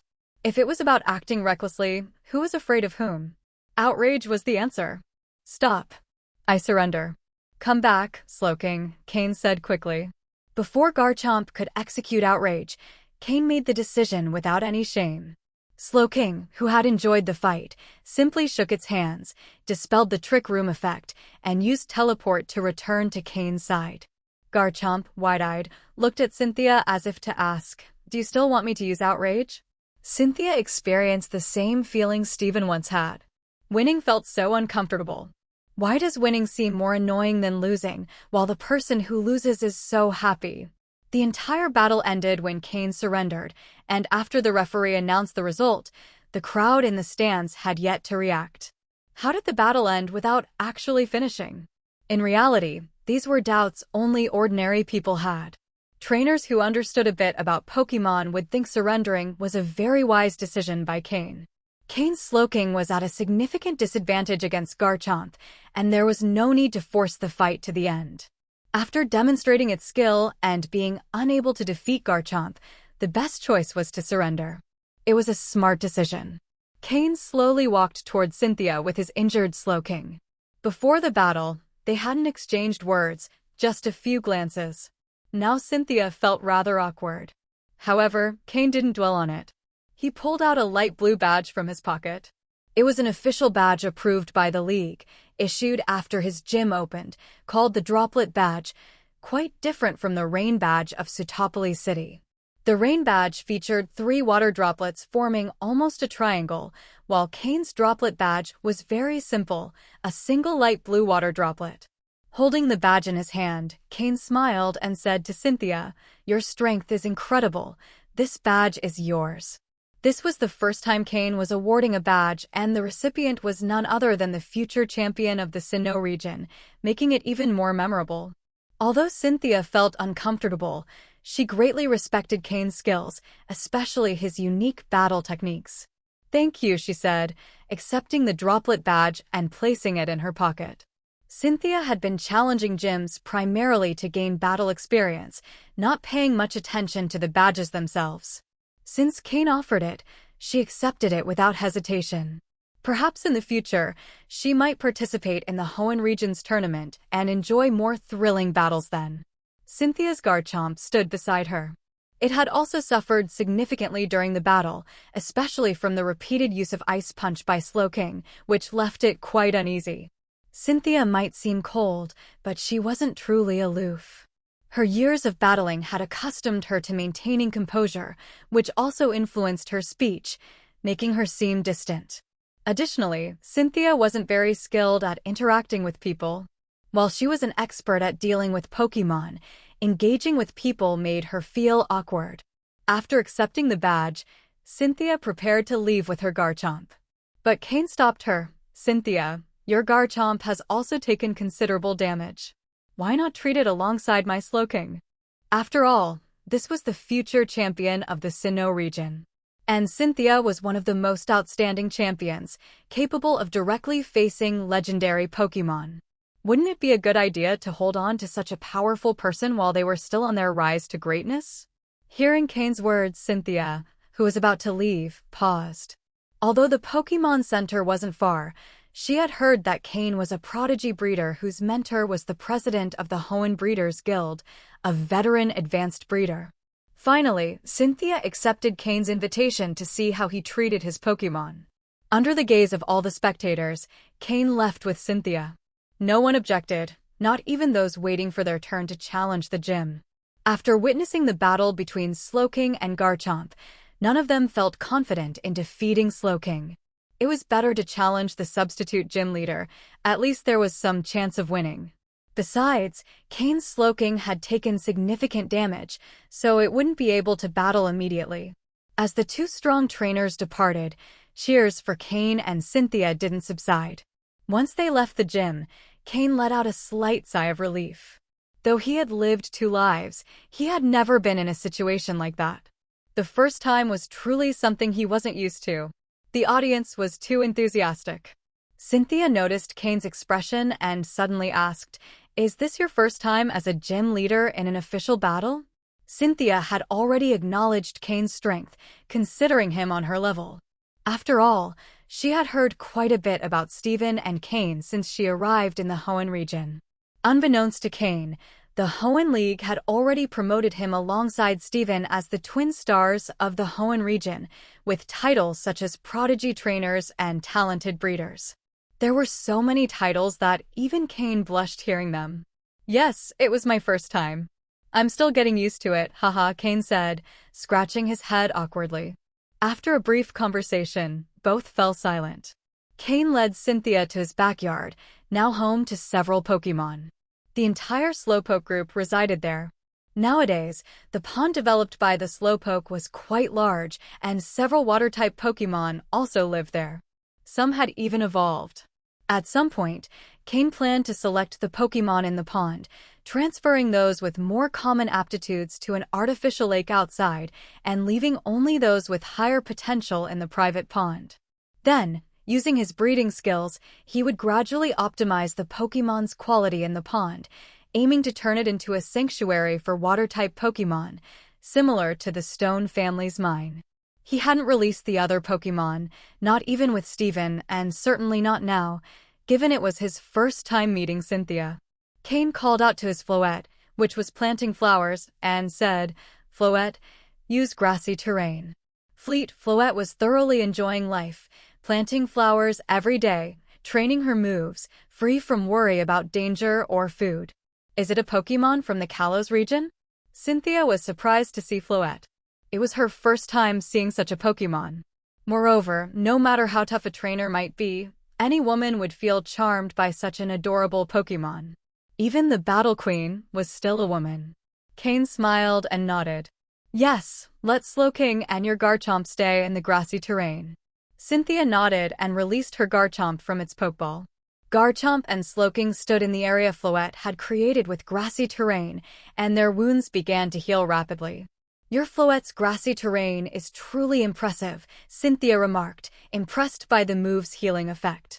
Since his time on Mythical Island, Cain had been consciously training Floette's grassy terrain move. However, upon returning, Cain began training Floette's camouflage move. In grass, Floette's attributes would change to the grass type. Cain wondered if, with exceptional control, Floette could choose which attribute to change to using the camouflage move. If Floette managed to maintain a type change in any battle arena, it could effectively be considered a grass-type Pokémon. And if he went a step further, what if Floette could change to any type at will? Would that mean Cain would have a Pokémon capable of adapting to any battle and countering any type? A Pokémon with all attributes? With the right moves, Floette could become a defender and supporter in any of Cain's teams, seamlessly integrating into any formation. Even in single battles, Floette could change her type to counter opponents, giving her a significant advantage. Of course, this was still just a plan in Cain's mind. Whether it would work or not depended on Floette mastering the key to type changes with the camouflage move. For now, Cain wanted Floette to get familiar with the grass type and control switching to it. His minimum requirement was for Floette to transform into a grass-type Pokémon at will. This way, under the amplification of the grass type, the grassy terrain move would become much more effective. That's why Cynthia couldn't help but praise the effects of grassy terrain when she saw it.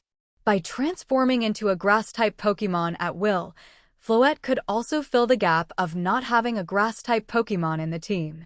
Floette really has amazing talent, Cain remarked with a smile, complimenting his Pokémon. The praise from both made Floette blush slightly, bowing her head shyly. Of course, Cain didn't rely solely on Floette's grassy terrain move to heal Pokémon. That would insult his title as a breeder.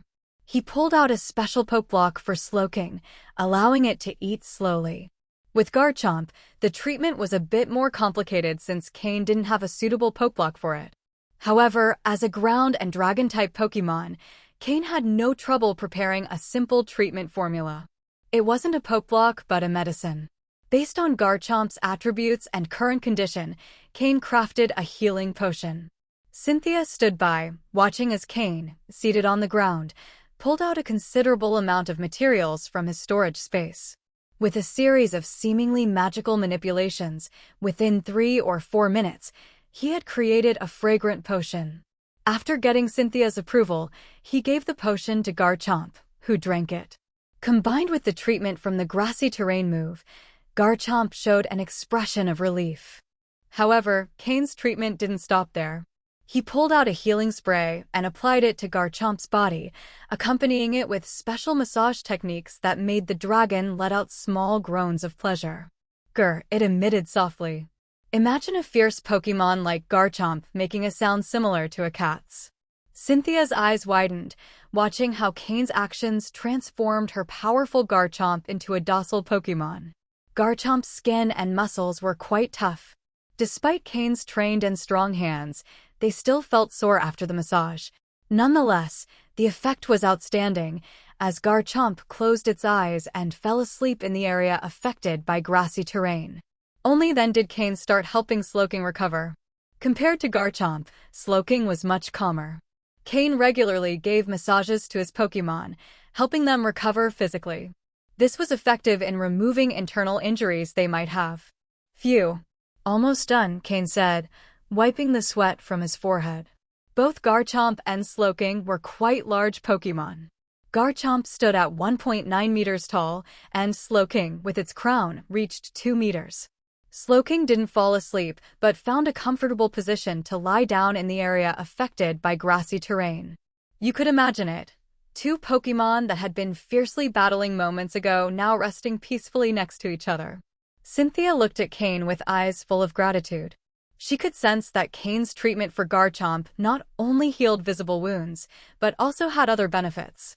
Although Pokémon centers could heal a Pokémon's injuries, there was a clear difference between that and what a breeder could do. A breeder's role wasn't just about making Pokeblocks, but encompassed many other techniques. These skills had been passed down and refined for a reason. Cain walked to a table in the yard and sat down, inviting Cynthia to do the same. Then, he served her a cup of tea. "Cynthia, is it okay if I call you that?" Cain asked with a smile, pushing the cup toward her. Cynthia nodded, indicating she didn't mind how she was addressed. "Cynthia, you've been battling for quite some time, haven't you?" Cain asked. "Yes, how do you know?" Cynthia replied with some surprise. Cain smiled slightly and sipped his tea, adopting a relaxed attitude. After all, she was the future champion of Sinnoh. Now was the time to make an impression, because there might not be opportunities later. Better seize the moment. But Cain didn't dare keep her in suspense for too long, as Cynthia didn't seem very interested in playing along.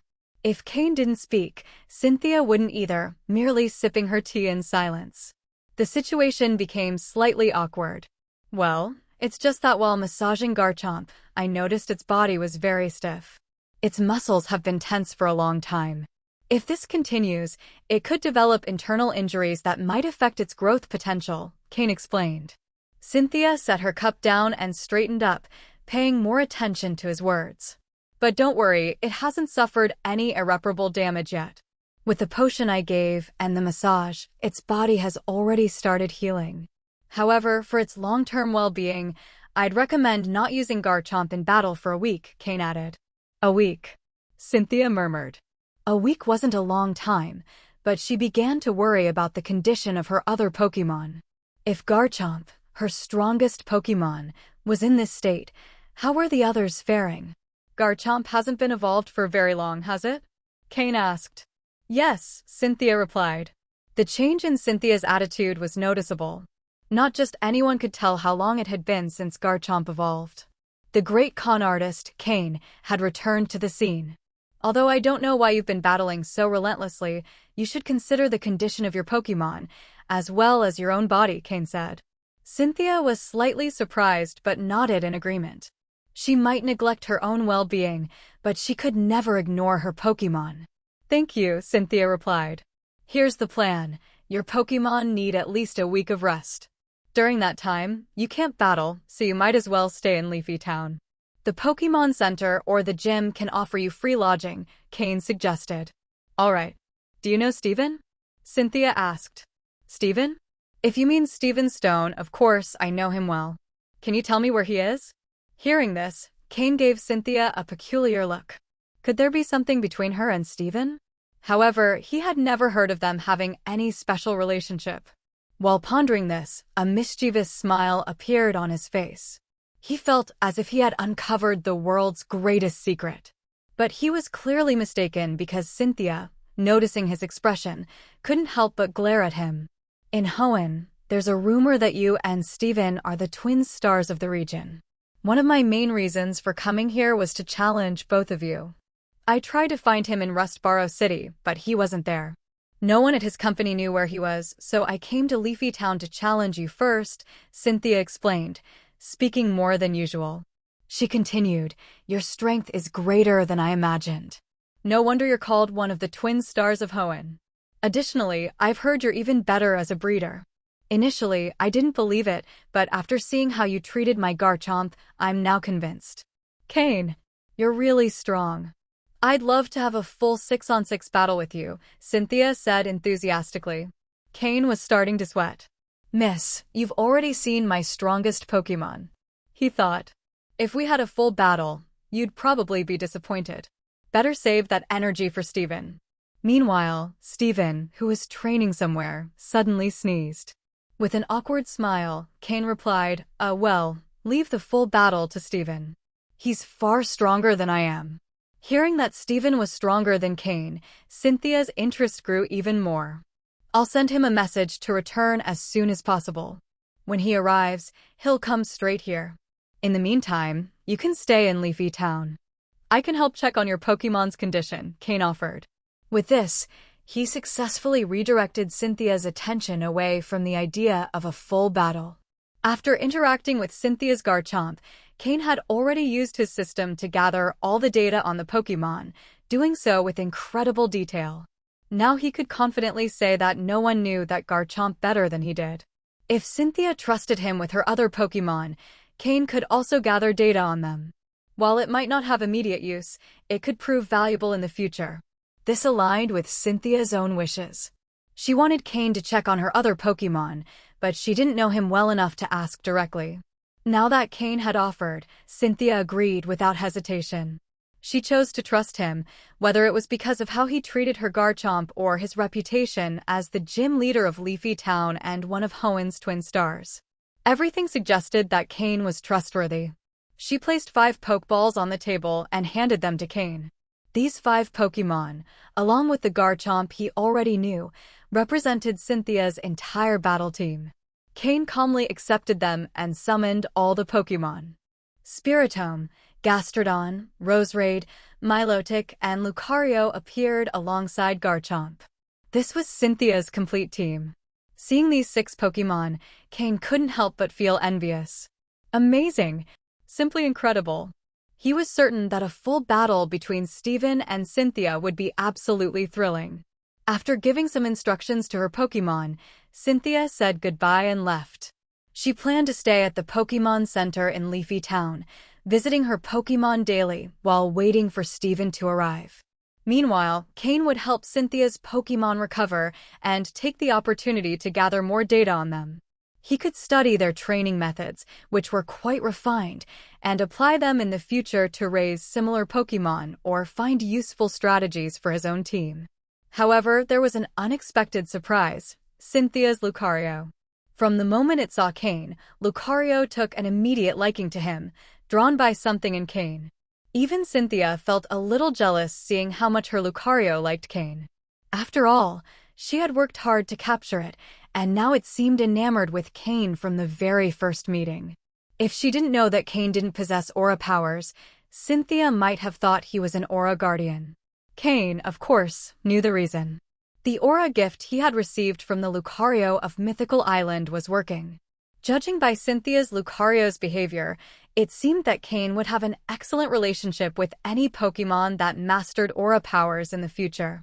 During these days, besides helping Cynthia's Pokémon recover, Cain didn't neglect the training of his own team. It was rare to have such an extended break, so Cain designed a systematic training program for his Pokémon. In Mythical Island, they had gained levels and power, but to fully utilize that power, they needed time to train and adapt. It was time to lay a solid foundation and strengthen the core of their growth. Meanwhile, Cynthia admired Cain's skills more and more. Although the Pokémon weren't gaining power, their physical appearance and attitude were visibly improving. There was no doubt that Cain was a genius at raising Pokémon. Cynthia felt fortunate to have met him.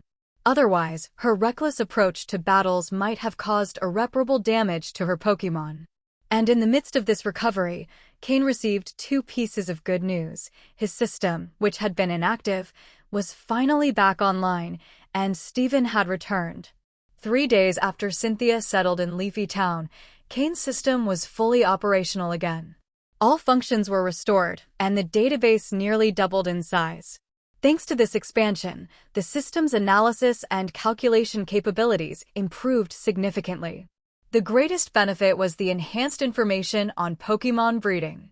The main topics included Pokeblock creation, analysis of various recipes, Pokémon breeding techniques, and specialized methods breeders could learn for different situations. After all, much of the information came from Cain's master, a veteran breeder from the league, so it was no surprise that it proved so useful to him. The most important and surprising aspect for Cain was discovering methods to improve the quality of Pokémon based on data obtained from Old Matsuda. This was completely unexpected.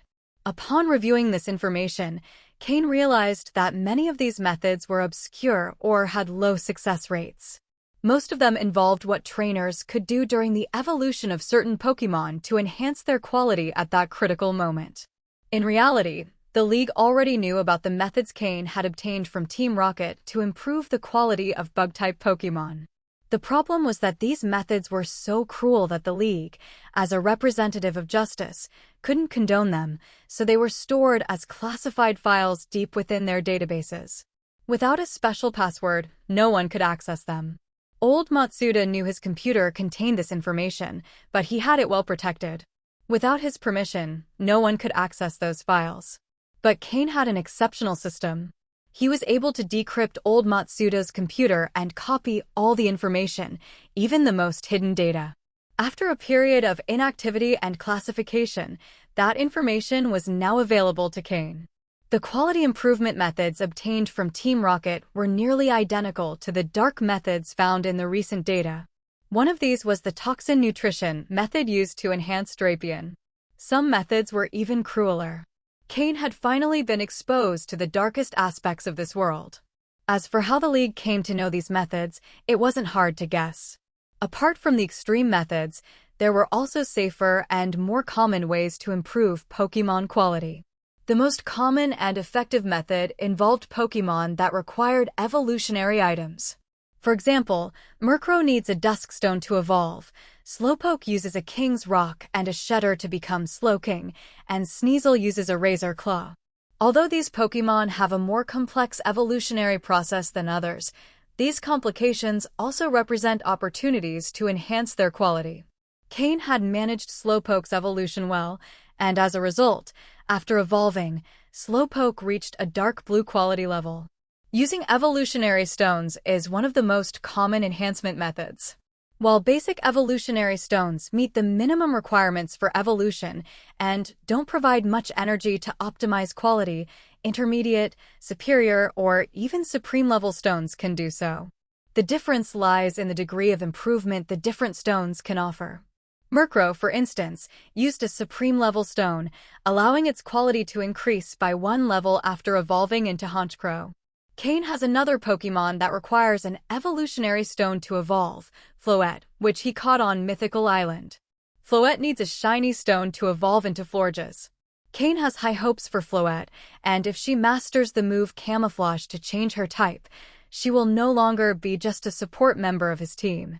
For this reason, Cain will ensure that Floette receives the best possible shiny stone for her evolution.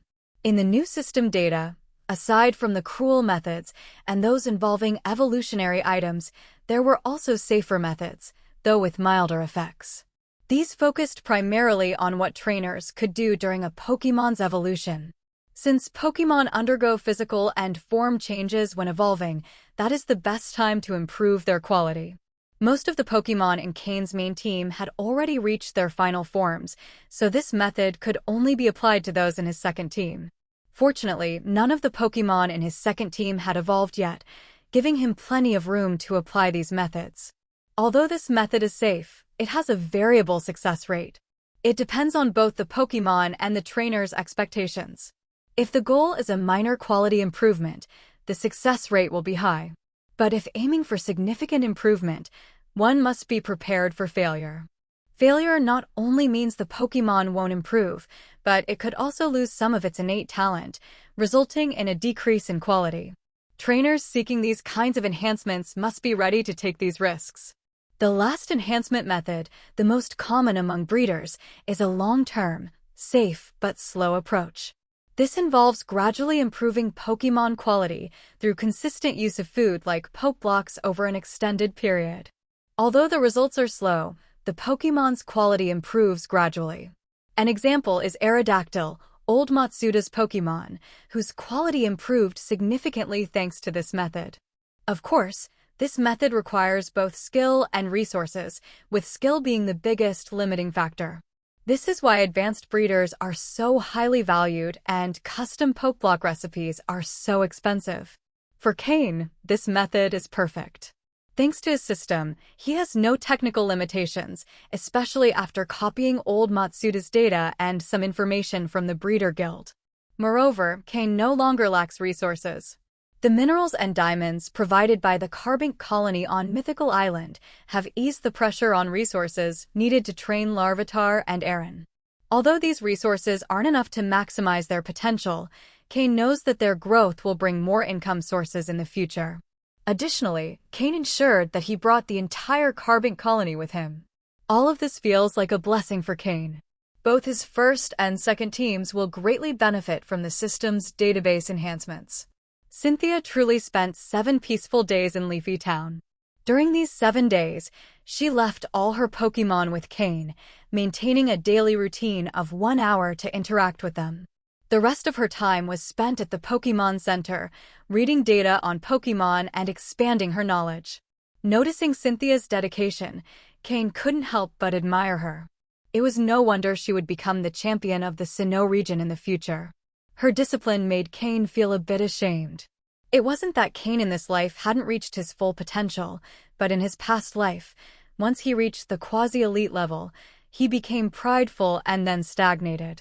While taking care of Cynthia's Pokémon, Cain gathered information about them. He couldn't deny it.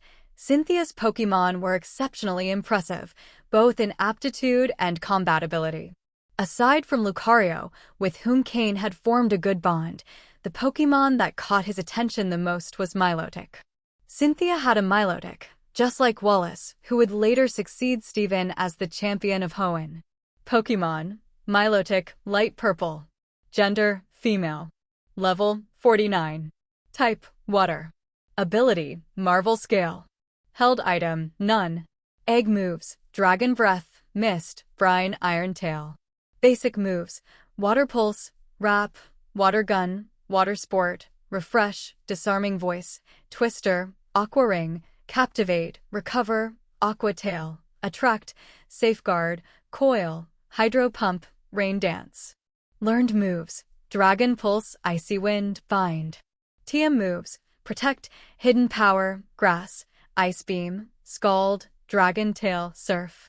This Milotic was even higher in level than Cynthia's Garchomp, and its quality had already reached light purple. Cain felt fortunate not to have faced Cynthia in a full battle. Although Cain's strength was quite respectable, going up against someone like Cynthia, one of the elites from different regions, was still a significant challenge. Whether it was Cynthia from Sinnoh, Lance from Kanto, or Steven from Hoenn, the differences between them were no small matter. However, while Cain had not yet surpassed them in fame, he wasn't far behind, especially due to the talent he had demonstrated in Pokémon breeding, which had impressed the league's top officials. Although Cain had potential as a trainer, his starting point was lower compared to theirs, forcing him to work harder to close the gap. But they didn't know that in his previous life, the gap between Cain and them had been like an ocean, and now he had managed to get much closer. Cain was confident that, with time, he would catch up. Just as the 7 days were coming to an end and Cynthia's Pokémon had completed their treatment with Cain, Steven finally arrived in Leafy Town. Steven went straight to the gym.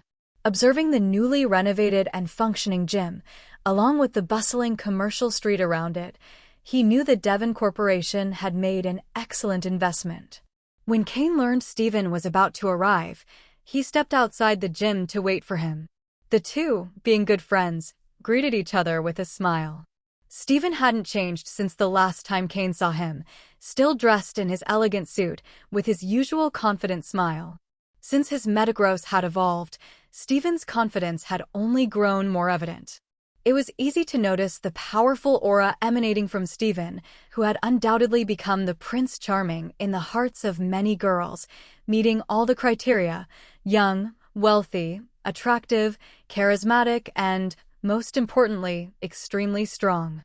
But what truly set him apart was his incredible fortune, something few could resist.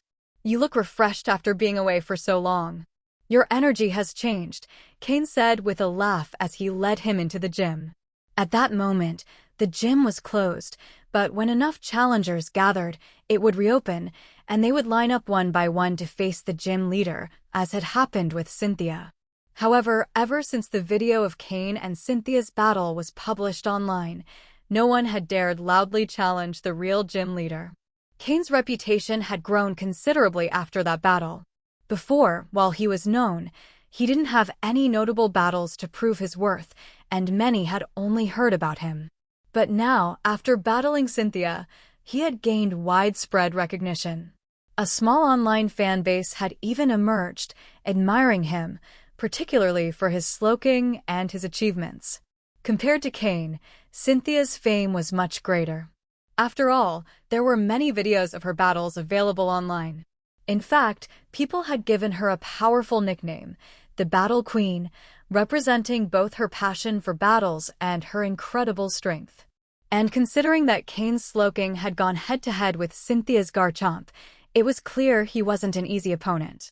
Yes, I feel more energized, especially since I've improved my skills a lot, Steven said, smiling as he looked around the gym.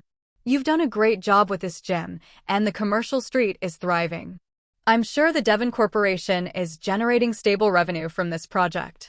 As Leafy Town continues to grow, the benefits for the Devon Corporation will only increase in the long term. I must thank you. Without your help, Leafy Town wouldn't have grown this quickly. The Devon Corporation deserves the profits, but I've also benefited from this. Resources for breeding Pokémon are no longer an issue for me, Cain said. There's no need to thank me. This is a mutually beneficial agreement. If the Devon Corporation hadn't taken this opportunity, plenty of other companies would have, Steven replied. What followed was a series of mutual compliments no one else would want to hear. In short, Cain praised Steven for being amazing, for his wealth, and for his money power. Meanwhile, Steven responded that Cain had unlimited potential, was an excellent trainer, and a great cook, though that last part seemed a bit out of place. In summary, both were impressive, and together they would dominate the Hoenn region with no rivals. Oh, by the way, there's something I didn't mention. There's someone else waiting to see you, Cain said, suddenly remembering Cynthia. Huh? Steven responded with a look of surprise. Steven was somewhat puzzled by Cain's words. Someone else was waiting for him? He remembered that, apart from Cain and a few close friends, there weren't many people in his life. If someone were waiting for him in Leafy Town, they would have surely sent him a message to let him know. At that moment, the person they were talking about appeared. Cain looked past Steven and saw Cynthia standing at the gym entrance, dressed in her signature black cloak. Before Steven arrived, Cain had already returned all of Cynthia's Pokémon. There she is, right behind you. Do what you think is best, said Cain nonchalantly, as though he had done all he could. Steven was momentarily taken aback. He turned around and, seeing Cynthia, tall and majestic at the entrance, was briefly surprised before realizing who she was. Cynthia? Steven asked. Steven Stone, I challenge you to a battle, Cynthia replied with her usual composed expression. All right, Steven answered, surprisingly quickly and enthusiastically. Then, turning to Cain, he whispered, Is Cynthia the person you mentioned? Now it was Cain's turn to look confused. Did Steven and Cynthia already know each other? Yes, Cain replied. Phew. Good thing it's not some fan. If it's Cynthia, I'm very excited for this battle, Steven said, relieved, patting his chest lightly. Huh, Cain reacted. You didn't know? Cynthia is very famous on the internet. Her popularity isn't lower than mine. In fact, I'd say it's even higher. The difference is that her fame comes entirely from her battling skills. They call her the Battle Queen, Steven explained, wearing a look that seemed to say, Have you not been online? By the way, did you battle her? Steven asked. Cain nodded earnestly. Yes, it was a one-on-one battle. How did it go? She's very strong. I lost. You lost too? Then I definitely want to face her. I've improved a lot during this time, and I want to see who's truly stronger, Steven said with a confident smile. As Cain and Steven whispered to each other, Cynthia slowly approached, trying to overhear their conversation. Although Cynthia had a cold and reserved personality, after spending a week with Cain, their relationship had warmed enough to consider him a friend. Once Cynthia grew comfortable with someone, her demeanor softened slightly. This was her true nature. She could restrain her coldness among friends, but to strangers, she remained distant. However, when Cynthia entered a battle, her personality changed dramatically. I'll prepare the battlefield, Cain said, noticing Cynthia now standing beside them. He gave Steven a look that indicated he'd have to handle the situation himself and left to organize the gym staff. The battlefield didn't need any special setup. It was already clean and ready for use, so it didn't take long to prepare. After Cain left, Stephen and Cynthia seemed unsure of what to say, making the atmosphere slightly awkward. But soon, Cain returned to announce that the battlefield was ready. All that remained was to let the battle speak for itself. Cain had a general sense of Stephen's strength at that point. During their adventure together on Empty Chimney, Stephen had been strong but still slightly below Cynthia's level. If Cain had improved significantly during his time away, Stephen had likely improved even more, perhaps even surpassing him, given that his two meting had already fused into one. That fusion wasn't just a simple combination of strength, it merged two complete sets of experiences and growth. The new Metagross possessed more abilities and accumulated experience than any other Pokémon, undoubtedly reaching a new level of power. Cain decided to act as the referee as the two began their battle. After a brief discussion, they agreed it would be a one-on-one match, each trainer using 3 Pokémon. When all 3 Pokémon from one trainer were defeated, the other would be declared the winner. Today, there were no spectators. Only 3 people were present in the entire arena. As a gentleman, Stephen courteously revealed his first Pokémon. When he threw his Pokeball, a gleaming, shiny Metagross appeared. He started with his strongest card, showing that Stephen was taking the battle with Cynthia very seriously. Seeing Stephen's Pokémon, Cynthia's expression became more serious. She knew Stephen had a pseudo-legendary Pokémon from Hoenn, so she wouldn't have the upper hand in terms of Pokémon choice. Now, everything depended on how their Pokémon had been trained and their strategic abilities as trainers. When Metagross appeared, Cain activated his system to scan the Pokémon's details. Pokémon: Shiny Metagross, purple. Gender: genderless. Level: 49. Type: Steel plus Psychic. Ability: Clear Body. Held items: Metal Coat, Akaberry. Egg moves: none. Basic moves: Confusion, Metal Claw, Takedown, Pursuit, Bullet Punch, Miracle Eye, Scary Face, Agility, Meteor Mash, Hammer Arm. Learned moves: Gravity, Thunder Punch, Ice Punch, Zen Headbutt, Magnet Rise, Icy Wind, Signal Beam, Ally Switch. TM moves: Protect, Psyshock, Hidden Power, Flying, Hyper Beam, Earthquake, Psychic, Shadow Ball, Brick Break, Rock Slide, Substitute, Flash Cannon, Grass Knot, Rain Dance, Rock Polish, Confide. Stephen's Metagross had reached the peak of the advanced level, just shy of becoming a quasi-elite Pokémon. Its excellent ability and higher level gave it an edge over Cynthia's Garchomp, whose move Sandstorm wouldn't be very effective against Metagross. Moreover, Stephen had taught Metagross several moves, including Rain Dance, which countered Garchomp's Sandstorm.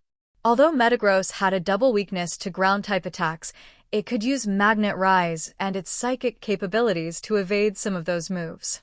To top it off, Metagross also resisted Dragon-type moves twice over. In terms of type advantages, Metagross had a slight upper hand. The battle would hinge on the skills of each Pokémon and the trainer's ability to adapt on the battlefield. From Cain's perspective, either could win. Stephen's shiny Metagross was slightly better trained than Cynthia's Garchomp, partly thanks to the support Cain had provided Stephen over time. Although Garchomp had regained its peak condition thanks to Cain in recent days, it was still slightly behind Stephen's shiny Metagross. However, Cynthia likely had better battlefield reaction skills than Stephen. After all, Stephen spent much of his time managing his company, while Cynthia could focus entirely on Pokémon battles. Garchomp, use Earth Power. Cynthia commanded. Metagross, use Magnet Rise and then Ice Punch. Stephen responded. Hearing the words Ice Punch, Cynthia couldn't help but feel her eyelid twitch. Stephen and Cynthia battled for an entire hour. Stephen's Metagross, thanks to the resilience of this Steel-type Pokémon, ultimately managed to defeat Cynthia's Garchomp. Then, Cynthia sent out her Lucario, which, after expending a significant amount of energy, barely managed to defeat Metagross. At that point, Lucario's energy was almost completely depleted. Metagross had nearly taken down 2 Pokémon at once, largely due to Steven's consistent use of the most suitable Pokeblocks for it. Afterward, Steven sent out his Skarmory, which, using the advantages of being a flying-type Pokémon, managed to defeat Lucario. It seemed that at that moment, Steven had the upper hand. But then Cynthia sent out her Milotic, which not only defeated Skarmory but also retained nearly half of its energy, keeping the suspense alive in the battle. Finally, Steven was left with only his Aggron, which had evolved not long ago, to face Milotic. The result was that after exchanging a couple of moves, both Pokémon lost their ability to continue battling. Both trainers reached the end of the battle without a clear winner. However, for both of them, the result wasn't what mattered most, as each achieved what they sought from the battle. Steven's Metagross was strong, but Steven's other Pokémon were still somewhat weaker. If Aggron had been 1 or 2 levels higher, perhaps a victory could have been determined. On the other hand, Cynthia's Garchomp was slightly weaker than Metagross, but Cynthia's Pokémon were more evenly trained, without a significant difference in levels. So, after Garchomp lost its ability to battle, Cynthia managed to recover ground with Lucario and Milotic. Cain, who had been watching the battle from the sidelines, was utterly captivated. 2 future champions of their respective regions battling each other. This was the first time they faced off, and it might possibly be the last. After all, both would eventually become champions, and once they reached that status, any battle between them, regardless of the outcome, could have negative consequences. Of course, before they became champions, it was possible they would face each other again and determine a winner. That was something no one could predict. With Cain's help, both trainers managed to restore their Pokémon's energy. Once Cynthia's Pokémon had recovered, she bid farewell. She had already faced the 2 people she wanted to challenge in the Hoenn region. She was very satisfied with the results and what she had gained. Additionally, Cynthia sincerely thanked Cain for the help he provided in treating her Pokémon. She attempted to offer him something in return, but Cain declined. The only thing she could do was invite Cain to contact her when he visited the Sinnoh region or to seek her out in Celestic Town, where she would extend her hospitality. The 3 exchanged contact numbers, and then Cynthia departed elegantly, leaving Cain and Steven staring at each other in surprise. And what do you think? Cain gave Steven a light nudge. Yeah, it was amazing. She's really strong, Steven nodded, watching Cynthia leave with admiration. The age difference between the 2 wasn't much. It was the first time Steven had encountered someone his age who was such a powerful opponent. Lance was 1 or 2 years older than Steven, while Cain was 1 or 2 years younger, so all 3 could be considered of the same generation.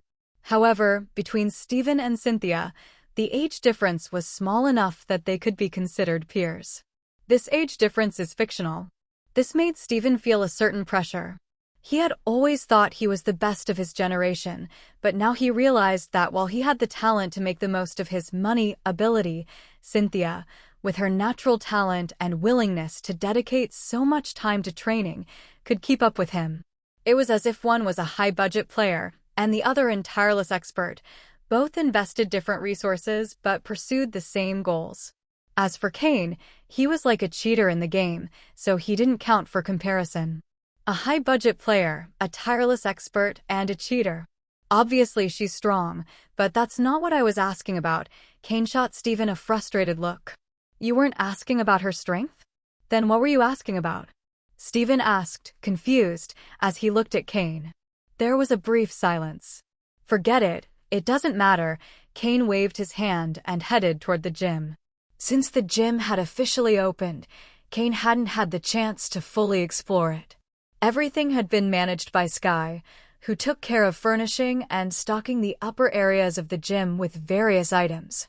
Fortunately, Sky did a great job and already had everything in order.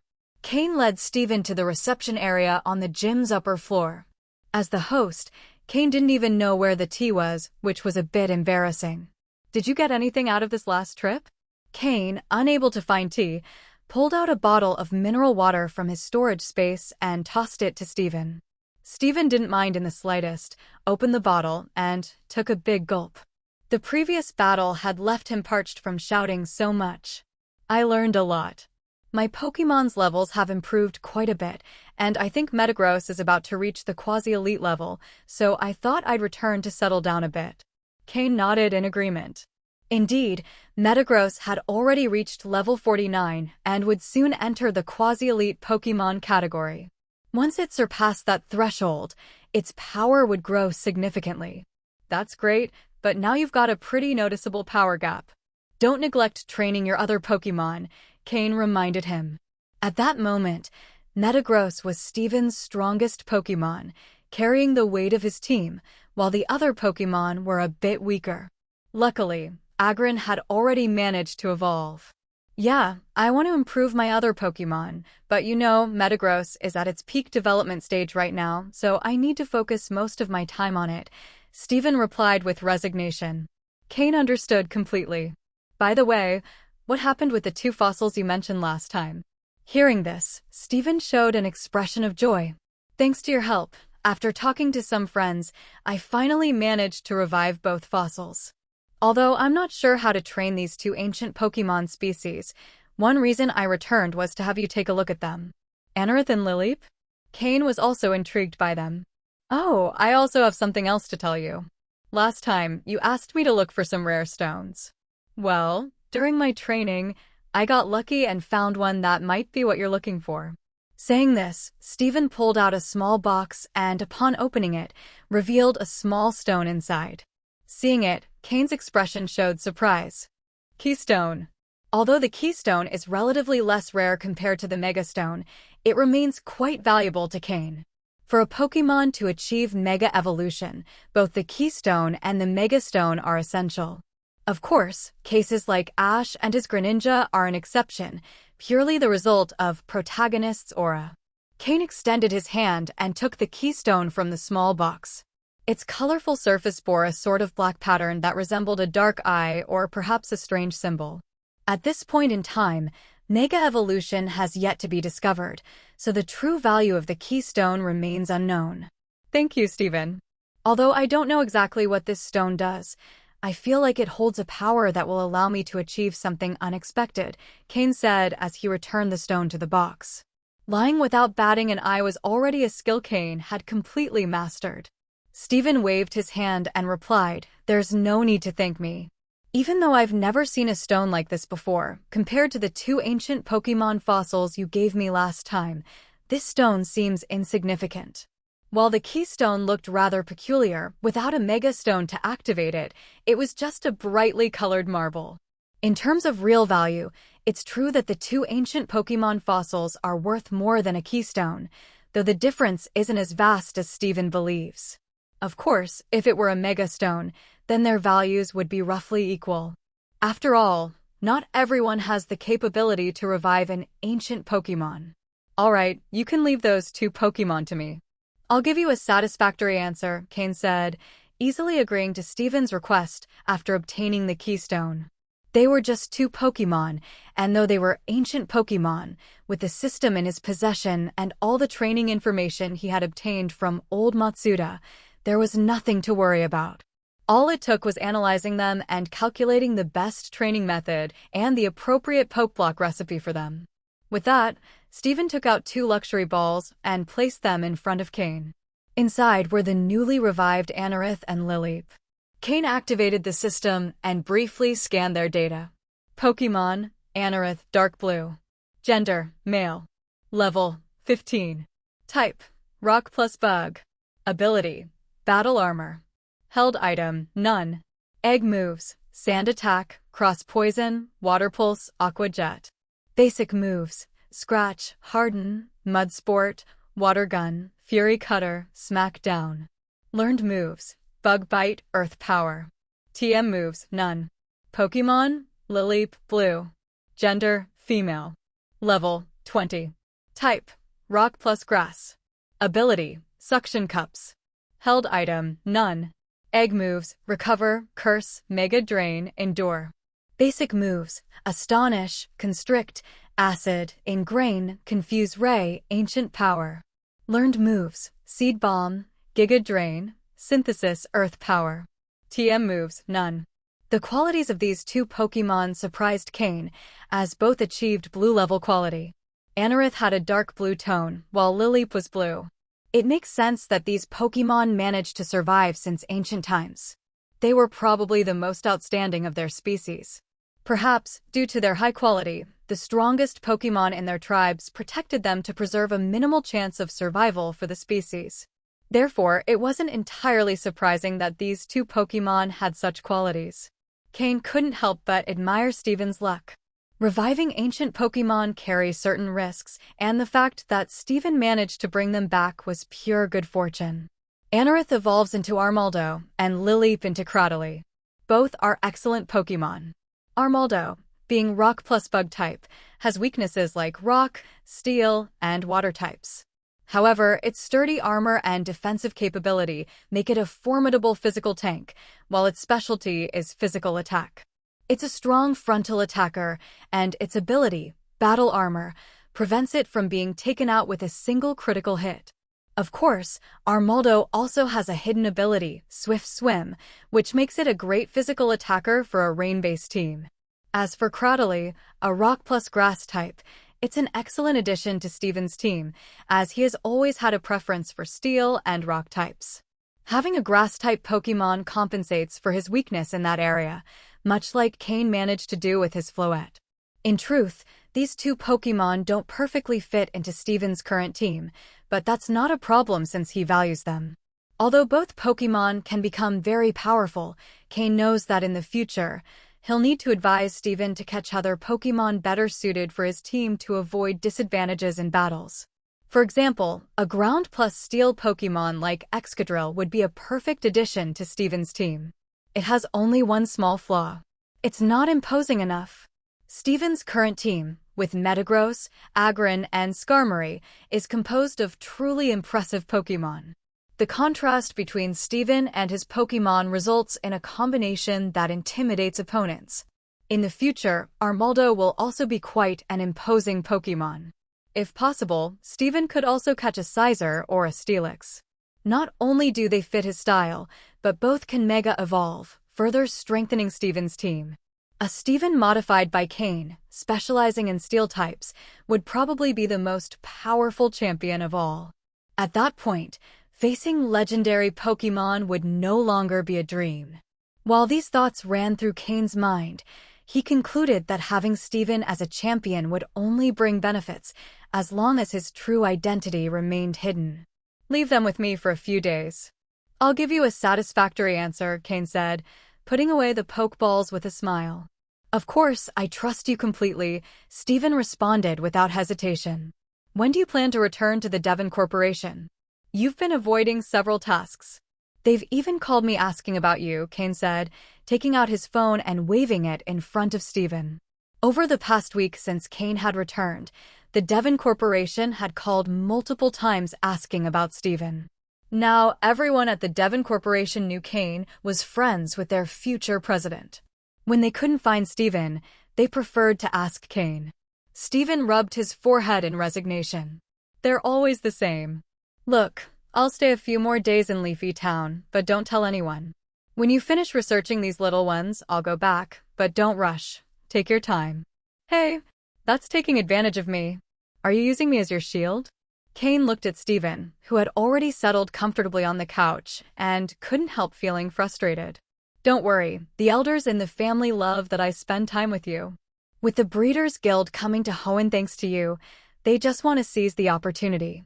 They're a bunch of cunning old folks," Steven said as he made himself comfortable on the couch. Hoenn Region. Leafy Town. A month later. It had been exactly 1 month since the battle between Steven and Cynthia. And it had been exactly 3 weeks since Steven left Leafy Town. During the first week, Steven found several excuses to stay in the town until Cain finished thoroughly analyzing his 2 fossil Pokémon and calculating the most suitable training method for them. After that, Steven left. To train those 2 Pokémon, Steven needed a lot of resources and rare materials that Cain did not possess. Only the Stone family could provide what was necessary to execute the plan Cain had devised. Thus, Steven returned home. It was then that Cain was finally able to enjoy a relatively peaceful life. During this month, Cain immersed himself entirely in his training. He spent his days training alongside his Pokémon in the backyard or studying breeding documents in his room. On the few occasions he went out, he visited Verdanturf Town or the black market in Malville City to purchase the materials he needed. Thanks to his system, Cain acquired a vast amount of information about Pokémon breeding, correcting all the deficiencies in the Pokeblock formulas he had used previously. The system also provided new Pokeblock formulas that were better suited to the current growth state of his Pokémon, including a formula that stabilized and enhanced their potential. This potential enhancement method, analyzed by the system, was the most stable, though also the slowest. All the Pokeblocks consumed by his Pokémon were reformulated. Additionally, Cain prepared potions in advance that would enhance the potential of his second team of Pokémon during their evolution. Among the Pokémon in his second team, many had the ability to evolve 3 times. If Cain managed the process correctly, these Pokémon would experience a significant power increase. This was one of the main reasons Cain dedicated so much time to preparation. Although these tasks sounded simple in practice, they were incredibly complex and tedious. Even with the system's help, Cain spent nearly an entire month completing them. If another breeder had attempted the same, even an advanced-level breeder, they would have taken dozens of times longer than Cain. Moreover, the potions required a large number of rare resources. Cain sold all the resources he had collected on Mythical Island in the black market, raising a total of 50 million Pokedollars. Along with the 30 million Pokedollars he already had before going to Mythical Island, he used everything to buy the rare materials required. Many of these materials were extremely hard to find, and Cain had to put in significant effort to gather everything he needed. Finally, he succeeded in creating an enhancement potion for Mudkip, another for Poliwag, and others for Torchic, Aron, and even Larvitar. The greater a Pokémon's natural potential, the higher the quality of materials required and the lower the probability of obtaining enhancements during evolution. These improved potions, developed after extensive system analysis, were modified versions with a much higher success rate than the original formulas. Of all the potions, the first ones Cain managed to complete were for Poliwag and Mudkip. Both Pokémon had a light blue quality, making their material requirements less demanding. The most challenging potion to create was for Larvitar. Larvitar, with a dark blue quality, was the Pokémon with the highest potential among Cain's roster. Additionally, after being equipped with the fragment of Groudon's armor, its potential increased even further. Because of this, Cain spent more than 2 weeks analyzing the materials needed for Larvitar's potion, followed by another 2 weeks searching for materials, producing the potion, and testing it until it was finally completed today. Of course, besides Larvitar's potion, the ones for Aron and Torchic also cost Cain a significant amount of resources. However, compared to the rare materials required for Larvitar, those for Torchic and Aron were much easier to find. Thus, the month passed quickly. Cain's Pokémon diligently completed the daily tasks he assigned them. Once they achieved Cain's goals, they were not allowed to do additional training. This was because the assigned tasks had been calculated by the system as the ideal training load for them. Any more or less would decrease the effectiveness of the training. Therefore, during this month, the Pokémon's levels increased much more slowly than in the past. However, in the long run, this was the best approach for them. Cain could confidently say that, thanks to this month of foundational training, his Pokémon's bases were now more solid than ever. In the near future, they could reach the quasi-elite level without compromising their foundations, allowing them to unleash their full power in battles. Now, Cain's Pokémon had significantly improved their mastery of moves, one of the goals Cain had set for them during this time. In summary, although their levels did not increase much, their power improved considerably, especially among Cain's first team of Pokémon. In the first team, the Pokémon that leveled up the most was Floette, who rose from level 38 to 40, officially reaching the advanced level. Additionally, she began developing the move Camouflage. Although she had not yet fully mastered it, with the help of some green plants, she could change her type to grass. The flower she always carried with her was currently the most suitable plant for her. Thus, it could be said that Floette could now perfectly alternate between fairy and grass types. Her goal was to learn more grass-type moves and to quickly switch types during battles. In this way, she compensated for the lack of grass-type Pokémon in Cain's team. Apart from Floette, all the first-team Pokémon gained 1 level. This level increase was not due to battles, but to the energy contained in the food they consumed and the digestion of accumulated experience from previous levels. In summary, Cain's first-team Pokémon now had extremely solid foundations and were ready to aspire to the quasi-elite level. Soon, Cain would devise a comprehensive training plan for them. Cain's highest-level Pokémon remained Slowking at level 47, with a temporary maximum potential of dark blue quality, nearing light purple quality. In a short time, he would start reaching the quasi-elite level. Honchkrow, Jengar, and Drapion were all at level 44, while Weevil was slightly behind at level 43. Currently, all 6 of Cain's first-team Pokémon had reached the advanced level. In addition to the growth of the first-team Pokémon, the second-team Pokémon have grown at a relatively faster pace. This is because their initial levels were lower, allowing for a higher growth rate. And among all of them, the ones that have grown the most are not Torchic, Aron, or Larvitar, but rather Poliwag and Mudkip. The reason is simple: Cain is a water-type gym leader. During his time in Leafy Town, he occasionally participates in gym challenges as the leader. After all, everyone knows that Cain is in the town, and it wouldn't be appropriate for him to stay away from gym challenges for too long. If he were constantly absent, it wouldn't be an issue, but being in town and refusing gym challenges could leave a bad impression. Would people think Cain is too arrogant? That he doesn't value regular trainers? Although that perception isn't entirely false, maintaining appearances is important, right? Cain's presence during challenges excites the crowd but puts challengers in a difficult spot. After all, everyone has seen the battle between Cain and Cynthia, and the video still retains some popularity even a month later. Cain's Slowking is so powerful that it intimidates regular trainers who challenge him. However, to everyone's surprise, Cain hasn't used Slowking again. Instead, he opted for Poliwag and Mudkip. In one-on-one battles with the option to use 2 Pokémon, Cain has been using Poliwag and Mudkip for a good while. Thanks to this, these 2 Pokémon have been able to level up faster. Although they initially lacked strong synergy with Cain and weren't accustomed to frequent battles, they've gained experience over time, improving their coordination with Cain and enhancing their combat abilities. Of course, Cain carefully selects his opponents. If a trainer is too strong, he uses Slowking for the battle. But if the challenger has Pokémon below the advanced level but stronger than Mudkip and Poliwag, Cain uses the 3 water-type Pokémon temporarily under Sky's care. Although these 3 Pokémon don't have as much synergy with Cain, their solid base strength compensates for occasional mistakes.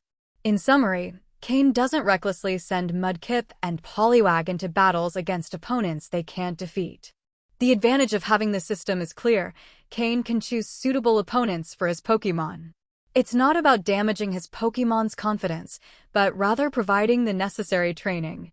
Since most challengers have Pokémon above level 20, Mudkip and Poliwag don't always get the chance to fight.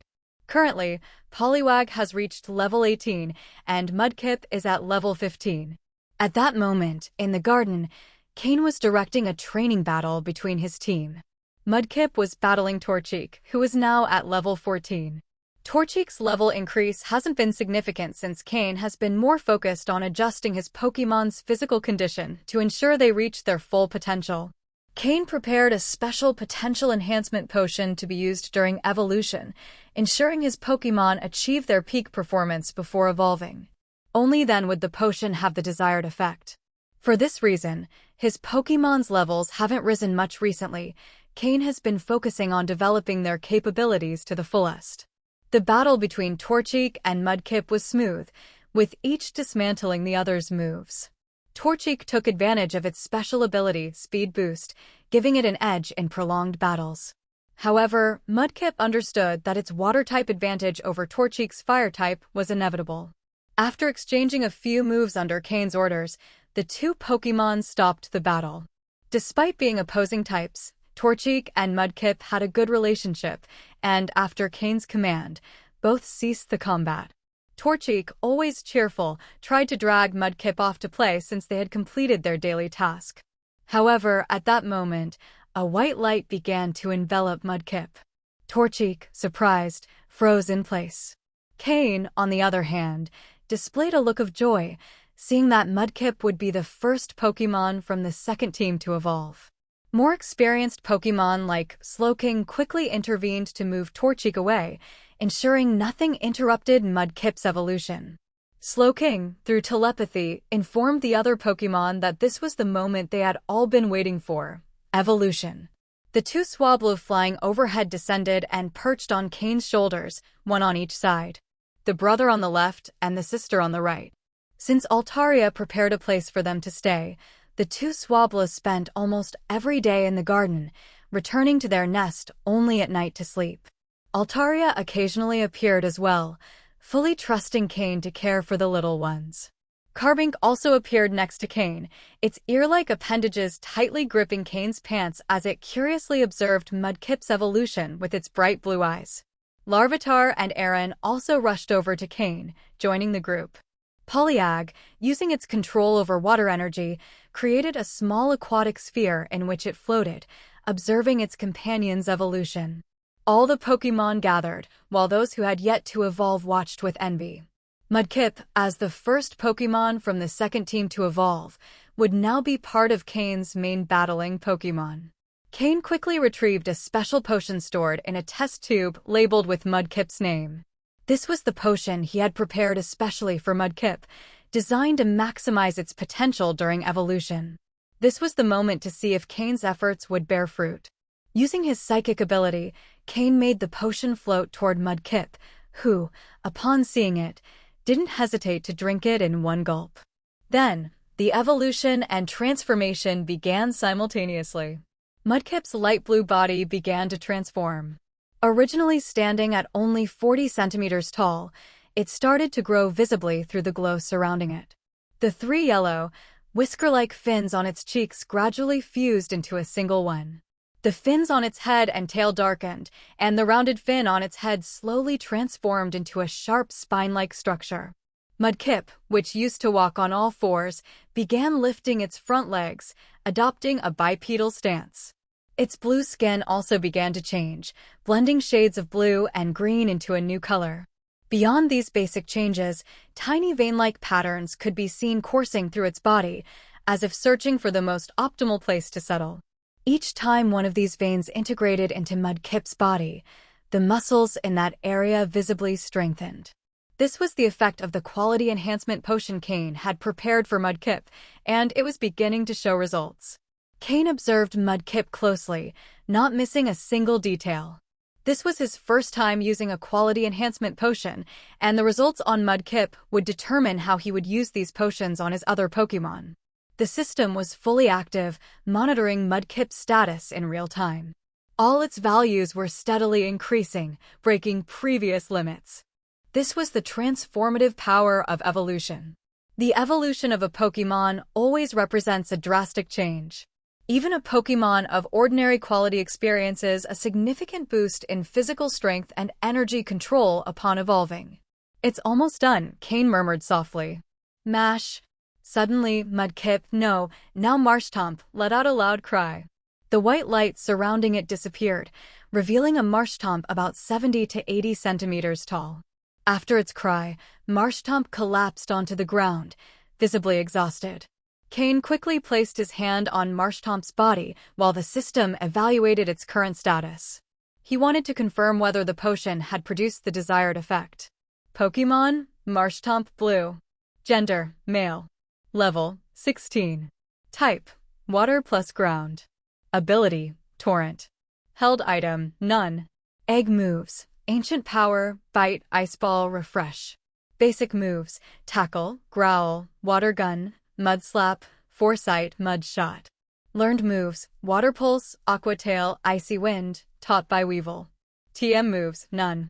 As Cain reviewed Marshtomp's information, He noticed that its quality had improved from light blue to blue, signifying a significant enhancement in its potential. Furthermore, upon evolving, Marshtomp retained its water typing while gaining the ground type. With its new ground typing, Marshtomp now had a distinct advantage against electric-type moves, which are usually devastating for water types. It also gained increased resistance to poison, rock, steel, and fire types, with double resistance to some of these. For Cain, the most exciting aspect of Marshtomp and its final evolution, Swampert, was this unique typing. The water/ground combination rendered Marshtomp and Swampert immune to electric-type moves, a major weakness for water types. In Cain's team, designed to take full advantage of rainy weather, Swampert would play a crucial role. Even without its mega evolution, its typing already made it incredibly versatile. Cain stroked Marshtomp's head, noting its texture, which reminded him of the slowpoke he once had. Smiling, he said, "Congratulations on your evolution, Marshtomp. Now we'll work even harder to unlock your full potential." Mash! Marshtomp cried energetically, though it soon felt a bit weak again. The quality enhancement potion had worked remarkably well, improving Marshtomp's quality to blue, but the evolution process had also drained some of its energy, leaving it somewhat fatigued. However, this wasn't a serious issue. With a few days of rest, Marshtomp would fully recover. This minor side effect of the potion was negligible compared to the significant benefits it had brought. With Mudkip's evolution and its quality improvement, Cain could clearly see the effectiveness of the potions. The money spent on them had been a worthwhile investment. "Rest well, Marshtomp. I'll give you 2 days off as a reward for being the first to evolve," Cain said, giving it a pat on the head as a gesture of praise. The sensation of touching Marshtomp was genuinely pleasant, almost nostalgic. After Marshtomp's evolution, the other Pokémon approached to congratulate it. Honchkrow and the more experienced Pokémon offered brief congratulations before returning to their training. Having witnessed many evolutions and undergone the process themselves, they weren't overly surprised. However, the younger Pokémon watched enviously, touching and admiring Marshtomp as they noticed the changes in its body. Cain felt his shoulders lighten as the 2 small Swablu perched on him flew off to join Marshtomp's celebration. They, too, were deeply intrigued by the evolution process. Although Altaria had cared for them meticulously and shielded them from hardship, they were gradually becoming curious about battles like Marshtomp's. Whenever they played with Aaron or Larvitar, they witnessed training sessions or battles, fueling their curiosity and admiration for combat. Cain didn't have much to say about it. After all, the Swablu's mother was present and had promised not to restrict their freedom.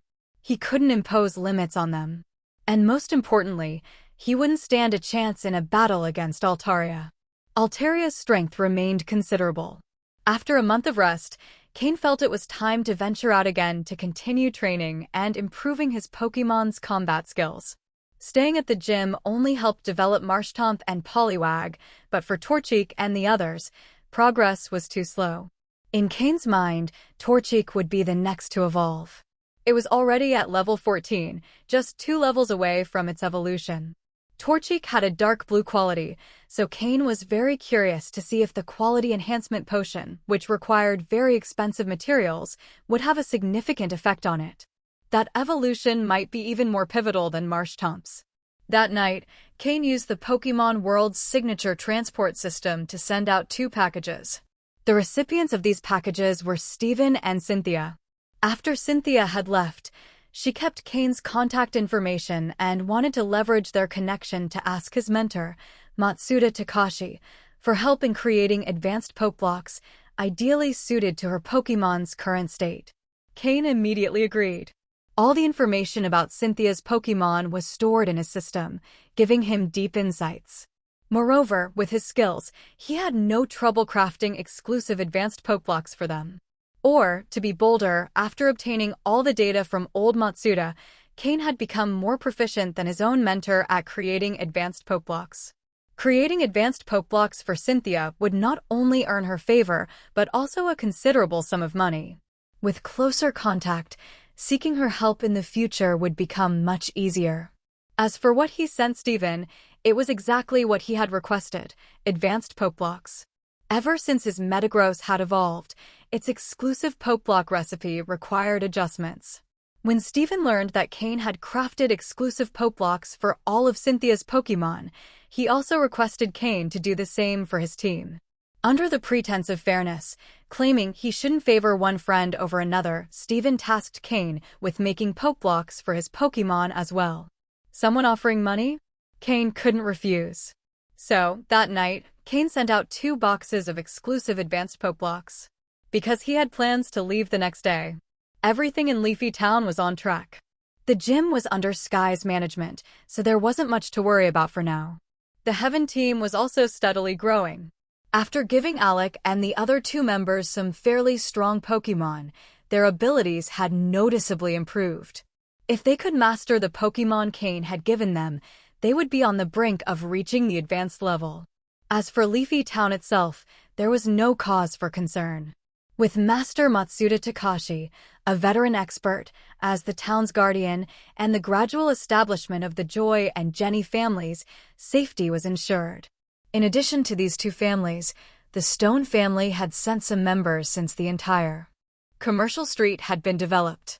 As beneficiaries, they had to protect the street, which would generate substantial income. On the other hand, the artificial lake near the gym was also nearly complete. After a month of hard work, through the combined efforts of the residents and various Pokémon, a massive artificial lake had been successfully excavated. The next step would be to fill the lake, release some wild water-type Pokémon, and stock it with fry and other aquatic products. Once completed, the townspeople would earn a significant income from the aquatic business. These plans had been in place since Cain arrived. Sky would oversee them, and Cain had already discussed them with the mayor. Would the mayor of Leafy Town dare say no to Cain? In the town, anyone could be challenged except Cain. No one wanted trouble with him. The nickname Twin Stars of Hoenn was no longer confined to the town. It had spread across the entire region. Especially after the battle between Cain and Cynthia, the League, riding the wave of public excitement, had further boosted the fame of Cain and Steven. Now, the treatment they received in Hoenn was akin to what Lance received in Kanto and Cynthia in Sinnoh. Of course, Hoenn wasn't only promoting these 2, but they were at the peak of their prominence. So how could the mayor refuse? Now, his position was merely symbolic. All he needed was Cain's approval to avoid any problems. The League had intentionally placed him there to give Cain a free hand. If things failed, it wouldn't matter, as Leafy Town was one of the smallest in Hoenn. However, progress had far exceeded expectations. With the combined efforts of many forces and Cain serving as the link between them, the town had taken off. It was already catching up to Verdanturf Town, a more developed settlement. With everything in place, Cain also went to the mountain to give his final instructions. The Carbink colony was still not ready to be revealed publicly, so Cain instructed Minister Carbink to continue expanding their homes underground. As for food, Cain would send his Pokémon daily to drop it off at the cave entrance. Cain had once entered the cave excavated by the Carbink and found it had already reached a considerable size.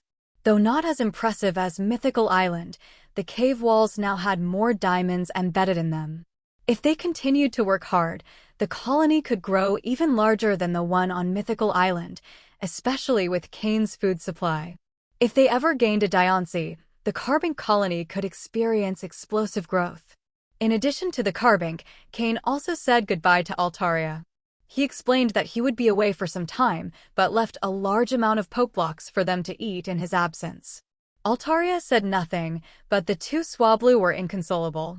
Without Cain, they would have no one to play with, and with tears in their eyes, they pleaded to go with him. Before Cain could refuse, their mother, Altaria, had already done so. The 2 Swablu didn't even have basic self-defense skills yet, let alone a sense of battle. They hadn't faced the trials of combat and were not ready to leave.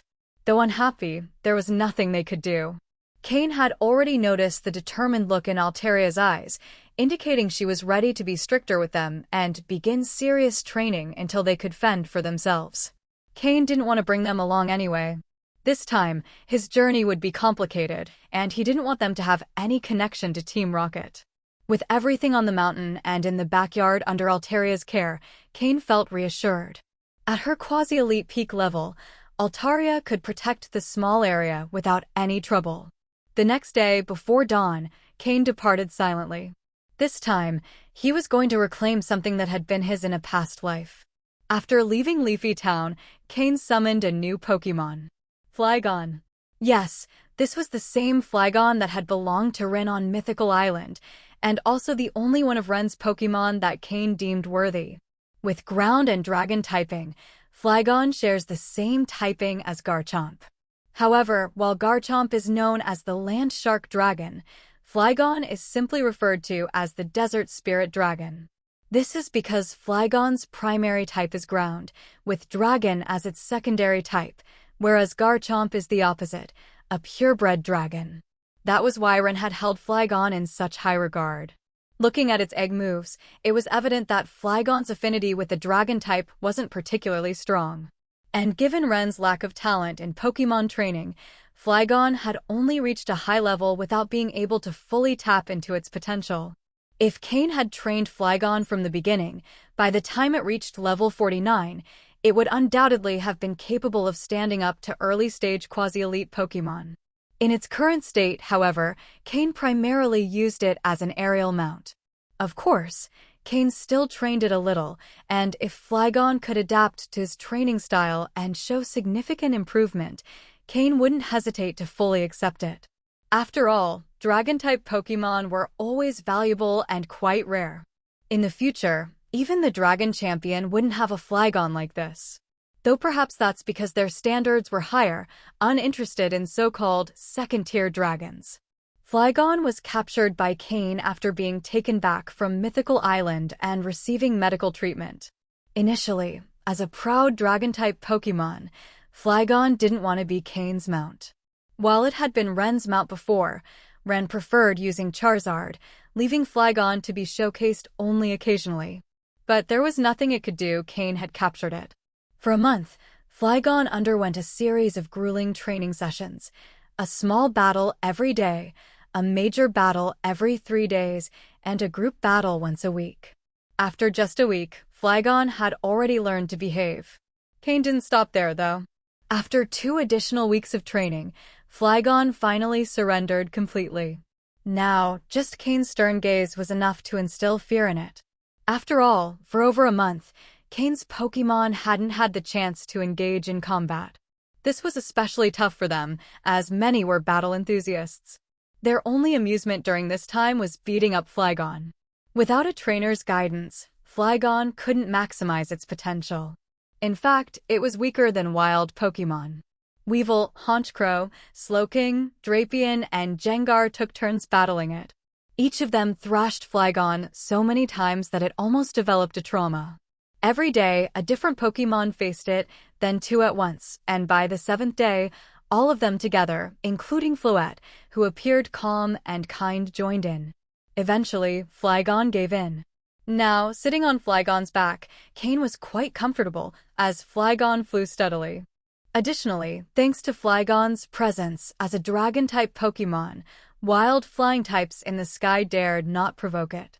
After being repressed for a month, Flygon showed these wild Pokémon just how fierce a dragon could be. It couldn't do anything against Cain's Pokémon, but it had no mercy for the wild ones, brutally striking down anyone that provoked it. Cain didn't stop it, knowing it was good to release pent-up tension occasionally. Though, of course, Flygon didn't realize that all this stress was caused by Cain. On the other hand, Flygon was eating better than ever.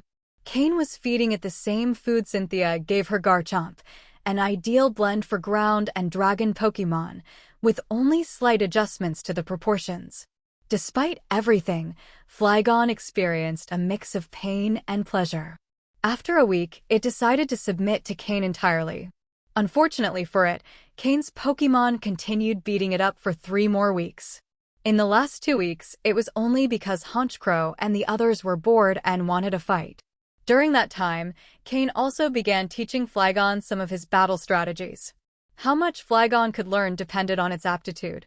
Although Flygon was slimmer than Tropius, both shared a similar frame size, so Cain felt no discomfort riding it. Flying toward the horizon at dawn, Cain was heading out to accomplish two objectives.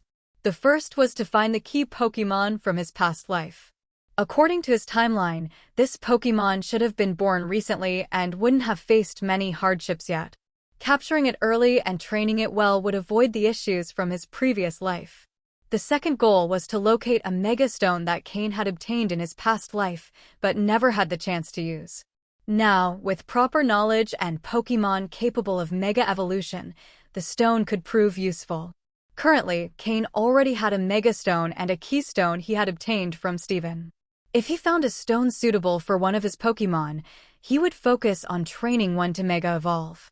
In addition to these two goals, Cain also wanted to emulate Cynthia by challenging strong trainers along the way, using them as practice and boosting his fame in the region. If he could defeat future Elite Four members or gym leaders before they gained fame, people might say, so-and-so elite member was once defeated by Cain. If Cain planned to compete for a spot in Hoenn's Elite Four, reputation would be important. As for the champion title, well, he could leave that to Steven.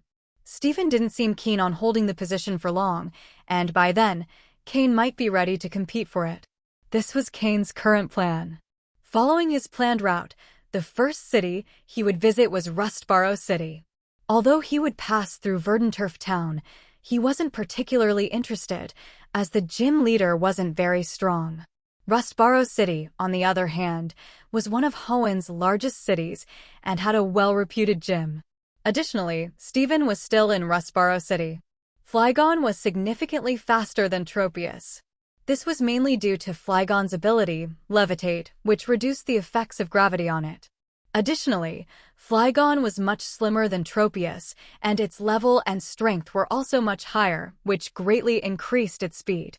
While riding Flygon, Cain didn't stop for a moment and flew straight toward Rustboro City. He remembered that Rustboro City's gym was a rock-type gym, so he planned to use Slowking as his main Pokémon for the battle. If he had flown with Tropius, they would probably have arrived in Rustboro City in the afternoon, but thanks to Flygon's speed, they arrived just in time for lunch. Once there, Cain recalled Flygon and took a taxi to the Devon Corporation building.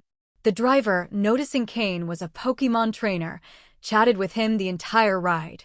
It wasn't until he got out of the car that Cain was freed from the cheerful driver's chatter. Upon entering Devon Corporation, he showed his employee ID. As Steven's personal advisor, Cain headed straight to the office on the top floor. Seeing his ID card, no one dared to stop him. Knock, knock. Cain smiled as he knocked on the door of Steven's office, where Steven was immersed in his work. Hearing the knocks, Steven looked up and, upon seeing Cain, gave him a bitter smile. "What's with the sour face?"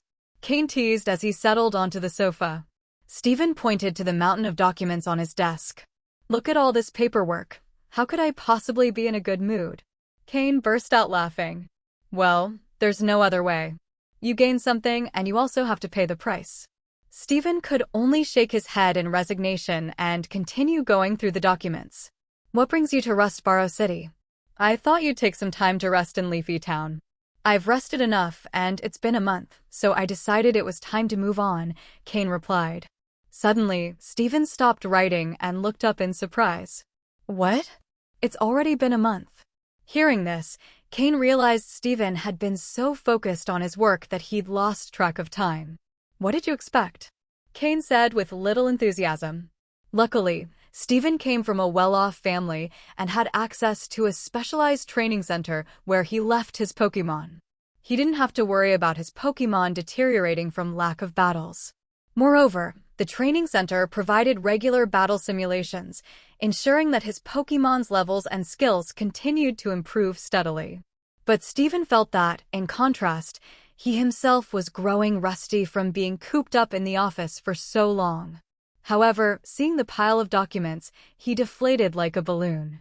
He knew that, just as Cain had said, gaining something came with a price.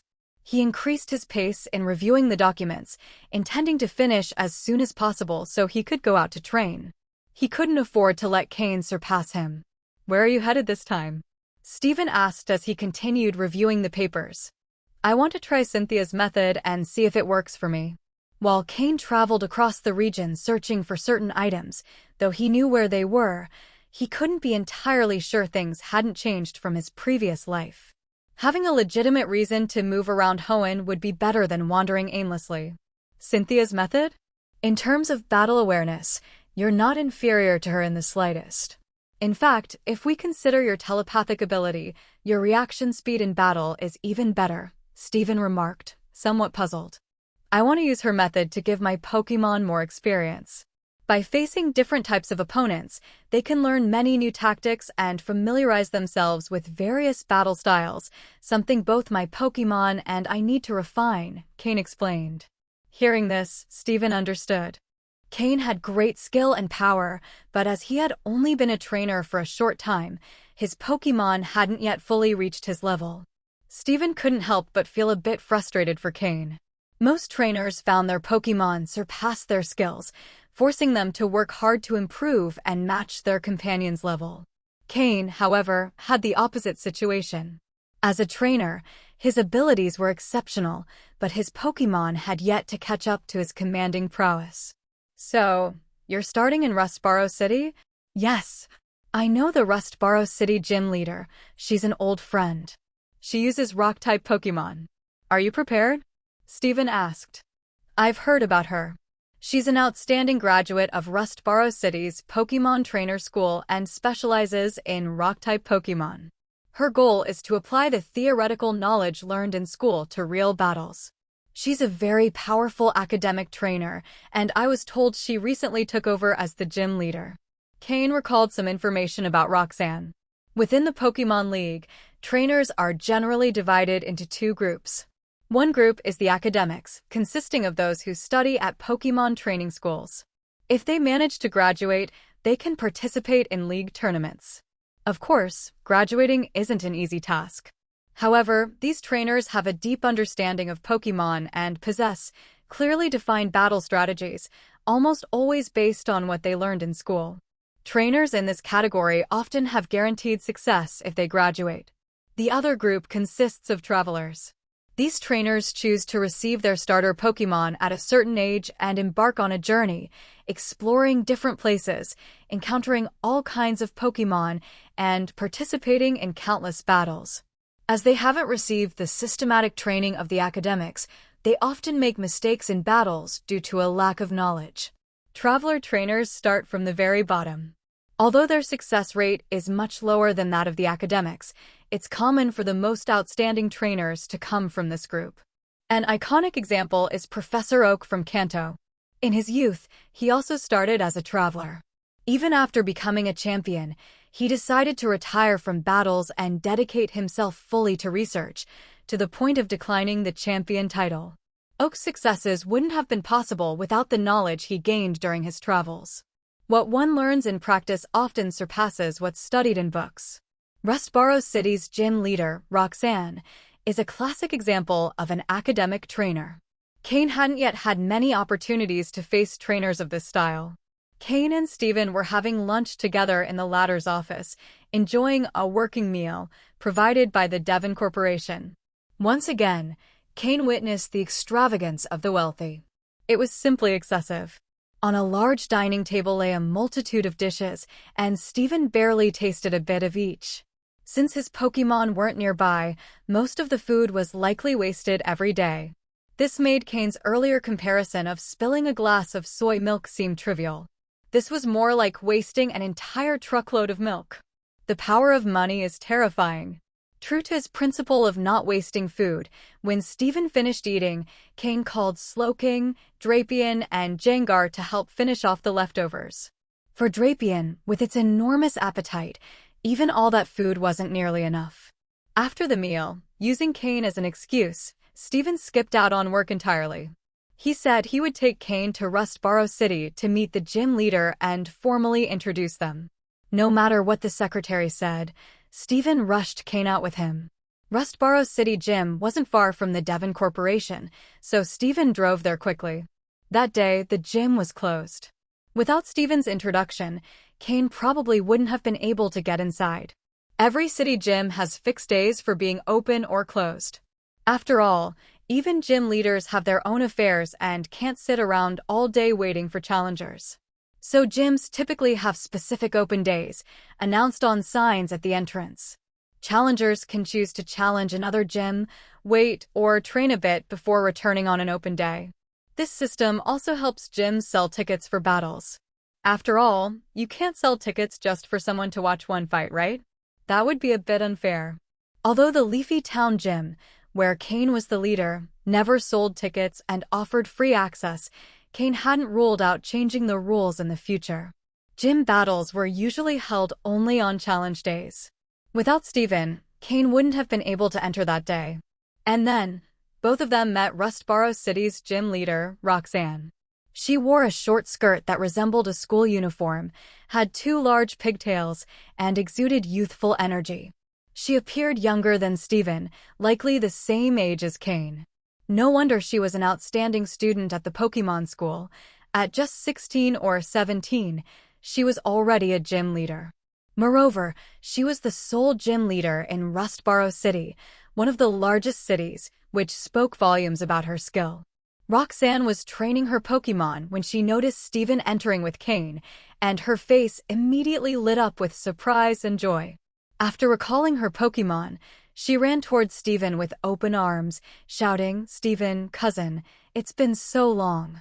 Steven, with an awkward smile, sidestepped the hug. But as Steven moved aside, Cain, unprepared, found himself in Roxanne's path. The result was thud. Roxanne collided heavily with Cain, knocking him to the ground. Both fell to the floor. Cain's head was buzzing. He had only wanted to enjoy the spectacle of Steven, but he ended up being the one who suffered. Unprepared, he was knocked down directly by Roxanne. Ow! Roxanne, rubbing her head, slowly sat up, on top of Cain. Could you get up first? Cain said awkwardly, his legs trapped under her. It wasn't so much the awkwardness of physical contact with a girl, but rather the difficulty of standing up. In his previous life, Cain had plenty of interactions with women. Sometimes, to complete a mission, he had done whatever was necessary. So, he didn't feel shy around a young girl. When Roxanne realized she had knocked down someone who wasn't Steven but a stranger, her face turned as red as a tomato. She quickly stood up and bowed at a 90-degree angle in apology. "I'm so sorry. It wasn't intentional," Roxanne stammered. Cain got up and brushed the dust off his clothes, waving his hand dismissively. It's fine, my fault for not standing firm." It was true Cain, with his physical condition, could easily handle the weight of a young girl, but standing behind Steven, he simply hadn't been ready. To the side, Steven laughed heartily. Though he was usually quite gentlemanly, this time, he couldn't hold back his laughter. "Ha ha. Well, let's call it a unique way to meet. Cain, let me formally introduce you to Roxanne, the current Rustboro City gym leader. She's my cousin. Her father was the previous gym leader and a rock-type specialist, and my family has strong ties with hers," Steven explained, still chuckling. Suddenly, everything became clear to Cain. Now he understood why Roxanne called Steven cousin and how she had become a gym leader at such a young age. It all came down to family connections. Though Roxanne was an exceptional student, that alone wasn't enough to make her the Rustboro City gym leader. However, if her father had been the previous gym leader, it made perfect sense.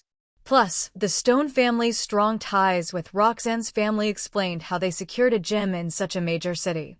It all came down to family influence. Curse these powerful families, always connected. So enviable. In truth, Cain had also gained his position as the Leafy Town gym leader thanks to his master's influence.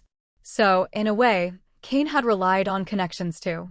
But compared to Roxanne, Cain had depended more on his own efforts. And now, Roxanne, this is my good friend Cain. Perhaps you've heard his name. In the Hoenn region, we're known as the Twin Stars. In the recent battle video against Cynthia that went viral online, his opponent was him. He's also the gym leader of Leafy Town, truly an extraordinary person. Steven introduced Cain. "Oh, I've heard of him." Roxanne began counting on her fingers.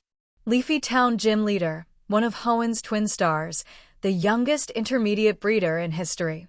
Roxanne listed Cain's achievements, leaving him a bit embarrassed. Should he act modest now? Maybe humble? Cain pondered what to say. Enough, Roxanne. Cain came to challenge you. Didn't you want to face strong trainers and apply what you've learned at school in real battles? Stephen quickly intervened, stopping Roxanne, who was still listing Cain's titles. Really? Awesome. Sure enough, the moment she heard the word battle, Roxanne stopped what she was doing and looked at Cain with eyes full of excitement. In the future, as Roxanne continues as the Rustboro City Gym Leader, she will also become a teacher at the Pokémon School. By then, she will have fully integrated her school knowledge into practical application. But for now, she's just a young girl fresh out of campus, full of dreams. Thanks to Stephen's help, the battle was quickly arranged. Since the judges were on vacation, Stephen volunteered to act as the temporary referee. Each participant could use 3 Pokémon, and the battle would end when one side lost all 3. A simple and common rule. As the gym leader, Roxanne was the first to send out a Pokémon. Nosepass. Pokémon. Nosepass, light blue. Gender, male. Level, 45. Type, rock. Ability, sturdy. Held item, none. Egg moves, rollout, double-edge, block. Basic moves, tackle, harden, rock throw, thunder wave, rest, spark, rock slide, power gem, rock blast, discharge, sandstorm, earth power, stone edge, zap cannon, lock on. Learned moves, thunder punch, ice punch, magnet rise, fire punch. TM moves, protect, thunderbolt, earthquake, double team, rock tomb, rock polish, volt switch, bulldoze. Cain had faced Pokémon like Nosepass before. Although Nosepass is a rock-type Pokémon, it significantly differs from others of its type because it also functions as a giant magnet. While not an electric type, it can learn and use various electric moves. This can catch trainers off guard when they try to exploit its rock-type weakness with water moves. Nosepass causes considerable confusion for its opponents. However, Nosepass has an evolution. If it evolves into Probopass, it gains the Steel type in addition to Rock. This increases its weakness to fighting and ground-type moves, but also enhances its resistance to others. Fortunately, Roxanne's Nosepass hadn't evolved yet, likely because she didn't know how to make it happen. If it's a Rock-type Pokémon, then it's your turn, Slowking, Cain said as he tossed his Pokeball. Hearing Cain's words, an almost imperceptible smile appeared on Roxanne's face. Another trainer sending out a water-type Pokémon just because their opponent is a rock-type. Roxanne thought no one had noticed her little trick, but both Cain and Stephen saw through it clearly. After all, she was still a young, inexperienced girl fresh out of school. Stephen couldn't help but face bomb, knowing his cousin was relying on typical school tactics. But Cain's Slowking wasn't just any Slowking. Its water type was merely secondary. Slowking, a water and psychic type, is a very rare Pokémon. It's said that only 2 Slowking have been found in the wild, one in the Kanto region and one in Johto. Cain's is the only one captured by a trainer, Roxanne explained, pulling out a small notebook filled with detailed information about Slowking. Although Pokédexes already existed, they still lacked data on many Pokémon and were in a testing phase. That's why school trainers like Roxanne compiled their own information, which became one of their most valuable treasures. Cain's Slowking was level 47, in the late stages of the advanced rank. With a bit more effort, it could reach quasi-elite status. Quite thorough information, Cain praised. Currently, finding data on a Slowking was rare, so this level of detail was impressive. Slowking, use Nasty Plot, Cain ordered, taking advantage of his right to attack first as the challenger. Slowking's eyes gleamed, and its psychic power began rapidly building, raising its special attack. Nosepass, use Lock-On. At the start of the battle, Roxanne transformed, fully focused on the fight with her little notebook in hand, observing closely. Following her command, Nosepass's eyes glowed as it locked onto Slowking, marking it as its target. The move Lock-On ensures the next attack has significantly higher accuracy, almost guaranteeing it will hit. Cain immediately understood Roxanne's strategy. Slowking, use Psychic Water Gun, Cain commanded. This was a move Slowking had mastered on Mythical Island and had perfected over the past month, now using it effortlessly. In an instant, Slowking gathered a massive amount of water energy in its mouth, its cheeks swelling. As it opened its mouth slightly, a powerful water jet the size of an arm shot out, enveloped in psychic energy, aimed directly at Nosepass. Nosepass, use Zap Cannon. At the same time as Cain gave his command, Roxanne issued hers. After using Lock-On, Nosepass was ready to unleash Zap Cannon.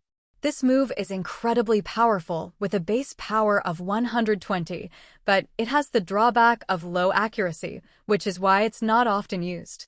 However, combined with Lock-On, Zap Cannon becomes devastating, with the added chance to paralyze the opponent if it hits. This was Roxanne's strategy, turning Nosepass into an auto-targeting paralysis turret. In a Pokémon War-style battle, Nosepass would be extremely dangerous. But Cain had already seen through her plan. This strategy seemed quite good. After all, if Slowking were truly hit by the Zap Cannon move, it would be quite dangerous. But Roxanne had clearly overlooked something. While Nosepass is a Rock-type Pokémon and has good control over Electric-type moves, the energy buildup required to launch a powerful move like Zap Cannon is a bit slow. This might not be obvious with other Pokémon, but for Slowking, who can use the move Teleport instantly, the difference was significant. Slowking, Teleport. As expected, after Roxanne commanded Nosepass to launch Zap Cannon, Cain listened carefully and issued a new instruction. Boom! The water gun hit its mark. Boom! Zap Cannon struck the spot where Slowking had stood moments earlier. Although Lock-On increases accuracy, it only works if the opponent moves conventionally. Since Slowking's teleport leaves no visible trace, Nosepass couldn't track its trajectory. Zap Cannon missed. However, the water gun move, enhanced by psychic energy, struck Nosepass and dealt considerable damage. Seeing her strategy fail, Roxanne's expression changed slightly. That's the weakness of the academic approach. Slowking, keep using Psychic Water Gun. Cain continued to give commands. Now was not the time for mercy. In a battle, maintaining full power was necessary. As a good student, Roxanne quickly recovered from her initial failure. Nosepass discharge. Following the command, Nosepass began emitting large amounts of yellow electric currents. Under its control, they spread through the air, forming snake-like patterns that danced in every direction. Slowking's Psychic Water Gun attack was gradually weakened by these electric currents. By the time it reached Nosepass, it had lost much of its power. However, Roxanne's intention was clear. Stopping Slowking's attack was just part of the plan. Even though the electric currents dissipated, the density of electrical energy in the air had noticeably increased. If Slowking dodged the first attack because Nosepass was slow to launch Zap Cannon, this time Nosepass would accelerate the process, leaving Slowking no chance to escape. Nosepass, Lock-On, and then Zap Cannon. This time, Roxanne didn't hide her strategy and issued the attack command directly. Slowking, keep using Psychic Water Gun. Slowking was Cain's most powerful long-range attacker at the moment, so he couldn't settle for just a couple of attacks. 3 consecutive water gun shots were the most Slowking could unleash with the help of its psychic powers. This time, Nosepass launched Zap Cannon much faster. With the reduced distance between them, Slowking could no longer use teleport to evade. Protect. Seeing that Zap Cannon was about to hit Slowking, Roxanne felt a moment of joy. But then she heard Cain's command and was left perplexed. Boom.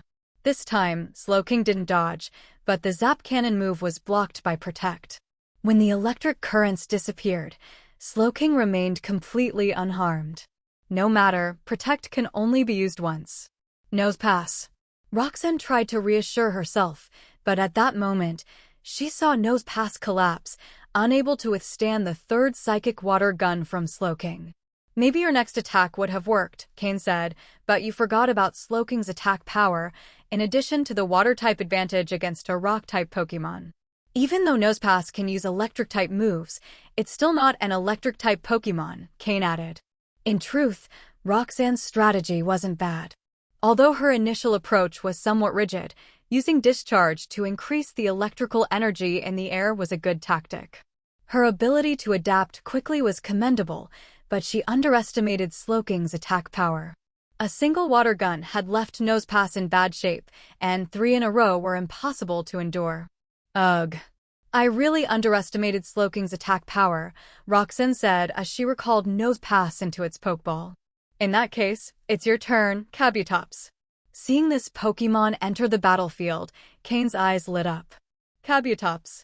Cain had seen a group of Kabutops at the underground lake in the mountains behind Leafy Town and had planned to capture one for his rain team when he got stronger.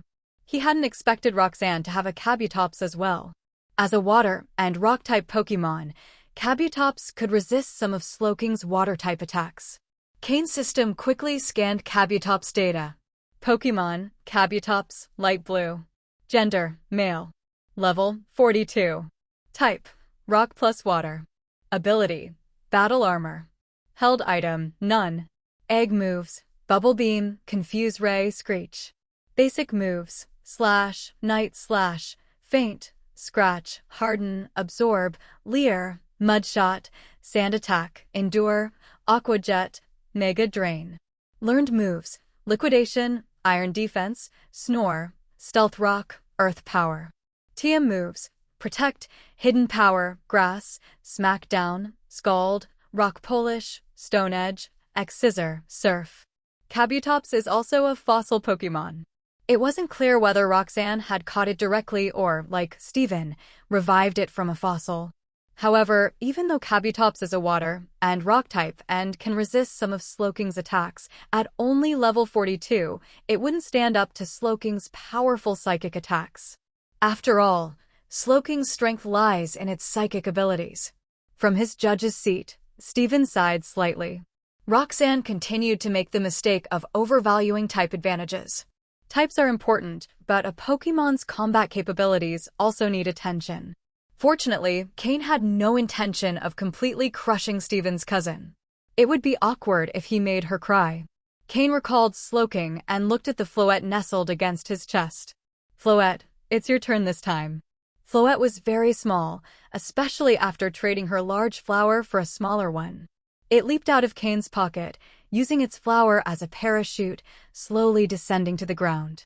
Steven and Roxanne stared in surprise as a flower from Cain's chest transformed into a Pokemon, especially since neither of them was familiar with this species. Roxanne, in particular, checked all her notes, but couldn't find any information on this Pokemon. Seeing their puzzled expressions, Cain smiled. This is Floette, a Pokemon newly discovered by the League in the Kalos region. Don't underestimate her small size. This was Floette's first official battle since joining Cain's team.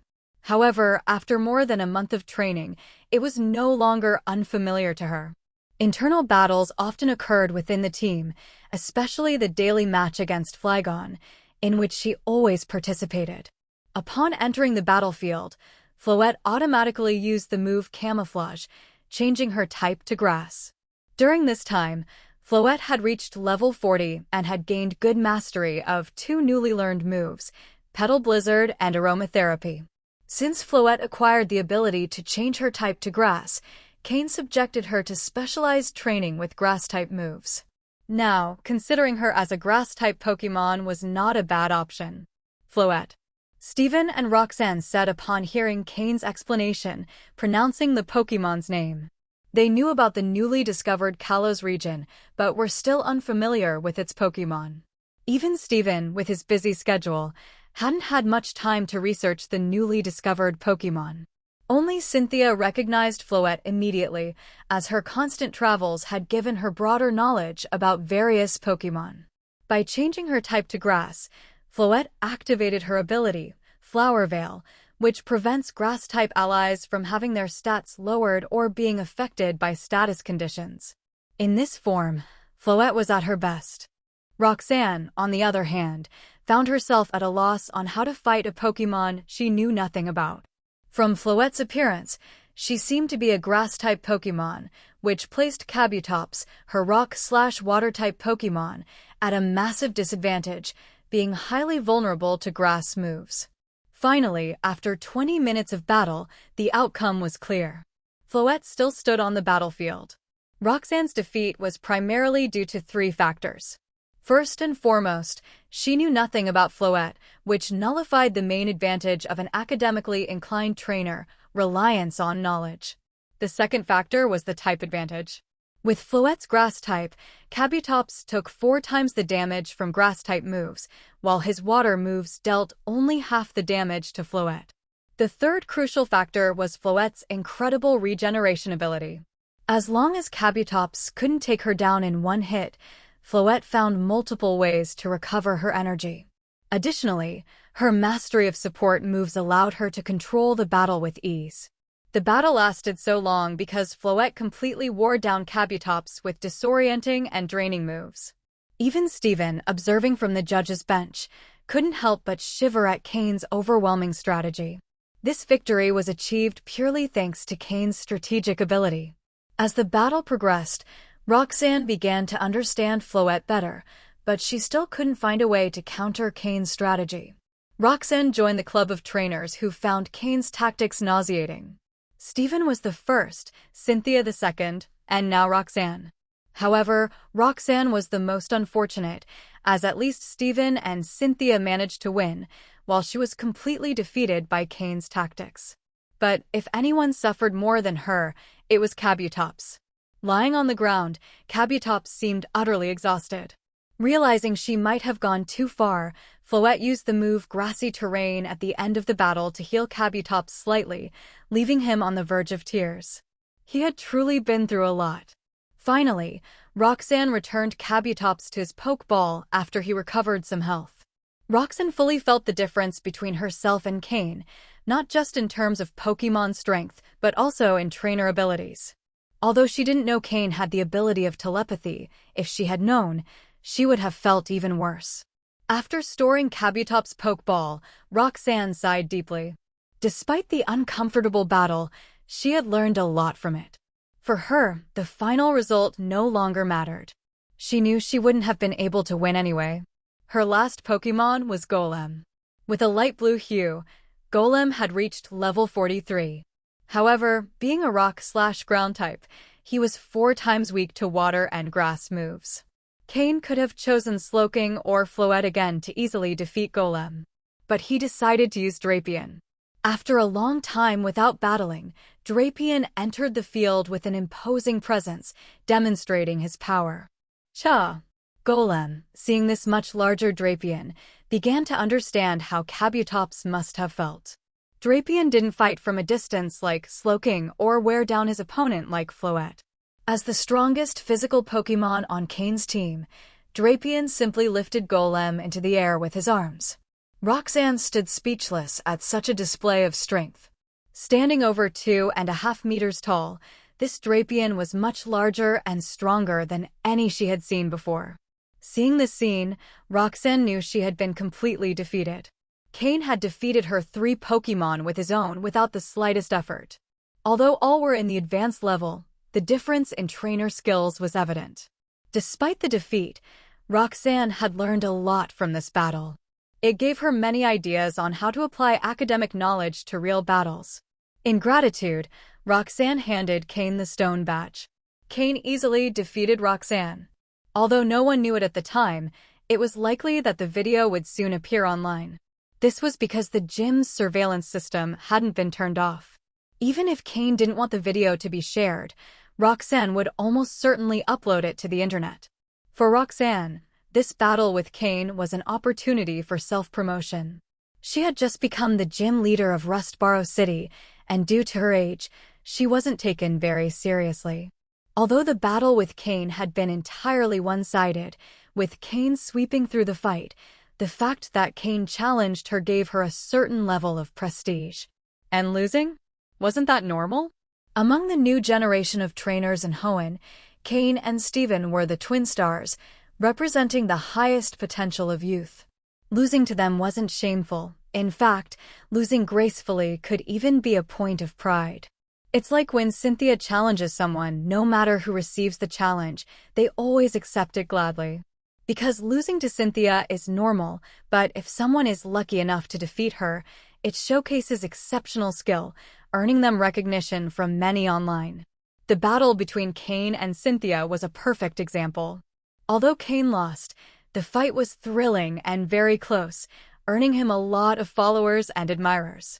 Similarly, the fight between Cain and Roxanne followed this logic. Thanks to the prestige of being challenged by Cain, Rustboro Gym would gain more popularity, and Roxanne would also gain greater recognition. As long as she demonstrated enough strength in future battles, she would solidify her position as a gym leader without being underestimated. With a mix of reluctance and admiration, Roxanne watched as Steven and Cain left the gym. Although Roxanne called Steven cousin, they didn't have much blood relation, and it was evident that Roxanne was interested in him. After all, who wouldn't be attracted to someone so handsome, wealthy, strong, and charismatic? Almost rushing out of the gym, Cain joked, "Steven, I didn't know you had a cousin like that." "Not bad." Steven, waving his hands dismissively, replied, "To me, she's just a little sister. As you probably noticed, she's just someone who admires strength. As for me, I don't have time for such things right now. Both my Pokémon and the company demand all my attention. I don't have the energy for anything else." Cain patted Steven on the shoulder. "Don't put so much pressure on yourself. Try delegating some responsibilities in the company. If you try to do everything yourself, you'll never have much time." He added thoughtfully, "What matters most in this world is strength." Hearing this, Steven fell silent for a moment. Then he smiled. Indeed, what Cain said was true. The most valued thing in this world was strength. Even though the Stone family held great influence and Devon Corporation was one of the most important companies in the Pokémon world, it all stood because the Stone family had enough strength to protect those resources. If the Stone family declined, it would be impossible to maintain control over the company. Similarly, if someone possessed enough strength, no one would dare touch Devon Corporation, because having a powerful defender would make everyone think twice before acting out of fear of the consequences. It seems I need to become one of the strongest in the world before worrying about the company. Cain, thank you. Now I'll take care of a few things and then take my Pokémon to train. I can't let you surpass me, Steven said with gratitude. Previously, Steven had struggled to decide between training his Pokémon or handling company matters, attempting to do both simultaneously. But this approach prevented him from fully dedicating himself to either. Now, after hearing Cain, he realized he needed to focus first on training his Pokémon and strengthening his own abilities. Once he became one of the strongest, with just a small demonstration of his power, no one would dare act against him. So, what was the fastest and most effective way to prove his strength? Becoming champion. From this moment, Steven was clear about his goal, the champion title. Even if it was only for a brief time, it would be enough. Steven bid farewell to Cain and headed confidently toward Devon Corporation. He wanted to complete the pending documents on his desk and then talk to his father about his future. Cain watched Steven walk away, feeling slightly annoyed. "You could have taken me with you before leaving. We were going in the same direction." With no other option, Cain had to take a taxi north of Rustboro City, from where he planned to follow Route 115 to Meteor Falls. What he sought lay within that waterfall. The gym challenge had been just an excuse. Once he reached the outskirts of the city, Cain summoned his Flygon and mounted it to head toward Meteor Falls. However, upon reaching Route 115, Cain had Flygon drop him to the ground. He had noticed that the Pokémon in that area weren't very strong, with levels ranging from 7 to a maximum of 20. Clearly, someone had already cleared the area, making it a suitable spot for beginner trainers. Cain took advantage of the opportunity to train his second-team Pokémon. 2 Pokémon at a time was the ideal number for combat. This time, Cain released his newly trained Torchic and the eager Aaron. At that moment, Torchic was at level 14 and Aaron at level 19, with a slight level difference. However, this didn't affect the training much. The weaker Pokémon were left for Torchic, taking advantage of his natural fire-type advantage in that environment. Additionally, his speed boost ability allowed him to move with increasing confidence in outdoor battles. The stronger Pokémon were left for Aaron, who, being a Steel/Rock type, was immune to the Poison-type moves of the wild Pokémon, giving him another natural advantage. Both Pokémon had already completed the training regimen Cain had designed for them over the past month, and the results were very promising. Now, when battling wild Pokémon, instead of feeling fear, they were enthusiastic. Especially Torchic, whose motivation had been greatly boosted by Mudkip's evolution. His fiery nature made him enjoy battles more and more. Torchic's evolution was crucial for Cain. It would serve as proof of whether the dark blue potential, enhanced by the quality-increasing potion, could truly improve. If it worked, the improvement limits for Aaron and Larvitar would be much higher. When night fell, Cain finished the training session for 2 of his Pokémon. Torchic and Aaron each leveled up. Torchic reached level 15, just a step away from evolving. Once Torchic evolves into Combusken, it will gain the fighting type, a type that Cain's team currently lacks. Meanwhile, Aaron reached level 20, becoming the first Pokémon in Cain's second team to reach that milestone. However, its evolution was still far off, as Aaron needs to reach level 32 to evolve into Lyron. The evolution requirements for Aaron are similar to those of pseudo-legendary Pokémon. Metagross requires Metting to reach level 45 to evolve, while Agron can only evolve once Lyron hits level 42. This means its final evolution occurs only at an advanced level. However, Cain doesn't have high expectations for the level progression of his second-line Pokémon, as his primary focus remains on his first-line Pokémon. After a month of training, Cain's first team is on the verge of entering a phase of rapid level and power growth. It's likely that once his first-line Pokémon reach the quasi-elite level, Cain will start paying more attention to his second line. After all, upon entering the quasi-elite rank, unless special opportunities arise, the level progression of Pokémon tends to slow significantly. There's something Cain has been considering for a long time but has yet to act on. That is finding a trustworthy breeder in whom he can place complete trust, someone to whom he can entrust the care of his Pokémon without worry. The truth is, Cain hasn't sought such a person yet because he believes that in this world, such a person simply doesn't exist. Cain is a pessimist.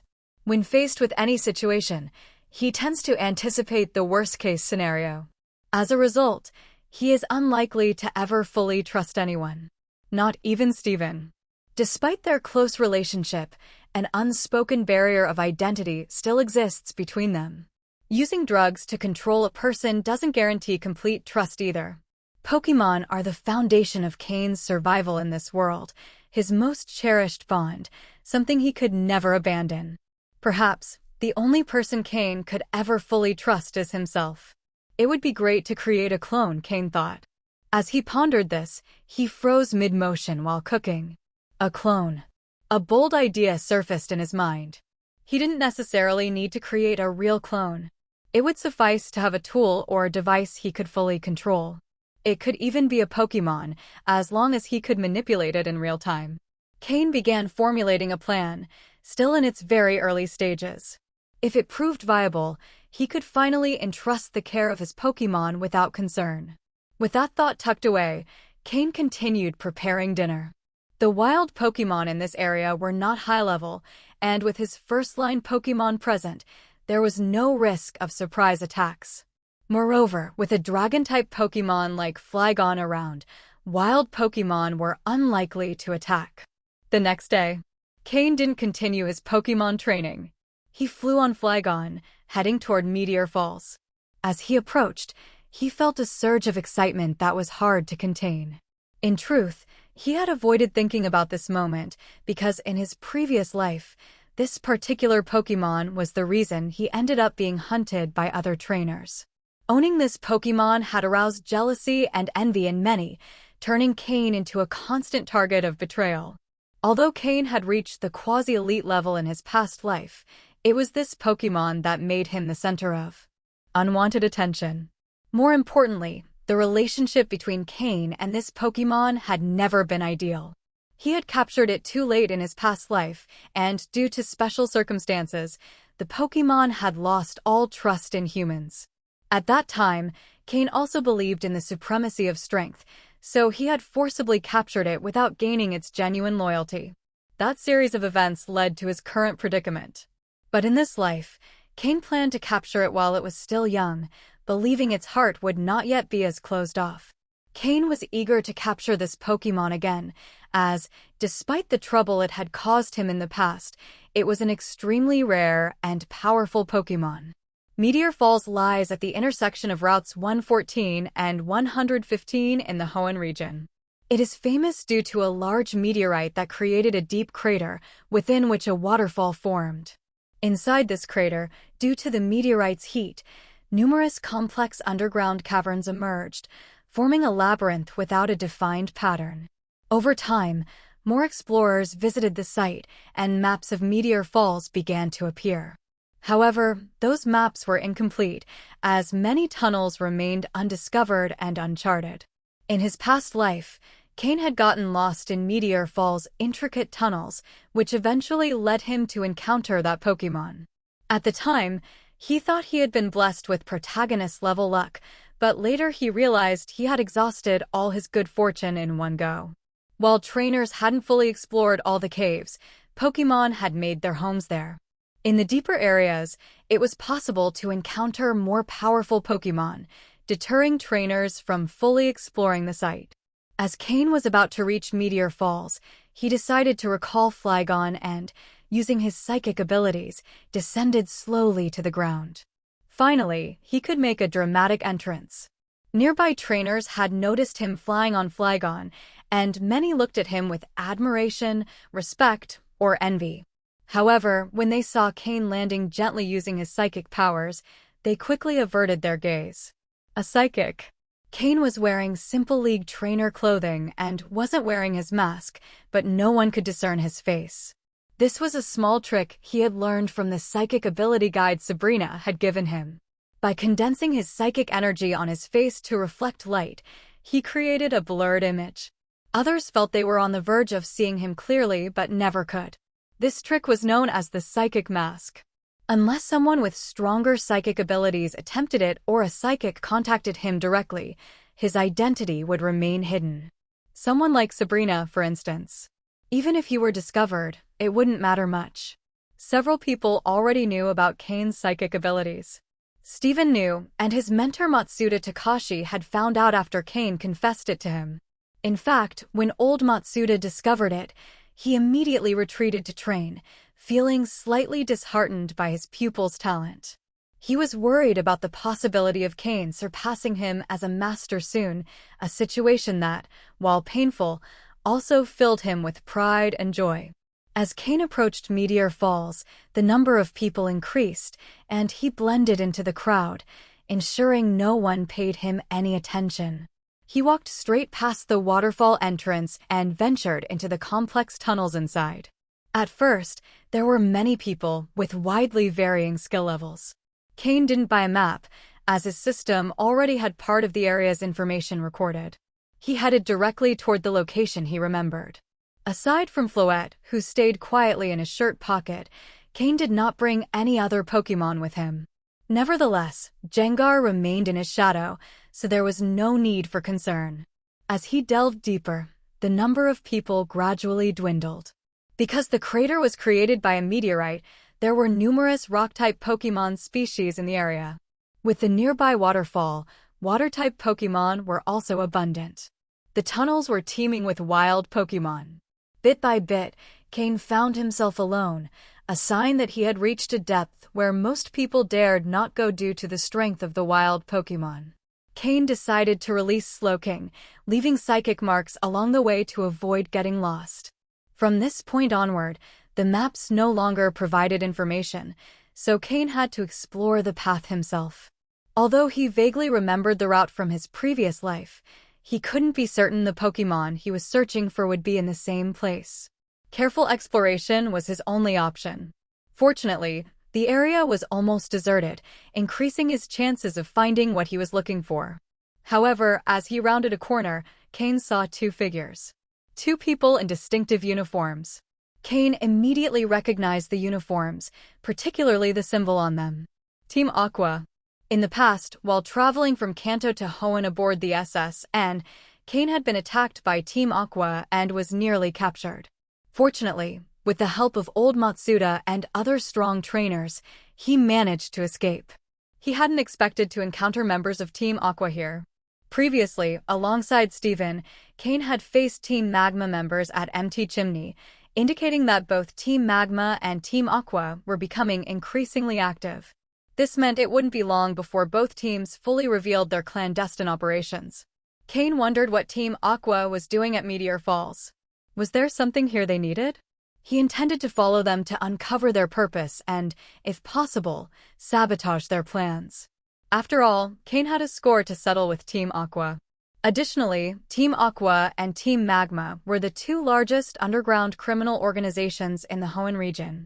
Although they had not yet fully emerged, once they did, their influence would impact other criminal groups, including the Heaven Team from Leafy Town, of which Cain was the leader.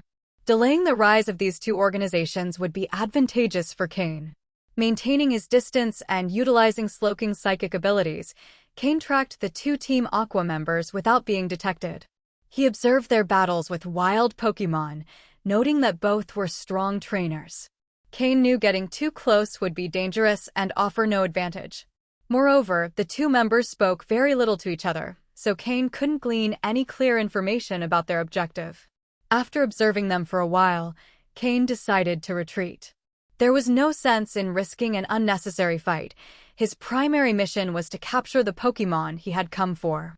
As Cain withdrew, the woman from Team Aqua suddenly stopped, frowning slightly. "What's wrong, Rena?" asked the man, noticing her behavior. Rena didn't respond immediately. She closed her eyes and tried to sense something, but, finding nothing, finally said, "It's nothing. I just felt as if someone was watching us, which made me uneasy." "Oh? Your intuition is usually spot on. Should we go back and check?" the man, Pash, suggested. "No, it's not necessary. I sensed again and felt nothing. It was probably just a fleeting feeling, a mistake," Rena replied. Pash, who had been tense, relaxed and sighed in relief. "Phew, that's a relief. This mission was assigned to us directly by Executive Shelley. We can't fail, otherwise we'll be relegated to grunt work." Their mission was evidently important. "Don't worry. Executive Shelley trusts us. If we complete this mission, we'll surely be promoted," Rena reassured him. "Yeah, that's why they sent you. Your sixth sense is special, and your ability to detect danger is excellent." "I'm just the muscle," Pash said, scratching his head with a goofy laugh. But it was clear that someone who had risen to his rank in Team Aqua wasn't just brute strength. "Let's keep going. We'll finish exploring this area and then move on to others," Rena instructed. "Understood," Pash replied. The two moved forward, avoiding unnecessary battles with wild Pokémon. Their primary objective was to conduct a detailed survey of the area and gather information on the Pokémon distribution. Elsewhere, Cain, in addition to Slowking, had called out another Pokémon. Weevil. Weevil, who hadn't been summoned for a fight in a while, was now at level 43, making it one of the lowest level Pokémon in Cain's main team, aside from Floette. Despite this, Weevil had great potential, and its role in the team was crucial. With the area practically deserted, Weevil and Slowking would be Cain's main combat forces this time. Moreover, since the crater was caused by a meteorite, the area was home to species like Solrock and Lunatone. These Pokémon were very common in Meteor Falls, and most trainers who used them had captured them here. However, they weren't found in the outer areas, but rather in deeper zones. Solrock and Lunatone, both rock and psychic types, were vulnerable to Weevil, a dark type that could nullify their psychic moves. Slowking, being a water and psychic type, could also deal significant damage to them. Additionally, Solrock could use some fire-type moves, making Slowking, with its resistance to such moves, a valuable asset in these encounters. In Cain's view, Pokémon like Solrock and Lunatone are the best experience babies. The combination of their rock and psychic types makes these Pokémon extremely vulnerable. They have double weaknesses to ground, bug, ghost, steel, water, grass, and dark types. Although they resist normal, flying, poison, fire, and psychic types, this does little to compensate for their multiple weaknesses. Currently, Cain's team includes Slowking, Water type, Honchkrow, and Weevil, both dark types, Jengar, Ghost type, Drapion, dark type, and Floette, who can switch to a grass type with the move Camouflage. All of them can exploit Solrock and Lunatone's weaknesses. What better experience, baby, could there be? If Cain could find a large number of them, he could easily defeat them and gain a significant amount of experience for his Pokémon. By chance, as he walked through the tunnel, Cain encountered a particularly strong Solrock. Pokémon: Solrock, light green. Gender: genderless.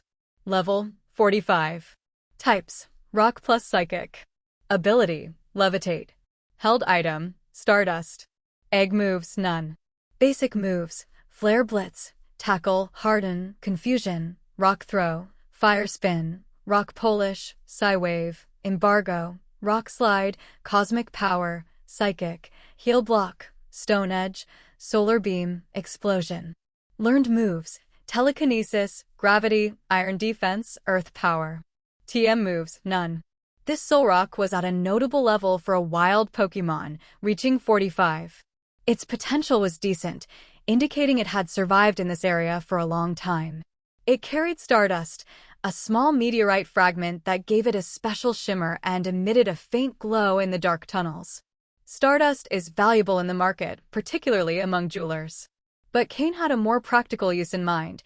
With Stardust, he could forge a durable accessory to embed a Mega Stone or Keystone. This material could withstand high and low temperatures, making it stable and long-lasting. It would be ideal for Pokémon to wear without worrying about it falling off during battles, while also adding a touch of elegance for Cain. Solrock's appearance, resembling a small sun with its half-closed eyes, gave it an imposing air. Despite being a psychic type, Solrock isn't known for its analytical abilities. It behaves more like a meteorite floating in space, attacking only when its territory is intruded upon. However, this Solrock stood directly in Cain's path. When Cain saw it, he felt a slight sense of relief. In his previous life, the Pokémon he was searching for lived in an area surrounded by a group of Solrock. That was likely why the Pokémon had never left Meteor Falls. Cain had seized the opportunity to capture it then. Seeing a Solrock meant he was heading in the right direction. "Let's go," Cain said, continuing forward with Slowking and Weevil. Sensing strangers in its territory, Solrock's eyes began to glow intensely red, focusing on Cain and his Pokémon. Noticing this, Cain decided to take the initiative. Slowking, Water Pulse. And you, Weevil, Dark Pulse. Both Pokémon launched their attacks simultaneously. Slowking created a sphere of water, while Weevil formed a dark ball of malicious energy. Both moves struck Solrock in rapid succession. Boom! Boom! Solrock was severely injured due to the type advantage, left almost powerless before it could counterattack. Its eyes glowed even brighter as it used Psychic, directing the attack toward Cain, who seemed the most vulnerable target. "Weevil," Cain said calmly. "Wheel," his Pokémon cried, charging toward the attack. The Psychic-type move had no effect on Weevil due to its dark typing. Weevil continued its advance without hesitation. "Finish it, Weevil, with Night Slash." "Will." With a cry, Weevil coated its claws in dark energy and struck. Solrock barely had time to react before the blow sent it crashing into the cave wall, leaving a sizable dent. The Solrock collapsed, unable to continue the battle. Cain chose not to eliminate Solrock. After all, such a valuable experience baby would be useful later. If he let it live, he could return with his second team for training. Leaving the weakened Solrock behind, Cain pressed forward, encountering wider tunnels filled with more wild Pokémon. Aside from Solrock, he also found many rock-type Pokémon like Geodude, Graveler, and several Zubat and Golbat. All fell to the combined attacks of Slowking and Weevil, who worked in perfect harmony. They never wasted unnecessary moves and conserved their energy efficiently. Floette's presence was a great support. Whenever a Pokémon grew tired or injured, she used grassy terrain to heal and restore their energy. There was nothing that couldn't be solved with one use of grassy terrain. And if one wasn't enough, two would certainly suffice. Floette also occasionally joined the battles, and her grass-type moves proved highly effective. Here, Floette didn't need to hide. She could fight freely from Cain's shoulder, launching her moves at will. Cain stopped emphasizing speed as he advanced. After finding traces of Solrock, Cain slowed his pace slightly. At any moment, he could encounter that Pokémon. The further he walked, the more familiar the surroundings felt to Cain. This was the place where he had captured the strongest Pokémon of his past life. He even dreamed about this site in his sleep. In those dreams, that Pokémon had already been caught by someone else, and as a result, he lost his chance to grow stronger. Every time he woke up from those dreams, Cain laughed at himself. His obsession with that past life Pokémon was too intense. Now, he already had a dark blue quality Larvitar, along with a fragment of Groudon's armor that was gradually transforming it, a dark blue quality Torchic with the ability Speed Boost, a dark blue quality Aron, a blue quality Marshtomp, and a light blue quality Polyag. All of these Pokémon had terrifying potential, and with Cain's breeding skills, reaching purple quality wasn't a distant dream.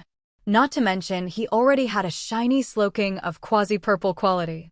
As a shiny Pokémon, Slowking had tremendous potential, especially in its psychic abilities, which Cain planned to develop meticulously. On top of that, his main team of Pokémon was already incredibly powerful. At this rate, Cain was achieving in a short time the strength it had taken him years of effort to reach in his past life. This was the greatest testament to his progress. After passing a fork in the path, he encountered a large group of Lunatones. Solrock and Lunatone differed only in appearance, but their abilities were similar. Solrock excelled in physical attacks and could use some fire-type moves, while Lunatone focused more on special attacks. However, for Cain, the difference wasn't significant. In front of him were about a dozen Lunatones. Interesting. This tunnel is small, yet there are so many Lunatones. Could something important lie ahead? Cain mused with a smile. He took 2 Pokeballs from his belt, releasing Drapion and Honchkrow, while Gengar emerged from his shadow. Although the space was narrow, Honchkrow didn't mind. Being a dark type, it didn't need to worry about Lunatone's psychic-type moves, it only had to dodge rock-type attacks. Moreover, its Moxie ability gave it an edge in these situations. Was there a better opponent than Lunatone for Honchkrow to power up against? As all his Pokémon charged into battle, Mismagius appeared at Cain's side. Over the past month, Mismagius had begun to adjust to life outside the Shadow Realm. Cain no longer forced her to remain in his shadow all the time. Since there was no one else around, there was no issue with Mismagius appearing. During this time, Cain had also introduced Mismagius to the concept of battle, with promising results. Now, Mismagius had a preliminary understanding of what it meant to fight. Like a blank slate, Mismagius had come to depend heavily on Cain, obeying nearly everything he said, even if she didn't fully understand it at times. Cain hadn't forced her to participate directly in battles. While Mismagius, as an elite-level Pokémon, was tempting to use, Cain didn't want to rush a Pokémon with a still childlike mindset into combat. First, he showed her what a battle was, gradually teaching its risks and rewards. Mismagius began forming a basic understanding. Because of the level gap between Mismagius and the other Pokémon, trust among them grew. The battle was entirely one-sided. Honchkrow and Weevil, immune to psychic-type moves, swept through mercilessly. Drapion darted back and forth, striking Lunatone's weak points. Slowking and Gengar launched powerful ranged attacks from the rear. Gengar fired Shadow Ball like a machine gun, and its sustained offensive capability wasn't far behind Slowking's. Mismagius watched everything intently, her red eyes unblinking. So this was a battle? It seemed like everyone was enjoying it. Was battle something pleasurable? Cain had told her that throwing oneself fully into a fight could be fun. But what about injuries? Didn't getting hurt? As she pondered this, she saw one of the Lunatones use Stone Edge, striking Drapion at the center of the battle. Drapion roared in pain, but continued attacking with even more ferocity, his expression turning fiercer. Seeing Drapion's injuries, Mismagius's little heart trembled. Was that an injury? Did it hurt? Did it hurt a lot? But just as Miss Magius began to worry, she saw Floette wave her flowers, creating a grassy field beneath Drapien's feet that quickly healed his wounds. Drapien, now recovered, fought even harder. Since Floette had joined as the team's healer, minor injuries during battles were hardly an issue. He recovered. Miss Magius displayed an expression of astonishment, her face lighting up with joy. She looked at Drapien, fighting fiercely, then at Floette, focused on her work. If they had such a reliable companion, it didn't matter if they got hurt, right? What a good relationship they had. Mutual trust. Miss Magius's eyes began to shine with a spark of understanding. As she continued watching the battle, her eyes grew brighter and brighter. So this was a battle. This was what Cain had been describing all along. Was this the destiny Pokémon were meant to fulfill after being born? Cain glanced at Miss Magius, who floated beside him, watching the battle with sparkling eyes, and smiled with satisfaction. Miss Magius was finally understanding the concept of battle. Just as they were about to defeat all the Lunatones, Cain spotted a pair of shining eyes in the dark depths of the tunnel, filled with admiration. It was him. Cain felt a flicker of excitement in his heart and advanced quickly, saying, "Full power. Finish them off quickly." Then, without worrying about the Lunatone that hadn't yet been defeated, he picked up his pace. Upon hearing his command, his Pokémon seemed to synchronize automatically and immediately took down the remaining Lunatone. The sound of his footsteps matched perfectly with the thud of the Lunatone falling to the ground. Once the battle was over, Cain's Pokémon quickly followed him. They knew well what their true goal in this place was, that future companion. The small eyes that had been watching Cain with curiosity now showed panic and suddenly disappeared from sight. Cain quickened his pace even more. Even if he startled the Pokémon a little, Cain was no longer the same as in his past life.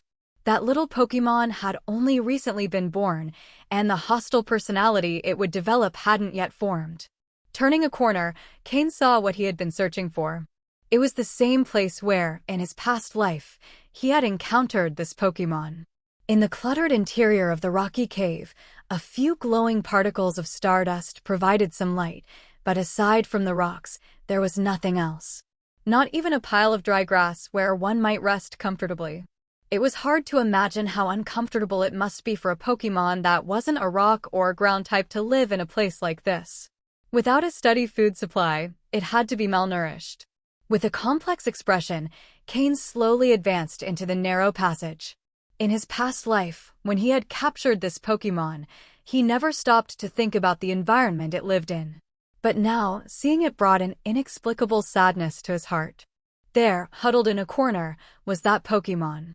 Its small eyes watched Cain cautiously, its body trembling slightly, with scars from different times marking its skin. Living in a rocky cave surrounded by emotionless Pokémon like Lunatone and Solrock had to be extremely difficult. As Cain drew closer, the little Pokémon's trembling intensified. Compassion filled Cain's eyes. He should have come sooner. If he had arrived earlier, this little one wouldn't have had to suffer so much. While he couldn't predict exactly when it was born, at least he could have spared it from enduring so much pain.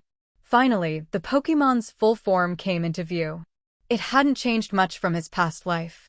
With a light blue body and a grayish-white helmet-like structure on its head, Bagon was curled up in the corner.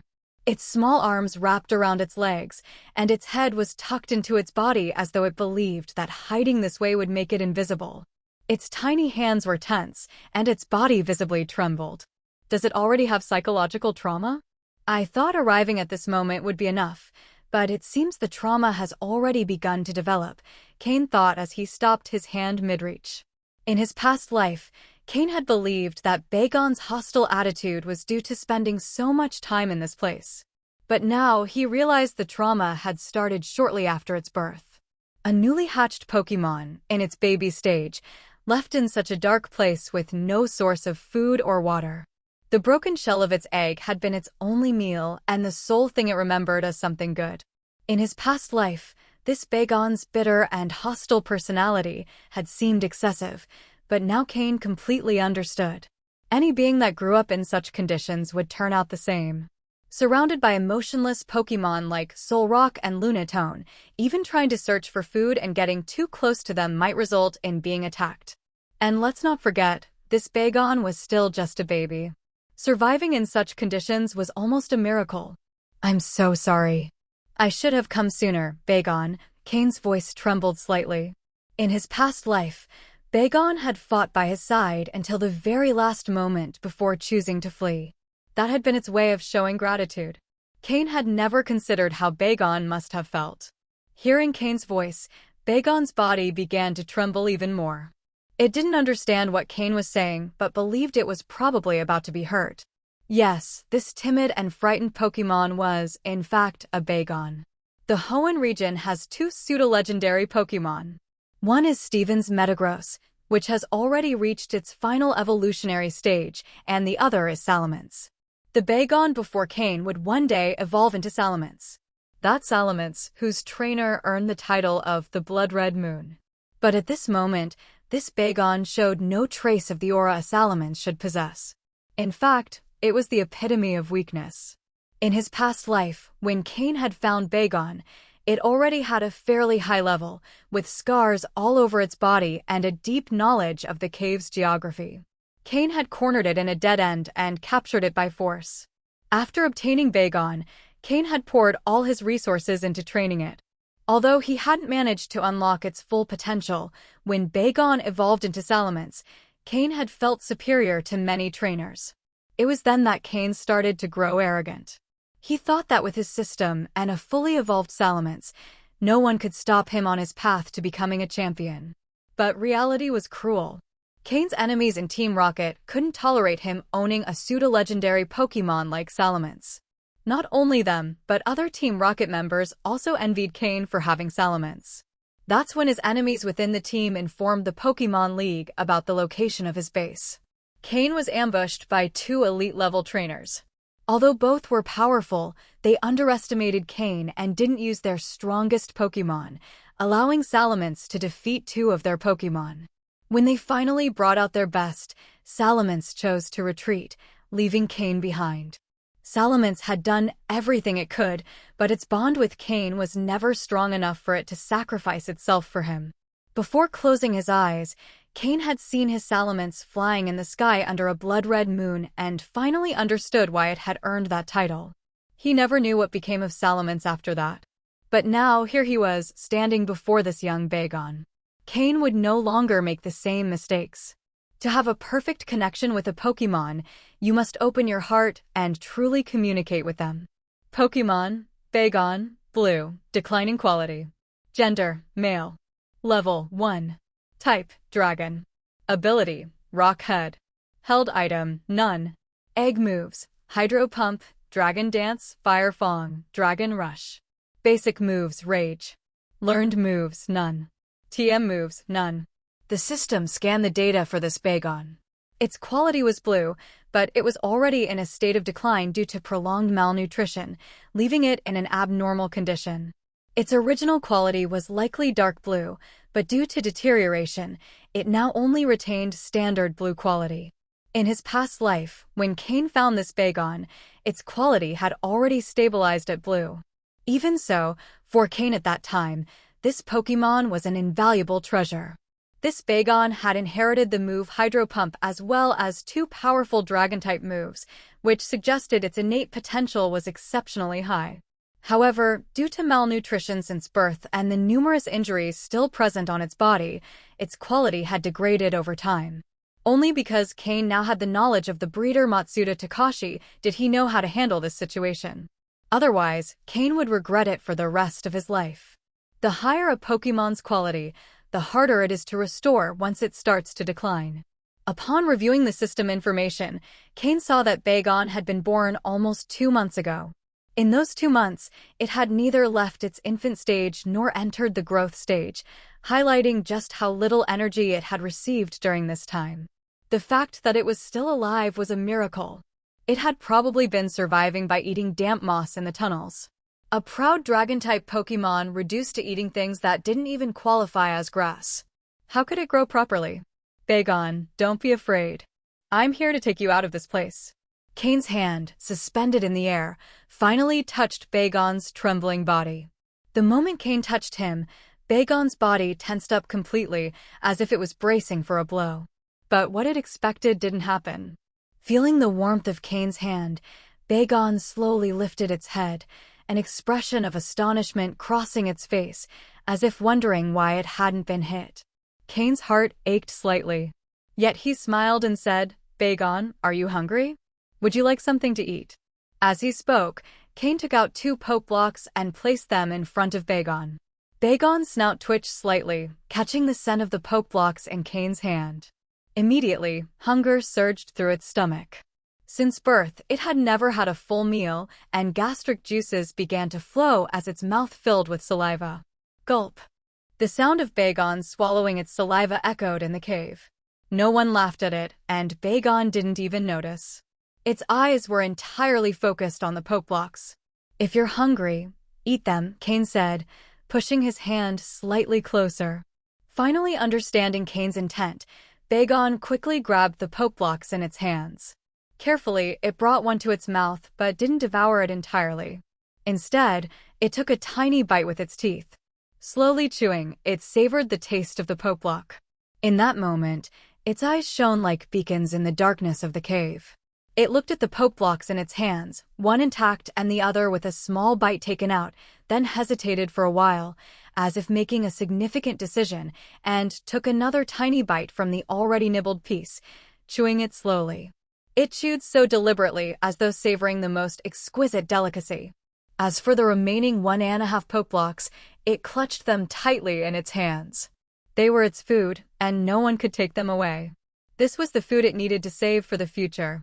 The last time it had eaten anything substantial was when it devoured its eggshell, and since then, it had learned its lesson. This time, it would store the delicious food to eat later. It was its most precious possession. Cain watched Bagon's actions, feeling a lump in his throat. The small gesture revealed how harsh Bagon's life had been in this place.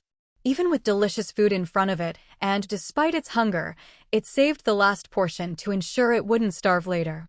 Cain's Pokémon also saw what Bagon did. They realized how fortunate they were to be with Cain. However, Bagon's actions made Mismagius cry. Her red eyes filled with tears as she realized how good her life had been. Opening her personal dimensional space, Mismagius took out the poke blocks she had hidden earlier and placed them in front of Bagon. Bagon looked at Mismagius and then at the dozens of poke blocks she offered. Although they smelled different, it immediately accepted them. But because it was so small, it couldn't carry them all at once. It quickly got up and lifted a rock from beneath itself. There was a small hole there where it had stored some moss. That was its food stash. Carefully, it placed the poke blocks inside and covered the hole with the rock again. Once done, it sighed in relief. Cain's Pokémon were even more moved. Bagon had lived such a harsh life. But it didn't matter. Cain had found it now. From this moment onward, it would never go hungry again. Cain would raise it alongside the others, and it would grow normally. Cain didn't stop Bagon, allowing it to act as it wished, watching as it dusted its hands off in satisfaction. Despite its hunger, it hadn't touched the moss it had saved as food. Because that was its last resort, its lifeline. The fact that Bagon, surviving only on moss, still retained blue quality was a testament to its incredible potential. "Bagon, come with me. From now on, you can eat as much as you want." Cain knelt down and looked Bagon in the eye. At the same time, he pulled out a box full of poke blocks and placed it in front of Bagon, reinforcing his promise. Bagon stared at the box brimming with food, unable to stop itself from swallowing its saliva again. It was stunned. For the first time, it looked directly into Cain's eyes, with a clear question written in its gaze. Is this all for me?" This time, Bagon understood what Cain was trying to tell him. He was given something to eat, and then he was told to follow him. It was delicious, and there was plenty of it. But when looking at the person in front of him, Bagon felt a sense of rejection deep inside. This type of Pokémon, from the moment they're born, develops a strong sense of self-awareness. "I can fly." Even in front of Groudon. Well, to avoid getting sidetracked, the important thing is that Bagon has always fantasized about flying. Even in this dark underground place, Bagon still believes he can fly. It's said that salamanders are violent, but in reality, it's because their obsession with flying is too strong. From the time they're Bagon, they have this obsession. So, when they evolve and can truly fly, to express their excitement and joy, they often do things that are out of the ordinary. For example, while flying, they might suddenly feel so thrilled about being able to fly that they unleash a fireball into the forest below, and the Pokémon there suffer the consequences. In short, flying is an obsession these Pokémon are born with. This Bagon standing in front of Cain is no exception, even though he is somewhat underdeveloped. He doesn't know if, by following Cain, he will one day be able to fly or what it would mean to follow him.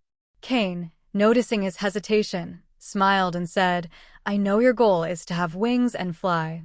If you follow me and do as I say, I promise you'll be able to fly with no problems, just like Honchkrow." As he spoke, Cain summoned Honchkrow and placed him in front of them.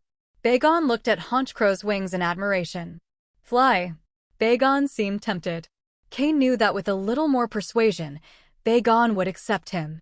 Although he already had some bad habits, they hadn't solidified like they had in the past life. It was still possible to correct him. This Bagon still had great potential for development. But first, Cain needed to help him regain his condition and adjust his physical state to avoid future problems. Bagon was deep in thought, and Cain didn't interrupt him. However, even though Cain left him undisturbed, others would not. Two Team Aqua members Cain had noticed earlier were now entering the fork Cain had passed through. They had taken another path earlier, but soon realized it was a dead end, so they turned back. They entered the fork where Cain was, noticing some defeated Solrock and Lunatone. They realized someone had already been through there. Deciding to investigate, they couldn't allow anyone to interfere with Executive Shelly's important mission for Team Aqua. After a brief discussion, they chose to move in and see who it was. If they weren't strong, they'd take care of it quickly. Thus, they approached at high speed. "Yaden," Slowking shouted. Through telepathy, Slowking relayed to Cain what he had sensed. Though the two Team Aqua members were moving quickly, Slowking's psychic abilities allowed Cain to detect them before they arrived. "Jengar, hide," Cain instinctively ordered Jengar to conceal himself. "I didn't expect to run into them now. I wasn't looking for trouble with you, but if you come to me, I have no choice," Cain muttered as he slowly stood up, his expression turning cold. Just then, the two Team Aqua members, Rena and Pash, appeared at the entrance of the cave where Bagon was. By the glow of the walls, they could see Cain. And they also saw Bagon behind him. Immediately, their eyes gleamed with greed, filled with surprise at finding such a rare and valuable Pokémon like Bagon in a place like this. Greed consumed them. This is a Pokémon that, if trained, could easily reach the pseudo-elite level. Even reaching the elite level wouldn't be out of reach with a Pokémon of such potential. This time, Bagon understood what Cain was trying to tell him. He was given something to eat, and then he was told to follow him. It was delicious, and there was plenty of it. But when looking at the person in front of him, Bagon felt a sense of rejection deep inside. This type of Pokémon, from the moment they're born, develops a strong sense of self-awareness. "I can fly." Even in front of Groudon. Well, to avoid getting sidetracked, the important thing is that Bagon has always fantasized about flying. Even in this dark underground place, Bagon still believes he can fly. It's said that salamanders are violent, but in reality, it's because their obsession with flying is too strong. From the time they're Bagon, they have this obsession. So, when they evolve and can truly fly, to express their excitement and joy, they often do things that are out of the ordinary. For example, while flying, they might suddenly feel so thrilled about being able to fly that they unleash a fireball into the forest below, and the Pokémon there suffer the consequences. In short, flying is an obsession these Pokémon are born with. This Bagon standing in front of Cain is no exception, even though he is somewhat underdeveloped. He doesn't know if, by following Cain, he will one day be able to fly or what it would mean to follow him. Cain, noticing his hesitation, smiled and said, "I know your goal is to have wings and fly. If you follow me and do as I say, I promise you'll be able to fly with no problems, just like Honchkrow." As he spoke, Cain summoned Honchcrow and placed him in front of them. Bagon looked at Honchcrow's wings in admiration. Fly. Bagon seemed tempted. Cain knew that with a little more persuasion, Bagon would accept him. Although he already had some bad habits, they hadn't solidified like they had in the past life. It was still possible to correct him. This Bagon still had great potential for development. But first, Cain needed to help him regain his condition and adjust his physical state to avoid future problems. Bagon was deep in thought, and Cain didn't interrupt him. However, even though Cain left him undisturbed, others would not. Two Team Aqua members Cain had noticed earlier were now entering the fork Cain had passed through. They had taken another path earlier, but soon realized it was a dead end, so they turned back. They entered the fork where Cain was, noticing some defeated Solrock and Lunatone. They realized someone had already been through there. Deciding to investigate, they couldn't allow anyone to interfere with Executive Shelley's important mission for Team Aqua. After a brief discussion, they chose to move in and see who it was. If they weren't strong, they'd take care of it quickly. Thus, they approached at high speed. Yadin, Slowking shouted. Through telepathy, Slowking relayed to Cain what he had sensed. Though the two Team Aqua members were moving quickly, Slowking's psychic abilities allowed Cain to detect them before they arrived. Jengar, hide, Cain instinctively ordered Jengar to conceal himself. I didn't expect to run into them now. I wasn't looking for trouble with you, but if you come to me, I have no choice, Cain muttered as he slowly stood up, his expression turning cold. Just then, the two Team Aqua members, Rena and Pash, appeared at the entrance of the cave where Bagon was. By the glow of the walls, they could see Cain. And they also saw Bagon behind him. Immediately, their eyes gleamed with greed, filled with surprise at finding such a rare and valuable Pokémon like Bagon in a place like this. Greed consumed them. This is a Pokémon that, if trained, could easily reach the pseudo-elite level. Even reaching the elite level wouldn't be out of reach with a Pokémon of such potential. But seeing Cain in front of Bagon, their expressions turned less friendly. Obviously, Cain was in the process of capturing Bagon, and if they hadn't arrived, he probably would have succeeded. Unknowingly, the two already considered Bagon their personal property. This would be the resource to elevate them and bring them greater success. Even if they didn't use it, they could sell it and make a fortune. Stealing someone's opportunity to get rich is akin to killing their family. Thus, hatred brewed between them and Cain. Of course, that was their perspective. But Cain felt an even stronger hatred toward them. He couldn't allow the current Bagon to be exposed to the public, just like he couldn't let anyone see his Larvitar. Cain didn't have Steven's powerful connections or come from an influential family. He was merely a gym leader from a small town. Although he had titles granted by the League, they weren't enough to ensure his safety. Too many people would go mad over a pseudo-legendary Pokémon. Therefore, these two Team Aqua members had to die. From their attire and the Pokémon accompanying them, they seemed quite strong. Being able to move freely in the depths of Meteor Falls meant they were at least at an advanced level. The woman had a Crawdaunt by her side, while the man had a Mytiana. Both were dark types, clearly chosen to counter Solrock and Lunatone. Moreover, Crawdaunt, being water/dark, was a formidable opponent for Solrock and Lunatone. They had come well prepared. Hey kid, hand over the Pokémon behind you, and we might let you walk away, Pash said arrogantly, his eyes fixed on Bagon, determined to claim him.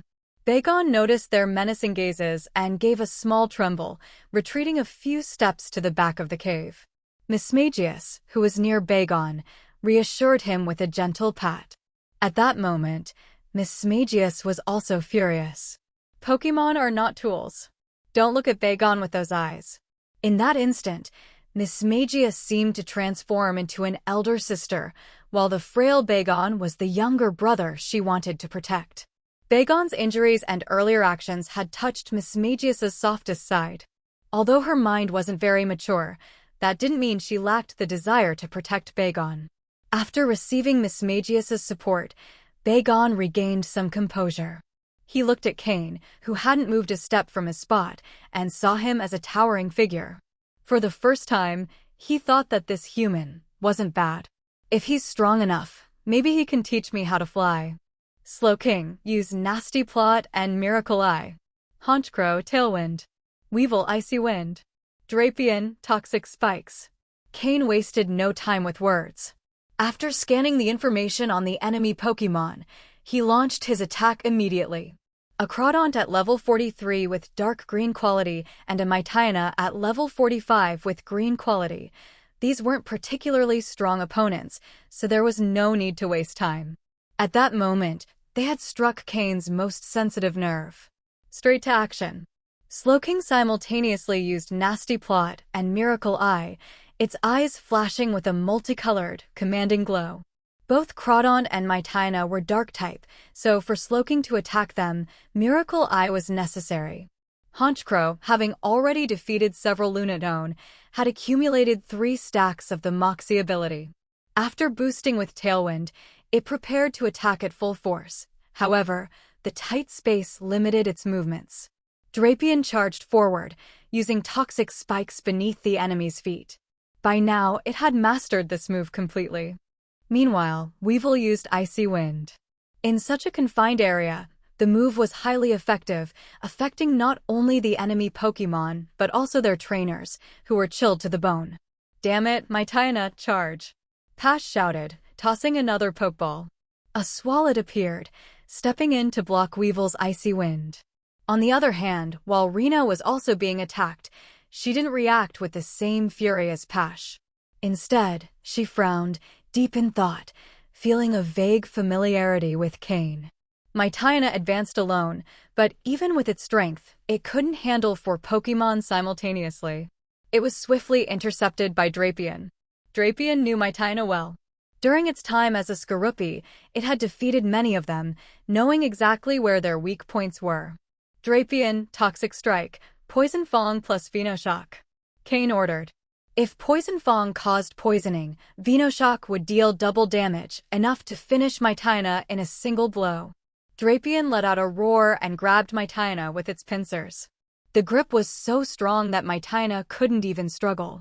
With its body strengthened after evolution and a month of intense training, Drapion had perfect control over every part of its body. Pinned down tightly, Mytina couldn't break free no matter how much it tried. With venom-coated fangs, Drapion bit directly into a weak spot on Mytina's back. The poison was injected into its body, followed by a viscous substance that Drapion spat onto it. Poison Fang inflicted poisoning, activating Venoshock's double damage. Additionally, hitting a weak spot triggered Drapion's sniper ability, maximizing the damage. With a single move, Mytina was instantly defeated. Feeling that Mytina was no longer capable of fighting, Drapion tossed it aside like trash. At that moment, Drapion had fully mastered its sniper ability. The one-hit victory had emerged. Pash froze, staring at Mytina lying to the side, unable to comprehend what had just happened. Why? By appearances, the 2 Pokémon should have been evenly matched. Even if Mytina was slightly weaker, how had this happened? He had sent Mytina intending to hold off Cain's 4 Pokémon. If Cain had known what Pash was thinking, he would have mocked him. Had he lost his mind? How could he think a single Pokémon would hold off 4 of Cain's? Where did that confidence come from? Rena, stop standing there. Send out your Pokémon, or we're done for. Pash shouted, his eyes bloodshot with rage. Pash's superior had sent Rena to prevent him from acting impulsively. Well, it seemed that had failed.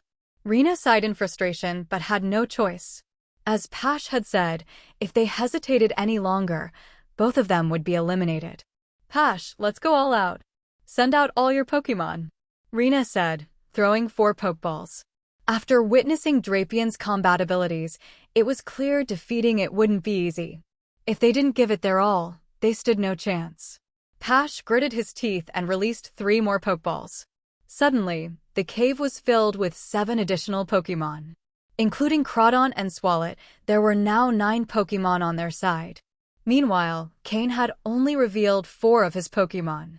Cain assessed the situation seriously, his eyes flashing as he activated the data system to gather information on the new Pokémon. After reviewing the results, his expression turned disdainful. He hadn't wanted to confront them earlier to avoid trouble, but now trouble had found him. So be it. This way, he could show Bagon just how strong his trainer was, so it would understand the kind of power it could have by following him. Watch closely, Bagon. Not only will I make you fly, but you'll become as strong as them, Cain said to the Bagon behind him. Upon hearing this, Bagon's face lit up with admiration. Flying and becoming powerful were its greatest dreams. It had seen the strength Drapion displayed in battle. What overwhelming power! If it had that kind of strength, it would no longer have to worry about being bullied by those annoying rocks. Slowking, unleash your full power with continuous psychic. Honchkrow, attack mercilessly. Sky attack. Weevil blizzard. Drapion. Cain paused as he gave the order. Drapion turned its head with a cruel smile, waiting for the command. Crush them all, Cain said coldly. Cha! Drapion roared excitedly, charging forward at full speed. For the past month, it had been holding back its power. Though it had mastered control over its body, it was eager to unleash its full strength. Fully armed, it lunged at the 9 enemy Pokémon, grabbing one and pummeling it mercilessly with its pincers, mouth, tail, and every joint available, ignoring the others' attacks. Slowking and the others unleashed their full power as well.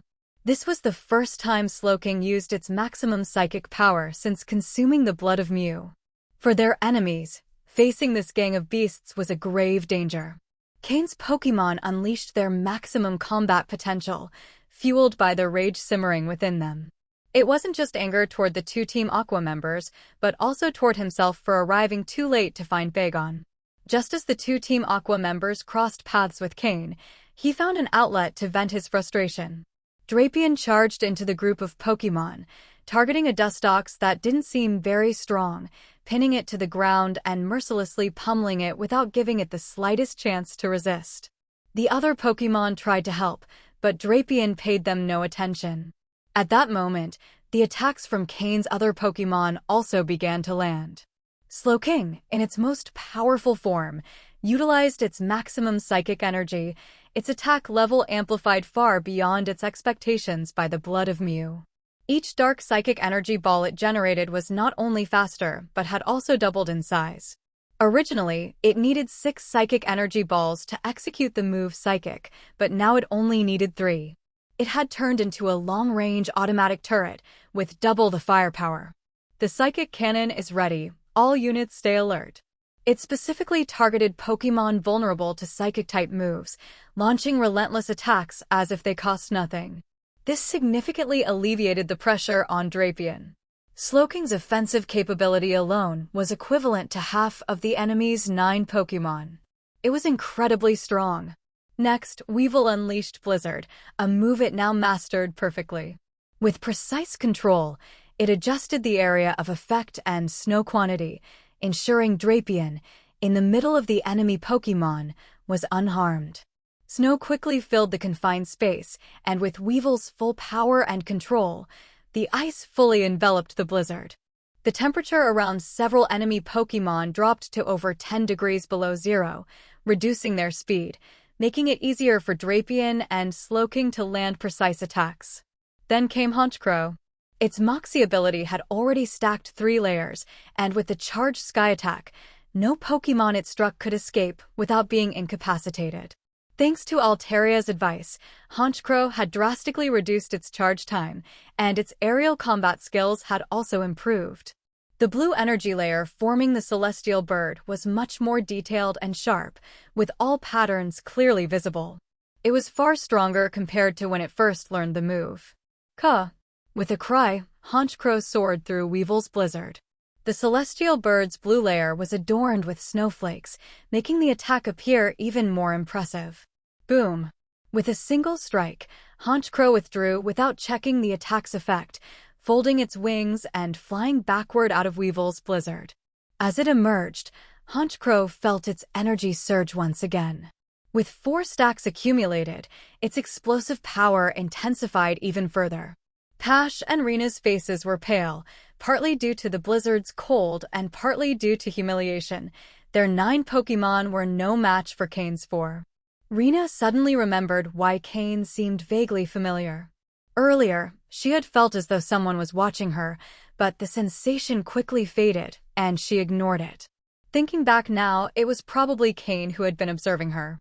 He had already spotted them beforehand, but chose not to confront them to avoid unnecessary trouble. And now, these two had come straight to him. They had run into an immovable wall. Pash, retreat. We can't win this time. We'll try again later, Rena said to the burly man beside her. Retreat? Don't you see that Bagon behind him? Hold out a little longer. Drapion can't last much longer. If we defeat Drapion, his other Pokémon will be easy prey, Pash said, his face frozen but his anger undiminished. He had already lost his Mytiana to Drapion, his Dustox was being savagely beaten, and Breloom had been taken down with a single strike from Honchkrow. They were all his Pokémon. If he failed to capture Cain's Bagon, his future in Team Aqua would be over. With so many rivals within the team, returning weakened would mean certain death.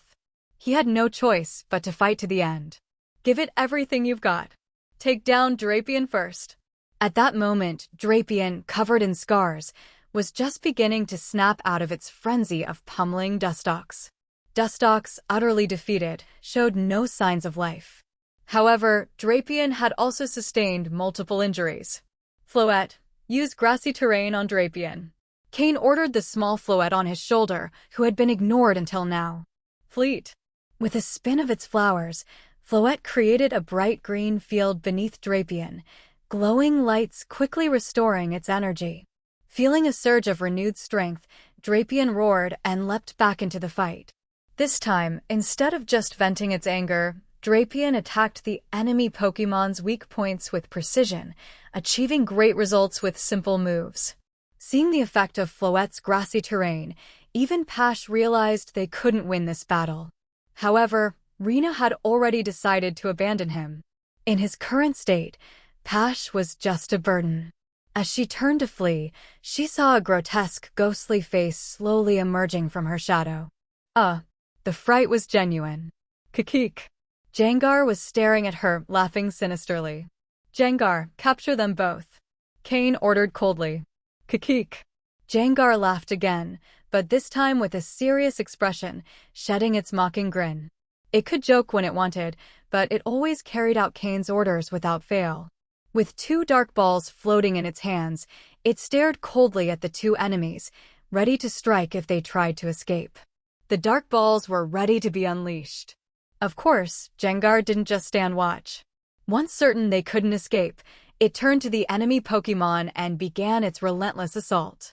Chapter 652, Chapter 652, Bagon captured. Soon, Cain's Pokémon, fully unleashed, finished clearing the battlefield. Weevil leveled up, reaching level 44, matching Honchkrow and the others. However, it wouldn't be long before it leveled up again.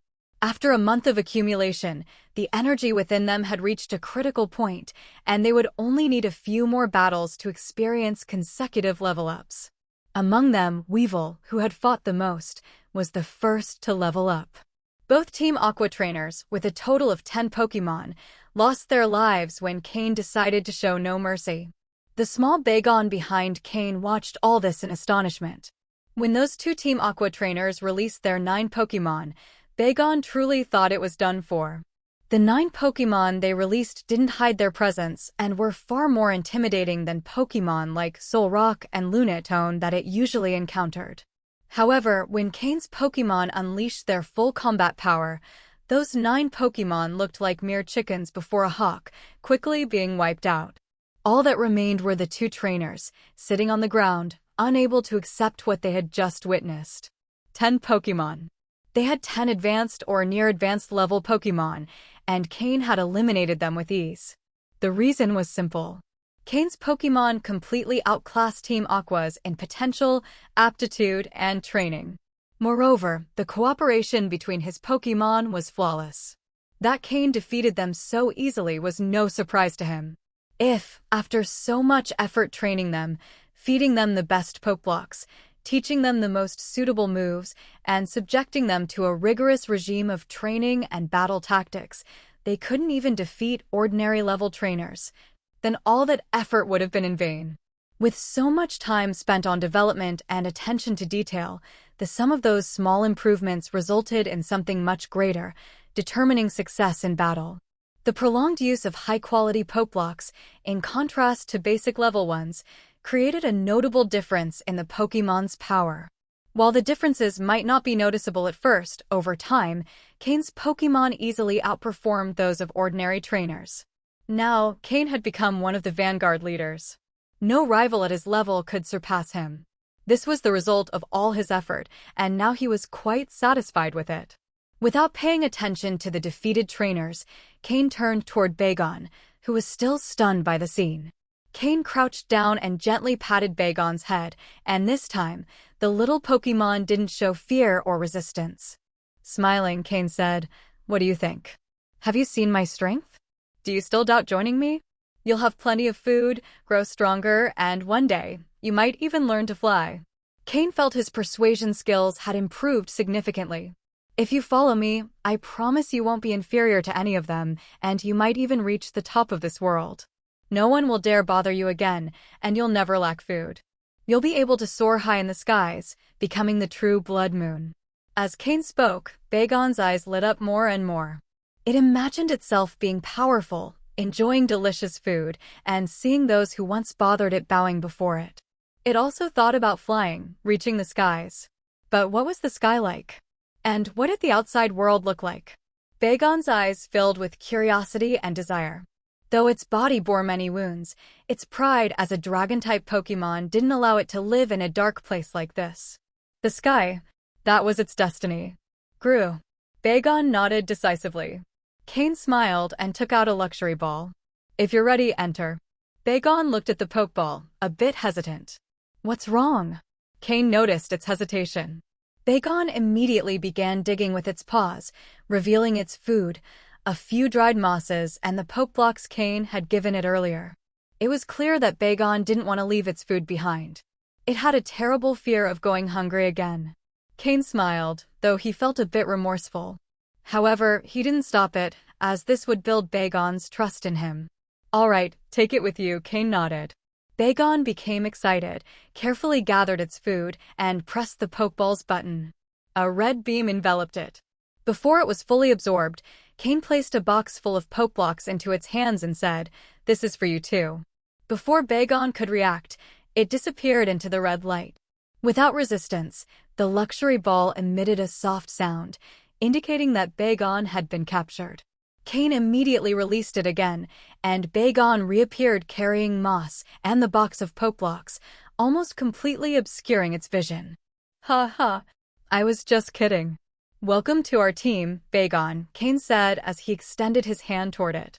Honchkrow and Slowking approached, smiling, surrounding the little newcomer. As its older brothers, they felt a new responsibility for the young one joining their group. Bagon looked at Cain's hand, then at its food-filled arms, a little confused. However, being so intelligent, it soon understood and rubbed its head against Cain's palm. Cain was momentarily surprised, but then he smiled, gently stroking Bagon's head. Bagon turned out to be much smarter than Cain had anticipated. It hadn't yet developed the resentment toward the world that Cain remembered from his previous life, meaning it had great potential for training. However, the first thing he needed to do was restore its physical condition and growth capacity.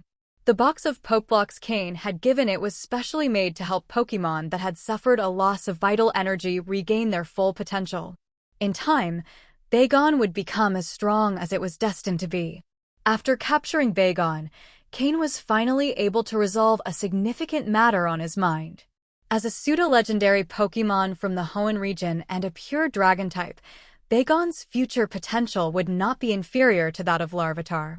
Moreover, Bagon's final form, Salamence, like Tyranitar, is capable of Mega Evolution. With the knowledge Cain possesses, far superior to anyone else in the Pokémon world, having more Pokémon capable of Mega Evolution would only bring greater benefits in the future. Cain patted Bagon's head, offering the new team member his first gesture of praise. "Bagon, eat something first, but remember not to eat too much at once. In your current state, you can only handle a maximum of 15 poke blocks. After digesting those, you'll be able to eat more. Miss Magius, make sure to watch over him, Cain instructed, trusting Miss Magius to oversee the process. Mias? Miss Magius responded cheerfully, as if receiving an important order. Since witnessing Bagon's living conditions, Miss Magius had transformed completely into a sort of protective older sister. Her mentality seemed to have matured, and she paid close attention to everything concerning Bagon. Cain knew the task couldn't be in better hands. It was as if a woman had suddenly become a mother after giving birth. That seemed to be the change Miss Magius had undergone. Finally, Cain had time to deal with the two captured Team Aqua members. Both were tied up with the vines Floette had created. Still affected by the cold and having seen their Pokémon defeated by Cain, the two knew they had no hope of survival. They seemed resigned to their fate. Cain slowly approached them and crouched in front of the woman named Rena, ignoring the man, who was merely muscle without much brain power and held no interest for him. "What is Team Aqua doing here?" Cain asked directly, looking into her vacant eyes. Rena had lost all will to resist. Without her Pokémon, she knew she couldn't survive in this place, so she had no reason to hide anything. "Lady Shelley ordered us to come to Meteor Falls to collect data and maps," Rena replied, her voice devoid of emotion. Hearing this, Cain was intrigued and continued to ask, "What is the purpose of collecting that information?" Rena's eyes showed a flicker of emotion, a spark of fervor. "It's for the arrival of the great god of the sea. What we're doing here is just a small contribution to that purpose. When the god of the sea descends, the entire world will be covered by oceans." The god of the sea Rena referred to had to be the legendary Pokémon of the Hoenn region from ancient times, Kyogre. "Kyogre?" Cain asked. Rena's dull eyes reignited with fervor. Despite knowing she was about to die, her devotion to Kyogre didn't waver. "All right. I think I understand the situation. Jengar, take care of them," Cain ordered Jengar. "Kikik." Jengar let out a sinister laugh before merging with the shadows of both prisoners. Gradually, life drained from their bodies as Jengar absorbed their energy, a source it needed to grow stronger. During Jengar's evolution, an elder at Mt. Pyre had thrown a black crystal at it. Cain still didn't know exactly what the crystal was, but the abilities Jengar had gained after absorbing some of the crystal's energy were new to him. Although he didn't know if the crystal would have any side effects on Jengar, when Cain scanned it with his system, everything appeared normal, even showing a tendency to strengthen, so he decided not to worry too much. Perhaps the next time he visited Mt. Pyre, he could find out more. Incidentally, after leaving Mt. Pyre, Cain had sent a message to his master, Matsuda Takashi, asking him to inform the president of the Hoenn League that someone was waiting for him at Mt. Pyre. He wasn't sure if Phoebe had already surfaced. Cain set those thoughts aside for now and looked at the lifeless bodies of the Team Aqua members. Then he remembered something important. Team Aqua and Team Magma were searching for Kyogre and Groudon, and one of the key pieces they needed to awaken these legendary Pokémon was buried in Meteor Falls. Has Team Aqua already discovered that what they're looking for is here? Even so, according to the timeline, it will take them some time to find it, and right now, I'm not in a position to stop them. When the problem grows larger, the Hoenn League will take care of it, Cain thought. In any case, the brainwashing in Team Aqua and Team Magma is impressive. Even in the face of death, these two still worship Kyogre. After finishing the interrogations, Cain noticed that Bagon had finished eating. Although it wasn't completely satisfied, for someone who had been starving for so long, the poke blocks it had just eaten were the best thing it had ever tasted. So, it didn't mind eating less. Miss Magius floated beside Bagon, holding the box of poke blocks. Cain smiled. "Let's move forward. There's still much to discover here." Hearing that they would continue, Bagon tensed. Cain didn't know what lay ahead, but Bagon did. It was well aware that they were about to encounter more Solrock and Lunatone. It had searched far and wide to find a small cave like its home, away from those Pokémon. Seeing Bagon's expression, Cain understood its thoughts. "Don't worry, Bagon. You now have very powerful companions," Cain said with a smile. Bagon looked at its new companions, especially the fearsome Drapion, and felt more reassured. Miss Magius floated beside it, patting its head and whispering something softly. It seemed that Miss Magius would also take on the role of teaching Bagon the basics. Cain trusted that by taking care of Bagon, Miss Magius would also grow further. After calming Bagon, Cain and his Pokémon continued advancing through the cave. The Solrock and Lunatone were an invaluable source of experience, and the more they encountered, the better. It didn't take long for them to come across a group of Solrock, about 20 in total. Cain immediately ordered his Pokémon to engage in battle. Bagon stayed by Cain's side, eagerly watching his teammates fight. It waved its tiny arms in the air, mimicking being in the battle, with a serious expression on its face, as if avenging its old enemies. Inside Meteor Falls, it's easy to lose track of time.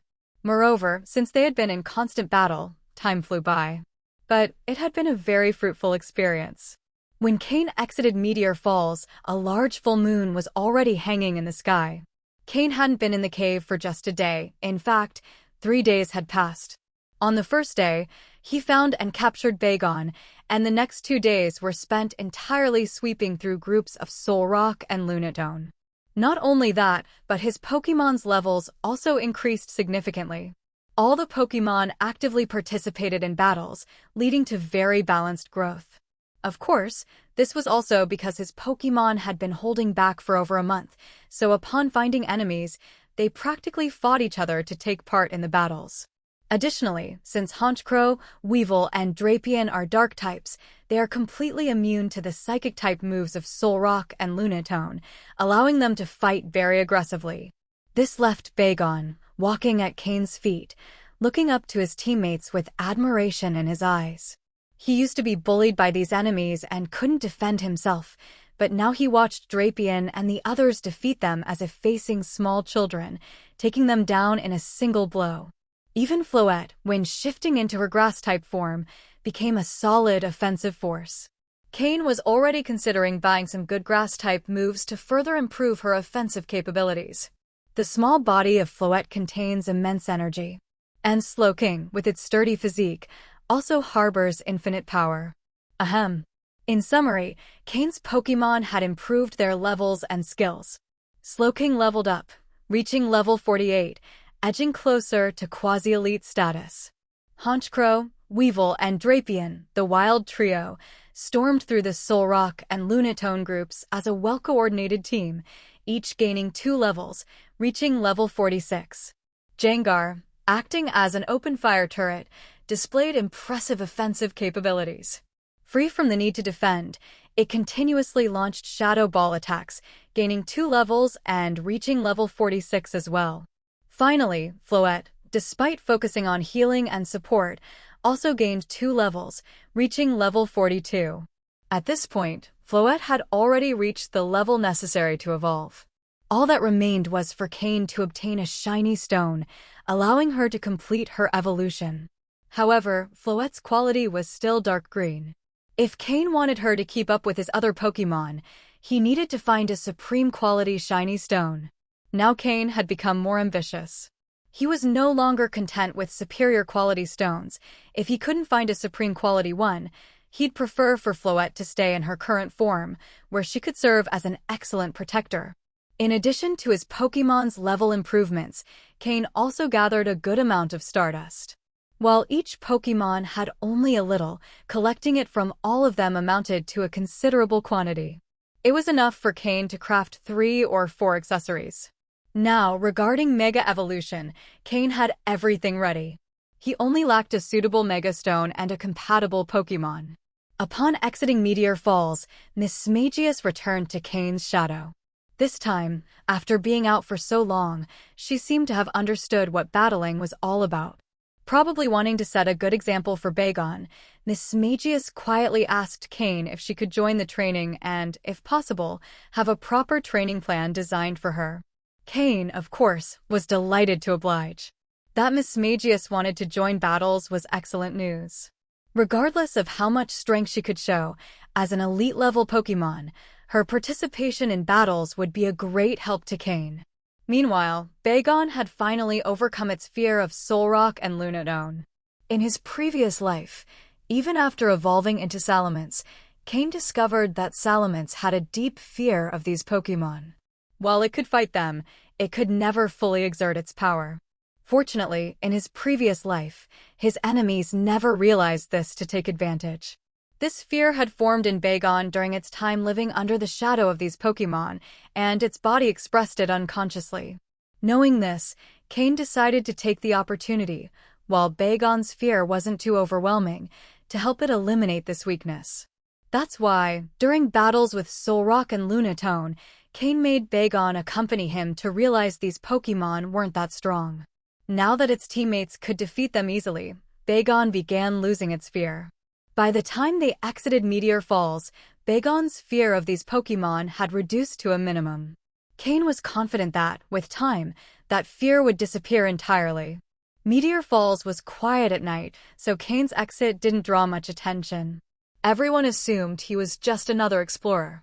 Cain immediately summoned Flygon, and before anyone could react, he had disappeared into the night sky. Then Cain found a quiet, secluded place to camp. With Bagon captured, half his objective was complete. The only thing left was to find the Megastone. If he managed to find it, all his goals would be fulfilled. However, unlike Bagon, which could move around and be captured by others, the Megastone was in a safe place and not easy to find. Ideally, he'd further raise his Pokémon's levels before going for it. With plenty of time, there was no rush. Both his main and secondary teams could improve as much as possible. Though Cain focused primarily on his main team, he couldn't neglect the growth of the second team. This was a crucial bonding process. The 5 little ones warmly welcomed Bagon upon seeing it. Larvitar, who had previously been the smallest, was thrilled to have a Pokémon smaller than itself. It was so happy that it even wanted to share all its belongings with Bagon, including its favorite little red backpack.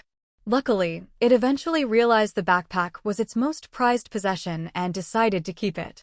At least it let Bagon touch it a bit. Right now, the location is on the edge of Route 114, north of Meteor Falls. After passing through Route 114, they would arrive at Leafy Town. The area they are in doesn't have high-level Pokémon, making it a suitable place for the secondary team to participate in battles. However, it's still nighttime, and Honchkrow and the others have been battling for 3 consecutive days. Even though Floette has been constantly helping them recover energy, prolonged battles demand significant mental focus, which isn't easy for Pokémon. That's why tonight there will be no training. It's time for a good rest. They'll recover their energy, and tomorrow will be the turn of the smaller ones to fight. At dawn the following day, first thing in the morning, Cain prepared breakfast for his Pokémon and supervised Bagon as it performed recovery exercises. Bagon's wounds had already been completely healed by Cain, leaving only a few old scars that hadn't fully disappeared yet. With time, it's likely Bagon will make a full recovery. For Bagon to regain its full physical capacity, good nutrition alone isn't enough. It needs to exercise to improve digestion and nutrient absorption. Combining this with Cain's unique massage techniques and internal treatments, Bagon should overcome its malnourished state within a few days. However, since Bagon had been weak for quite some time, it will require a longer period to recover 100% of its abilities. Cain hopes Bagon can restore its potential before entering its growth phase. Otherwise, once it reaches that phase, improving its abilities will become much harder. After all, during their juvenile stage, Pokémon's bodies still have a high capacity for self-regulation and transformation. One example is Torchic, whose quality fluctuated between blue and dark blue during its juvenile stage. After finishing everything, Cain stored most of his Pokémon, leaving only Torchic and Aaron out. Torchic had reached level 15 a few days ago and could evolve at any moment in the coming days. On the other hand, Aaron, who levels up more slowly but has a type advantage in this area, was chosen by Cain to face the stronger Pokémon. Torchic had been very excited lately, as Cain had allowed it to participate in numerous battles. Since crying during its first battle, Torchic hadn't shed a single tear due to pain. Now, even mild hits were ignored. It had also started enjoying fighting. Thanks to its speed boost ability, the longer Torchic fights, the faster it becomes, giving Cain more tactical options during battles. Although the tactic isn't very complex, with speed boost and agility securing the advantage, Torchic simply harasses the enemy, attacking from a distance without being caught. This will be an essential tool for Blaziken in the future. Training Torchic now and perfecting this strategy will bring significant benefits later. For instance, Torchic encountered a level 16 Beautifly in the bushes. After reaching its maximum speed, it ran circles around Beautifly nonstop, launching small flames that gradually exhausted Beautifly's stamina until it was knocked out. Although Torchic had already mastered the move Flame Burst, using high-power fire moves in a forest can be risky and hard to control. Of course, when facing a truly powerful enemy, those precautions could be disregarded. Cain, monitoring Torchic's progress in real time through his system, observed how it was gradually improving its physical strength. Though still at level 15, Torchic's body continued to grow stronger. This indicated that Torchic was on the verge of evolution. It only needed a bit more build-up, or perhaps a sudden trigger, for the evolution to happen. Cain began closely monitoring Torchic's condition. Torchic, already excited, ran around with small flames erupting from its beak. The fire-type energy within it was accumulating, almost impossible to contain. Suddenly, Cain frowned and shouted, "Torchic, watch out." "Kayak." Torchic stopped and looked back, a confused expression on its face. It didn't understand why its trainer was warning it, as it didn't sense any threat. At that moment, between the leaves of the trees, a light green flash appeared in the air, heading straight for Torchic, who had been running aimlessly.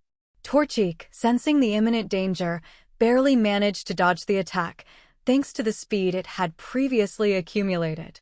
A Scyther appeared before it, its sharp eyes fixed on Torchic. Its scythes were embedded in the ground right where Torchic had been moments earlier, less than 10 centimeters away. Torchic was stunned. If not for Cain's warning, it might have been struck down. Cain hadn't sensed Scyther's presence earlier either. It was only after noticing the absence of Pokémon in the forest that he suspected they were in a territory controlled by a Pokémon. The system quickly scanned Scyther. Though its level and abilities weren't outstanding, in this low-level forest, Scyther was like a king. This Scyther was likely the only one in the area, explaining why it attacked Torchic so fiercely for causing a commotion in its territory. At level 19 with light green quality, Torchic, though only level 15, had a chance due to its type advantage and speed. "Torchic, counter with Flame Burst," Cain commanded.